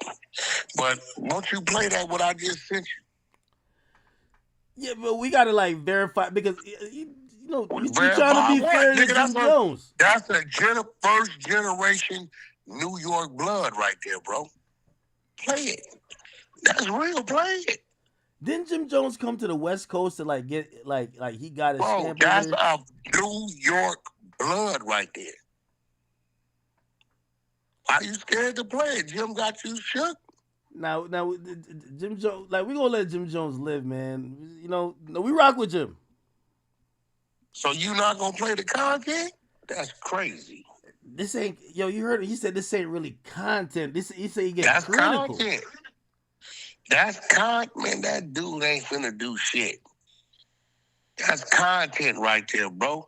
They own him. Jim Jones. I think Jim Jones control all of the 9 trade dudes now. So listen, 6ix9ine out of. Now you saying shit like that gonna get him hurt. Well, that's what I gotta be mad. The way he was mad, I'm like, Okay. I felt I pissed the whole gang off. I'm like, I didn't tell all y'all 6ix9ine Okay, did. so why he ain't went over there? Dude is in New York telling him, come over here for your put off, you bitch ass nigga. We was making you pay for that flag. Chill out. All right, Bro, hold on. right there, Yo, play Tjay, the give me another content. name. Give me another name. We gotta get off of Jim Jones. Bro, play the content. You brought the nigga up. I feel like I'm gonna walk outside my house and see Jim Jones doing push-ups or something like that. Like he gonna be tight. Man, Like, that nigga need to go do some squats. Yeah. All right, who else, Chad? Who else? Hey, what about what they said? What about Boston Richie? I don't really know, dude. I hear he did something, but I don't know his case. I don't really know nothing about the dude. I don't know his music. I don't know shit about that dude. I don't even know nothing about it. Chat, y'all got two more names. Y'all got two more He names. ain't on my radar at all. Chat, y'all got two more names. Y'all just naming all type of stuff. Chat, we are not playing that content. We're gonna verify first. This might Play be like that a content. fan. Nigga, that's from 050 China, original Brim, nigga, New York Brim. And that's Fondue, nigga, first generation blood. New York. That ain't no West Coast shit. That's all New York. That's fresh off the press. That's weird. You're scared to play the content. That's crazy. Nah. Jim said shit get critical with him, so we want to double and triple check. What you mean? Jim already responded to the niggas. Jim ain't respond. Yo, Whack, you Oh, my mama, he responded. Yo, Whack. What? You think I'm lying? Whack, stop it, Whack. Stop it, Whack. Hey, Whack. Oh, they got one more name. Boosie. Who? Boosie. Rat or not? Yeah, he told. We broke that on the 100 side. You know that. The nigga told. We got the paperwork. Yeah. He said it was his security guard's gun. Security guard told him it wasn't my motherfucking gun. But that ain't fully telling why. Come on now. Like his man was taking the charge for him. Hold on. They snatched him out the car. His security guard got a legal firearm, one gun he checked on the plane. Nigga, this is a dirty gun. They tell Boosie, you have the right to remain silent. We advise you not to talk to your attorney. Get here. No, that's the security gun. That ain't my gun. Whoever they put that gun on catching the charge. Security is telling them, I'm licensed for my one firearm. That ain't my gun. Boosie saying, that's my security guard's gun. No, nigga.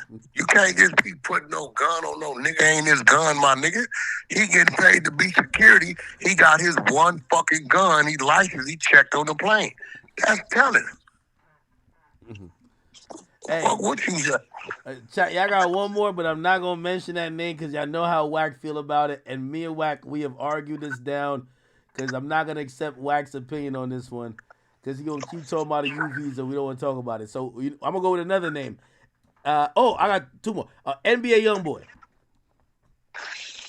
Nah, he ain't never pointing the finger at nobody. Okay, solid. All right, we got one solid, chat. YoungBoy Rocket. And they're saying Jay Prince Jr. He got a sealed file and he beat bitches and take pussy. Okay, at That's least a fact. Well, I can't say at least he's not right. The other things those ones good, but okay. He got a sealed file though. The nigga file sealed though. You remember I posted the sealed files like 2 years ago. And they got one more. You know who gave me that information? Who? 6ix9ine. Yo, and they said Hocus 45. Yeah, he on the RICO. He got a RICO, sex, money, murder RICO in Georgia. And he the only one out on the signature bond out of like 30, 40 people. He the only one out, registered sex, money, murder member. Now what he's doing is, I'm about to drop the flag because he's setting himself up to say, what I told is after I dropped the flag. So, yeah, he's a rat too. He's a mice. He's a mouse right now. He's gonna be a long tail rat in about a year. Somebody told you that. Hey, Wack, I have one last name, and I know you cannot call this person a rat, so we could already solidify them as solid. Little Meech. Oh, he's a rat. Super rat. He told on my 3 niggas. Those my security guards. And then he told the other niggas, did you find the other dope? What? No, there's more shit in the car. Go back and look. Nah, he ain't say that, Wack. Yes, he did. He said there's more shit in the car? Or he just said it's not on mine? The recording. It's on the recording, bro. They got you a ain't video find of the other shit in the car? Ask the chat. They got a video of him saying... I got a video of him saying that. Where the fuck you been? Chat, this true? Yeah, it's true. I thought he was just playing... I thought, like... Well, you're not talking about a scene on Power, right? Because that don't count. No, nigga, real scene. Dude got to go to jail, bro. Do like 4 or 5 years. And this after the police pulled him over, his homie sleep in the passenger seat. This nigga threw the guns on his homie lap. He didn't even know it. Yo, Wack, is this facts?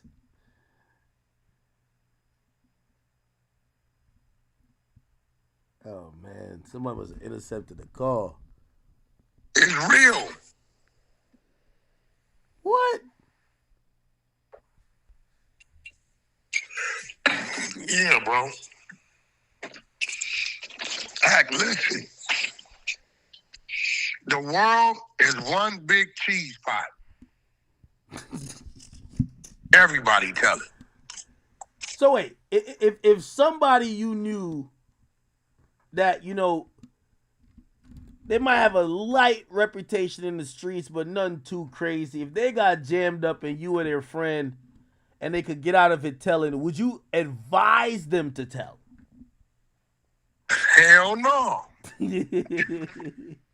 What you talking about?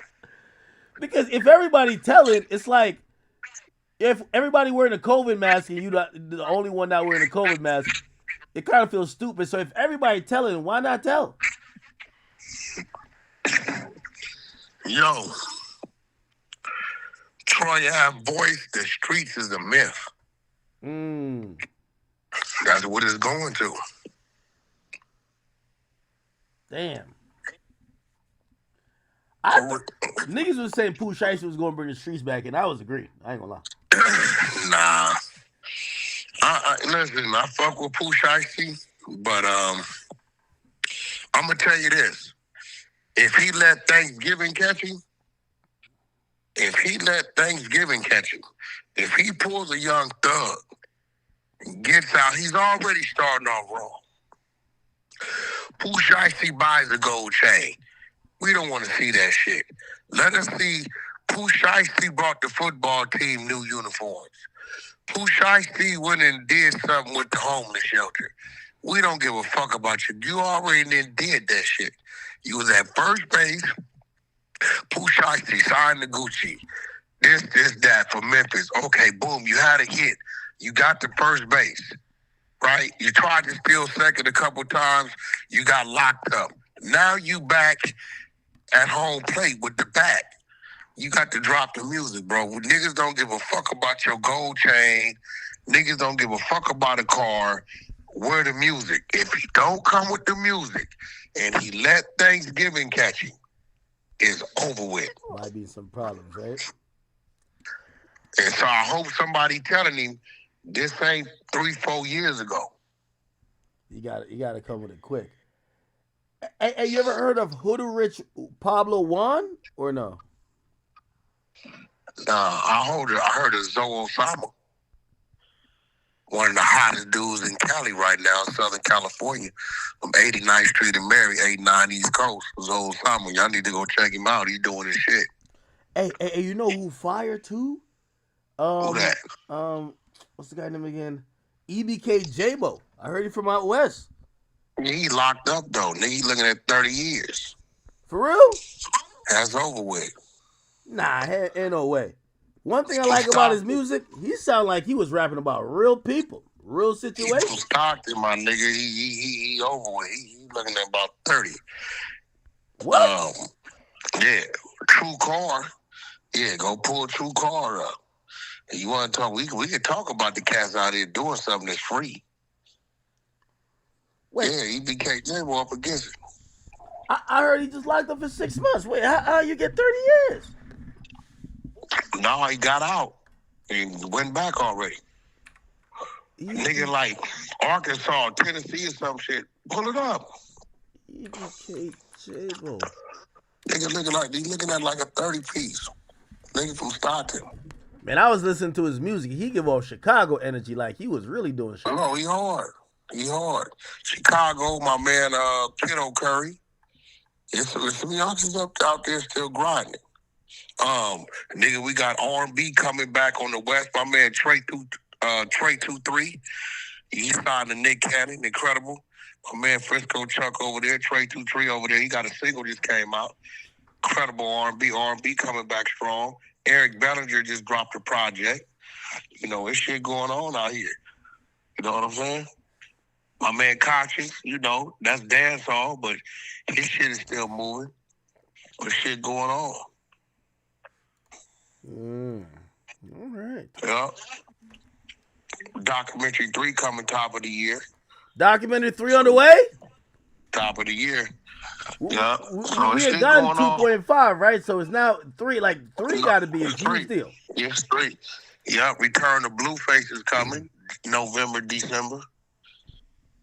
You know what I'm saying? I'm closing this deal out right now. Hey, by the way, I'm glad Blueface put that statement out, man. Like, you know, all respect to Krishan Rock, but once she licked that nigga toes, it's over. Like, we you know.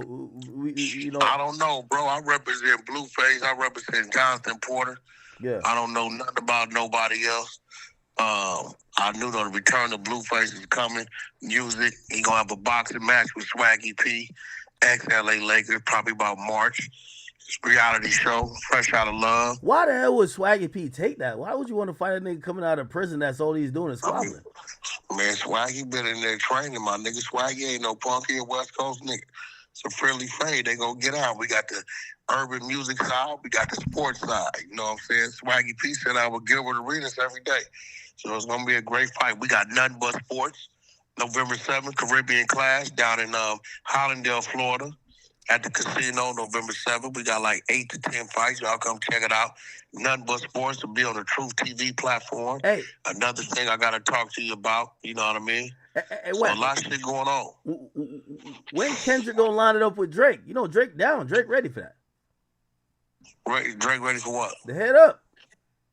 Yeah, we can line it up with Drake and DeRozan. Nah, not Drake and DeRozan. Okay, well, I mean, shit. You know, I don't know. Unless Drake's security guard want to get on with Kendrick's security guard, they'll do that too. Wait, you think Kendrick would duck the fade versus Drake after calling him PDF? That's crazy. We don't fight PDFs. We never called him a PDF. Oh man. Hey, do you think that Drake should catch a head up with Bron? Because Bron been moving a little bit funny. Man, Drake should be Drake, man. He a light-skinned nigga, bro, that licks his lips, bro. Leave that nigga on that side of it, man.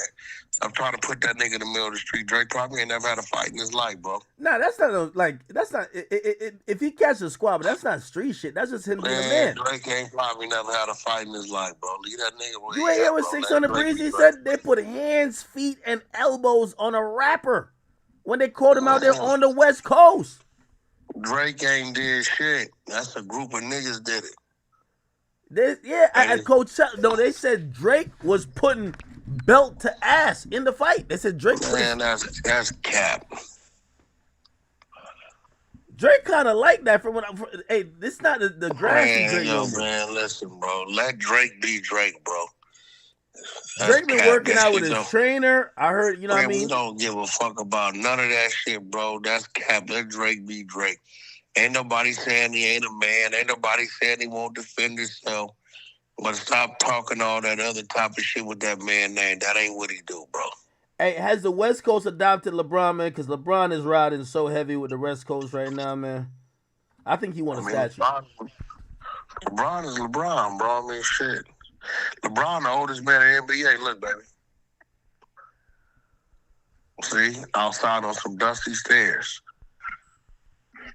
See what I'm saying? Yeah.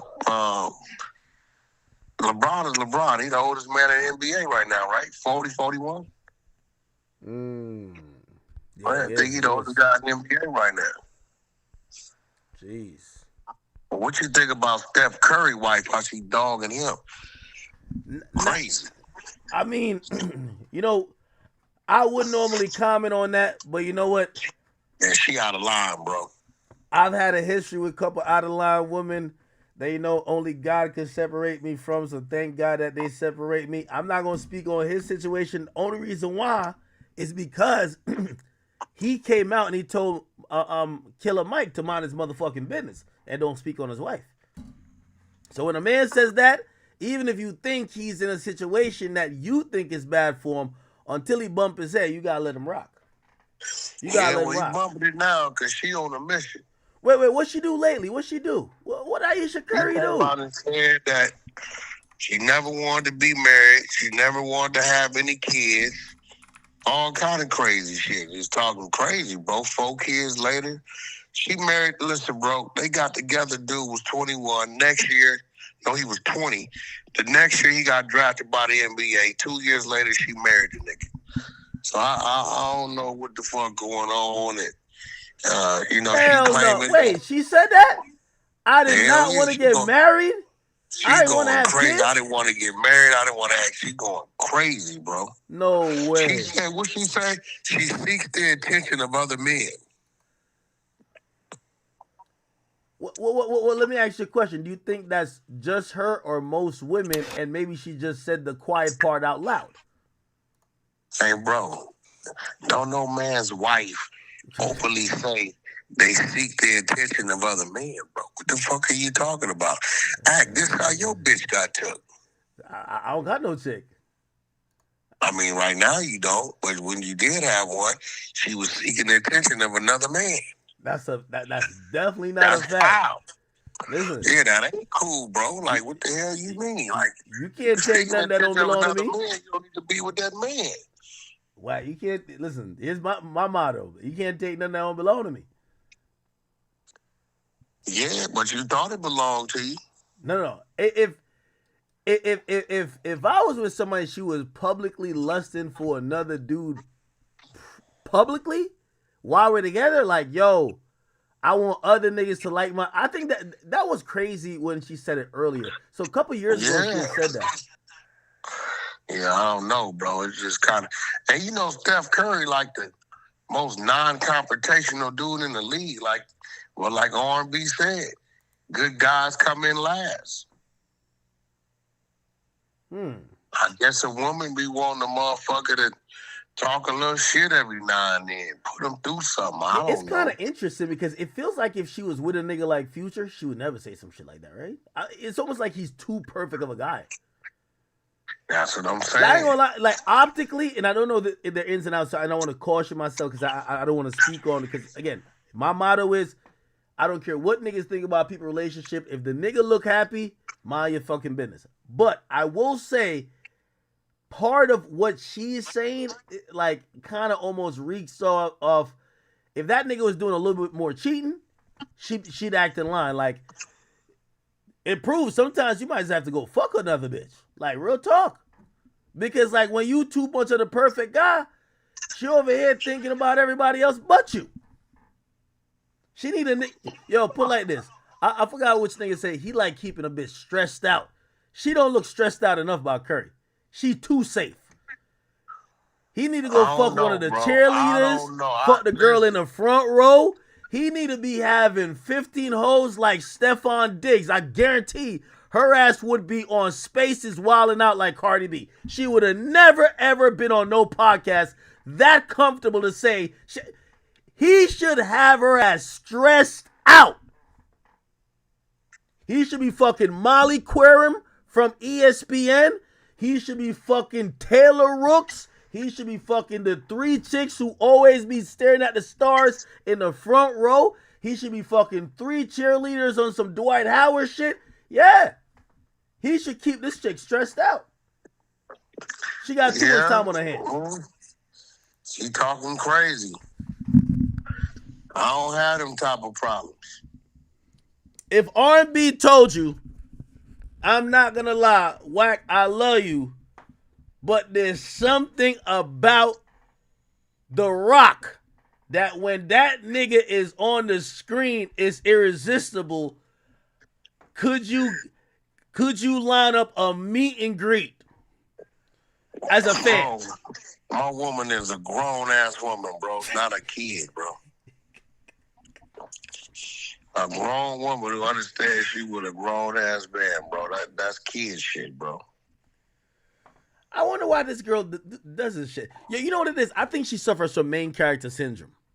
Anytime you see a girl who's not content with, like, she ain't content that people love. She say something that she wants the attention. She said some crazy shit, bro. Yeah, she said she craves other men's attention. Yeah, that's kind of crazy still, but.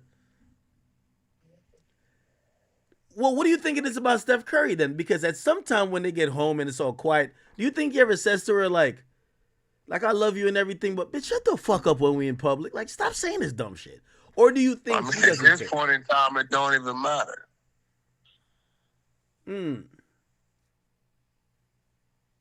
Somebody, it don't even matter at this point in time. It's what it is, bro.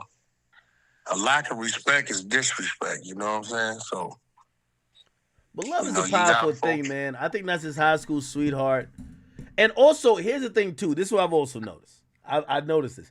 A lot of times when the public... Let me tell you this. A lot of men, we do our dirt mostly in private. And sometimes the girl will do their dirt, or they'll reciprocate with disrespect publicly. So all we're seeing is what she's saying. Maybe he got 15 hoes or like 18 hoes like Tiger Woods that she's over here pissed off about, and she's trying to get her lick back, but she can't really. So she goes and says some dumb shit that may end up embarrassing him. But he don't check her because he know he got this bitch over here, Keisha. He got this bitch over here, Wendy. About 19 right now. Listen, R&B sent Antoinette over here tonight. See, my woman, she give me different women. I got Antoinette with me tonight, bro. Wait, what? Yeah, I got Antoinette with me tonight. Oh, she role play? No, I got Antoinette with me, bro. Y'all got a third chick? No, I got Antoinette with me tonight. Her name is, what's your man? Oh, y'all role playing. Oh, y'all in that kinky shit. Holy. Oh, y'all kinky. Yo, I ain't gonna lie to you. I heard Wack. I heard you talk about your sex life R&B for a little bit, and I felt like you put Adam and Lena to shame, and they're the porn stars. Oh, you bro. It looked like it looked like y'all got whips, chains, butt plug, oil. One point you said you drink the pee. I'm like, this is getting out of hand.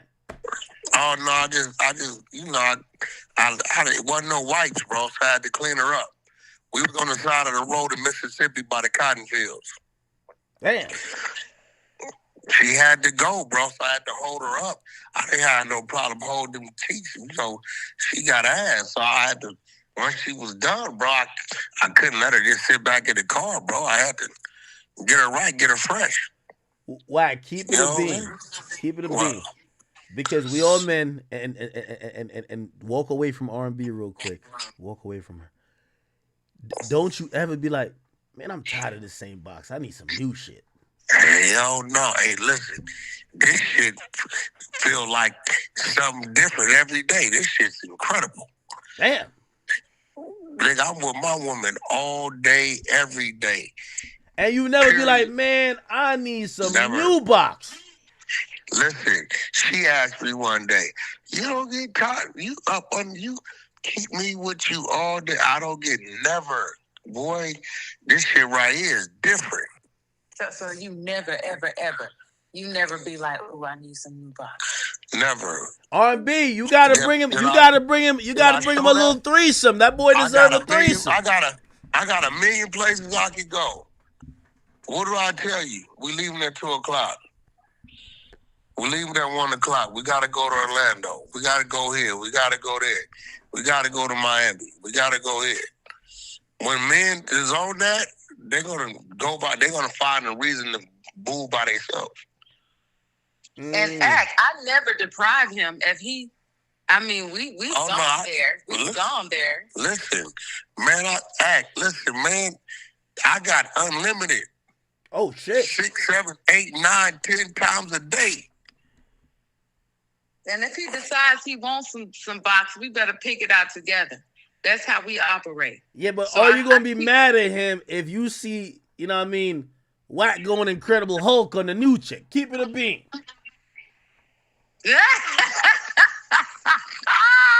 All of a sudden, you see Wack drinking her pee. You're like, what the fuck?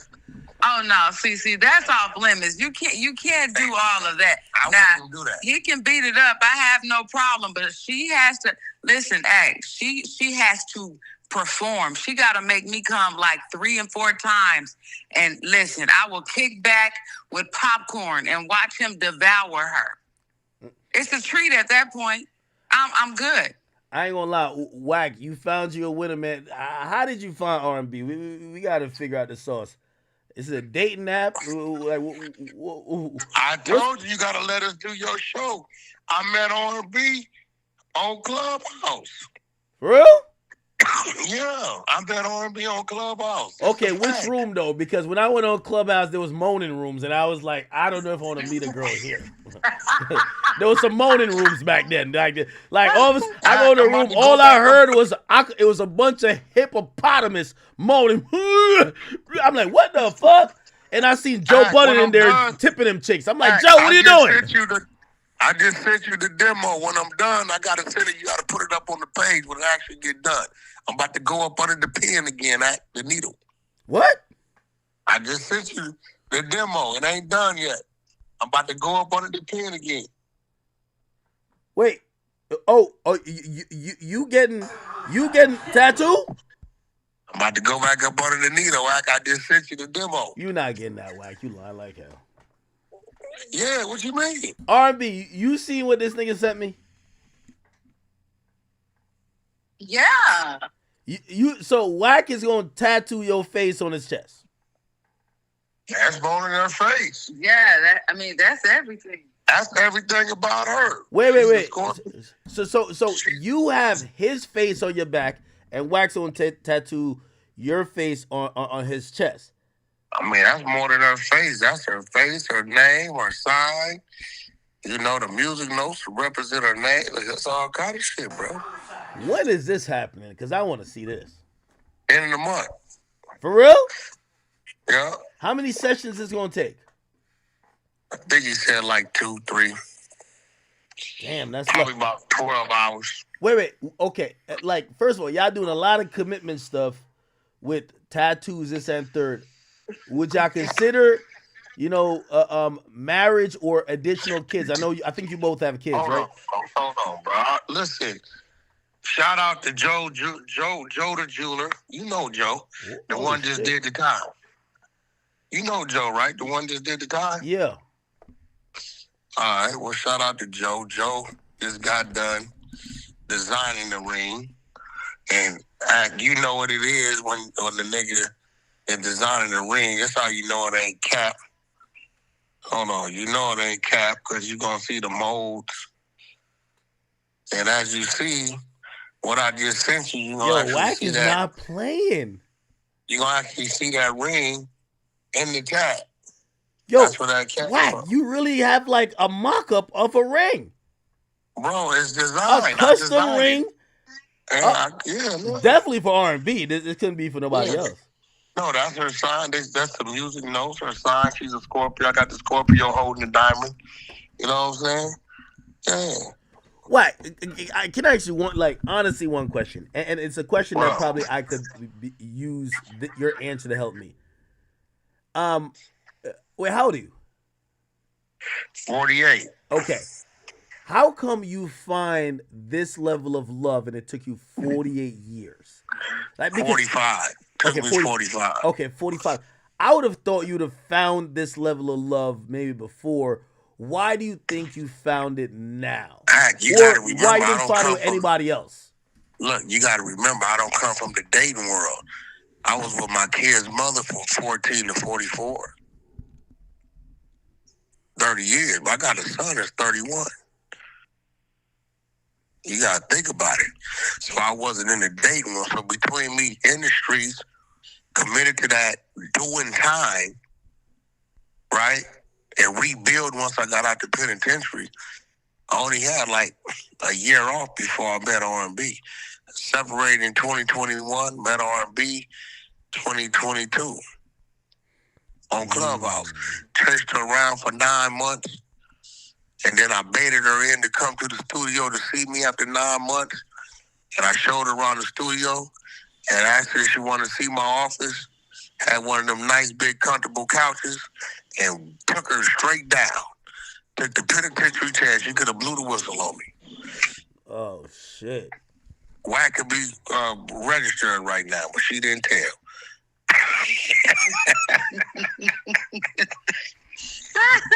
I wasn't gonna tell. I liked it. So basically, y'all at the point of till death do us part. Yeah, she'll do something to me. That's what it is. I do like how you talk about her, dude. You seem like you're very much in love, man. Man, listen, it's a difference between loving through obligation and really being in love, because that's what it is. It's a difference. And you don't know it until it hits you. You can't, listen, let me be real. You cannot, everybody got this checklist. You're going to know it when it happens. Straight up.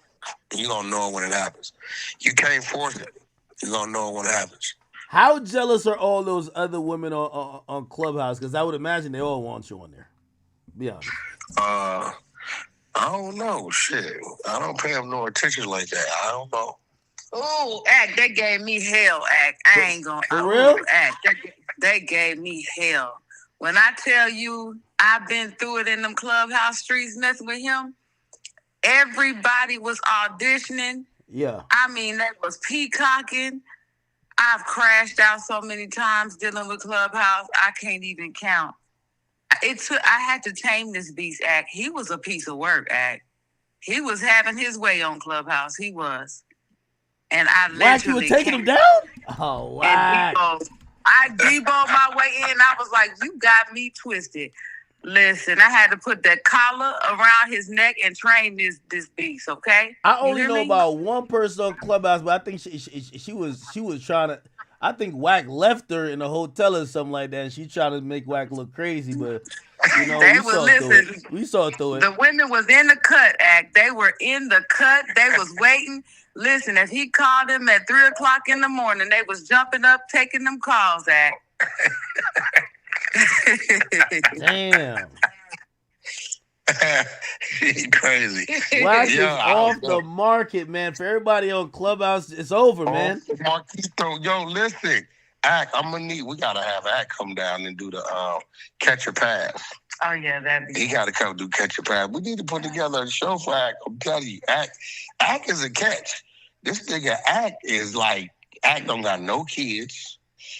He's a successful businessman. The nigga got a big ass mansion. He walking around here in the Echo. He got all the whips. He travels.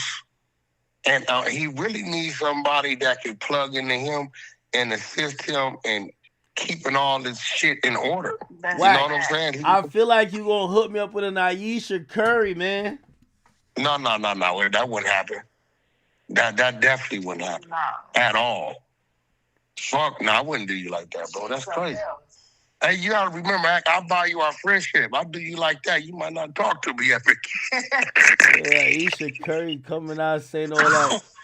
Man, I didn't even want no boyfriend. When I met this nigga, I friend zoned him. Like, oh shit. That was why crazy. she be talking like that though? Yeah, she's talking crazy. I don't get it. And the crazy part about it, the kids is gonna hear it. I mean, they're gonna be old enough to read that. You should have got him a chocolate system. Yeah, she see that. The chocolate sisters the ones. Hey, you know what it is? I thought that like Steph solved that problem because I think he realized that she needed an outlet. Sometimes, you know, I've been there. He brought her to restaurants that failed. Oh. He spent the money, everything she wanted to do. It just didn't work for her. So she didn't have it. That's what it was. Yeah, but put it like this. I know like a lot of women who, well, you know, I've also realized when a woman has idle time too much, like, you know, I think she never had a purpose. And I thought she got it with the cooking stuff. There was like a cooking show too. Like, what more does she want? I don't know. I've never tripped her character or personality, bro. I don't know. Does she have personality? I don't know. I guess she be talking crazy. I did see someone, she was on a show where she seen a dude that walked out and she said, hold on, let me put away my ring. I'm like, huh? What? Yeah, that's crazy. You ain't see that? Yo, she said, oh my God. Y'all bringing, like, basically she's almost like commenting on the guy's look. She said, hold on, let me put my ring away. She was kind of joking, but it's like, nigga, your husband is Steph Curry. Yeah, that's crazy. You could tell when they're in the house, she probably hits him with the, I don't give a fuck about all them threes you shoot. Nigga, you ain't shit. She probably be talking crazy. Yeah, it's like she don't understand who she's with. I don't know, bro. Hey, you know, they offering us a reality show for the book, Ego Exposed, bro. For real? Yeah, they are. Yeah, they offered us one today. You know, they've been offering me reality shows since Mona Scott and Love and Hip Hop. I would never do them, but you know what? Because R&B put the work in, bro. If she wants to do it, then I'll definitely support it. Because, you know, if I get on that screen, I'm going to wild out. Wack, if you do this shit, it's going to ruin y'all relationship, man. I never seen a reality show help shit, man. Well, I think it'll be about us. Yeah, but it's still, because of the nature of reality shows, y'all are going to have to showcase and exploit dramas that normally I would deal with in a different way, and it's going to ruin the shit, bro. Like right now, even if y'all do have a disagreement from time to time, y'all seem very harmonious. Y'all always on one accord. We don't see one saying slick shit. Nobody's doing the Aisha Curry. This is good. This is healthy. You get in a reality show. With R&B busting in the head with a skillet? Oh, I ain't see that part. Nah, I'm just playing. I'm just playing. You know, R&B's the legal gun owner. She got like 4 or 5 firearms. Oh, for real? CCWs and shit. Yeah, as a matter of fact, she going to the range to ball. She got a nice 9, a 38. She got a 380. So what you saying that to say you're scared? The dangerous 22. Look. Are you saying you're afraid of me? Rugers and shit. She got SIGs and shit, huh? Are you saying you're afraid of me? I'm petrified of my woman. I like being scared of you. I think he's trying to say love you. That's what he means. I love being scared of you, girl. I'm scared. Why I gotta be scared of something? I'm scared of 2 things. You and getting head bunted by academics with that big ass head he got. That nigga Act got brains. That's why he's so smart. That could be fatal. You're right. Hey, Act, but listen, bro, for real, sometime this week, I need 30 minutes of your time because we need to, bro, shit's moving forward. AI, I got AI companies willing to work with us. There's other platforms that we need to cross over and do other things. Hey, I do have an AI idea. That's a fact. Okay. I'll call you tomorrow. I got an AI company willing to work with us. I was down there today for 4 hours. All right, let's make it happen. All right, for sure. All right. One thing with Wack, he could tell when you about to get off the phone. He hang up first. Shout out to Wack. Shout out to his wife, R&B. It's great. Chat, I ain't gonna lie, I didn't even think. BMC Biggs, what up? Thank you for all the donations, my boy. He said both y'all cops. He told me Wack and R&B. Damn, why you like R&B? And he also said, I stay single. Yo, chat, I am burnt. I know I was wired, but shit, it came down a little bit. It's 5 o'clock. I love y'all. I do love y'all. I can't believe we got 12,000 people watching at 5 a.m. I don't know what I've done to deserve this. I didn't do nothing to deserve this. So I'm going to just say I love y'all. And I am going to come back tomorrow, but rather than, telling you to hold on to my word, let me be on a show and prove. I appreciate y'all. Hopefully I did do a good job breaking down the OTF stuff. I also try to give you some background of some other stuff that's been going on. Again, we live and learn. We go through things together, but I definitely want to say the chat, thank you guys for all your supportiveness, the kind words, bullying at times. And thank you guys for being here and listening to me and hoping that I could give you the entertainment you need and deserve. So thank you guys. I love you guys so much. I'll be back tomorrow. I'm done with the court stuff for now until I got to go do this other depot, but whatever. We'll figure it out. Chat, I love y'all. I will see y'all tomorrow. Have a good night or good morning, wherever you're at. Peace out.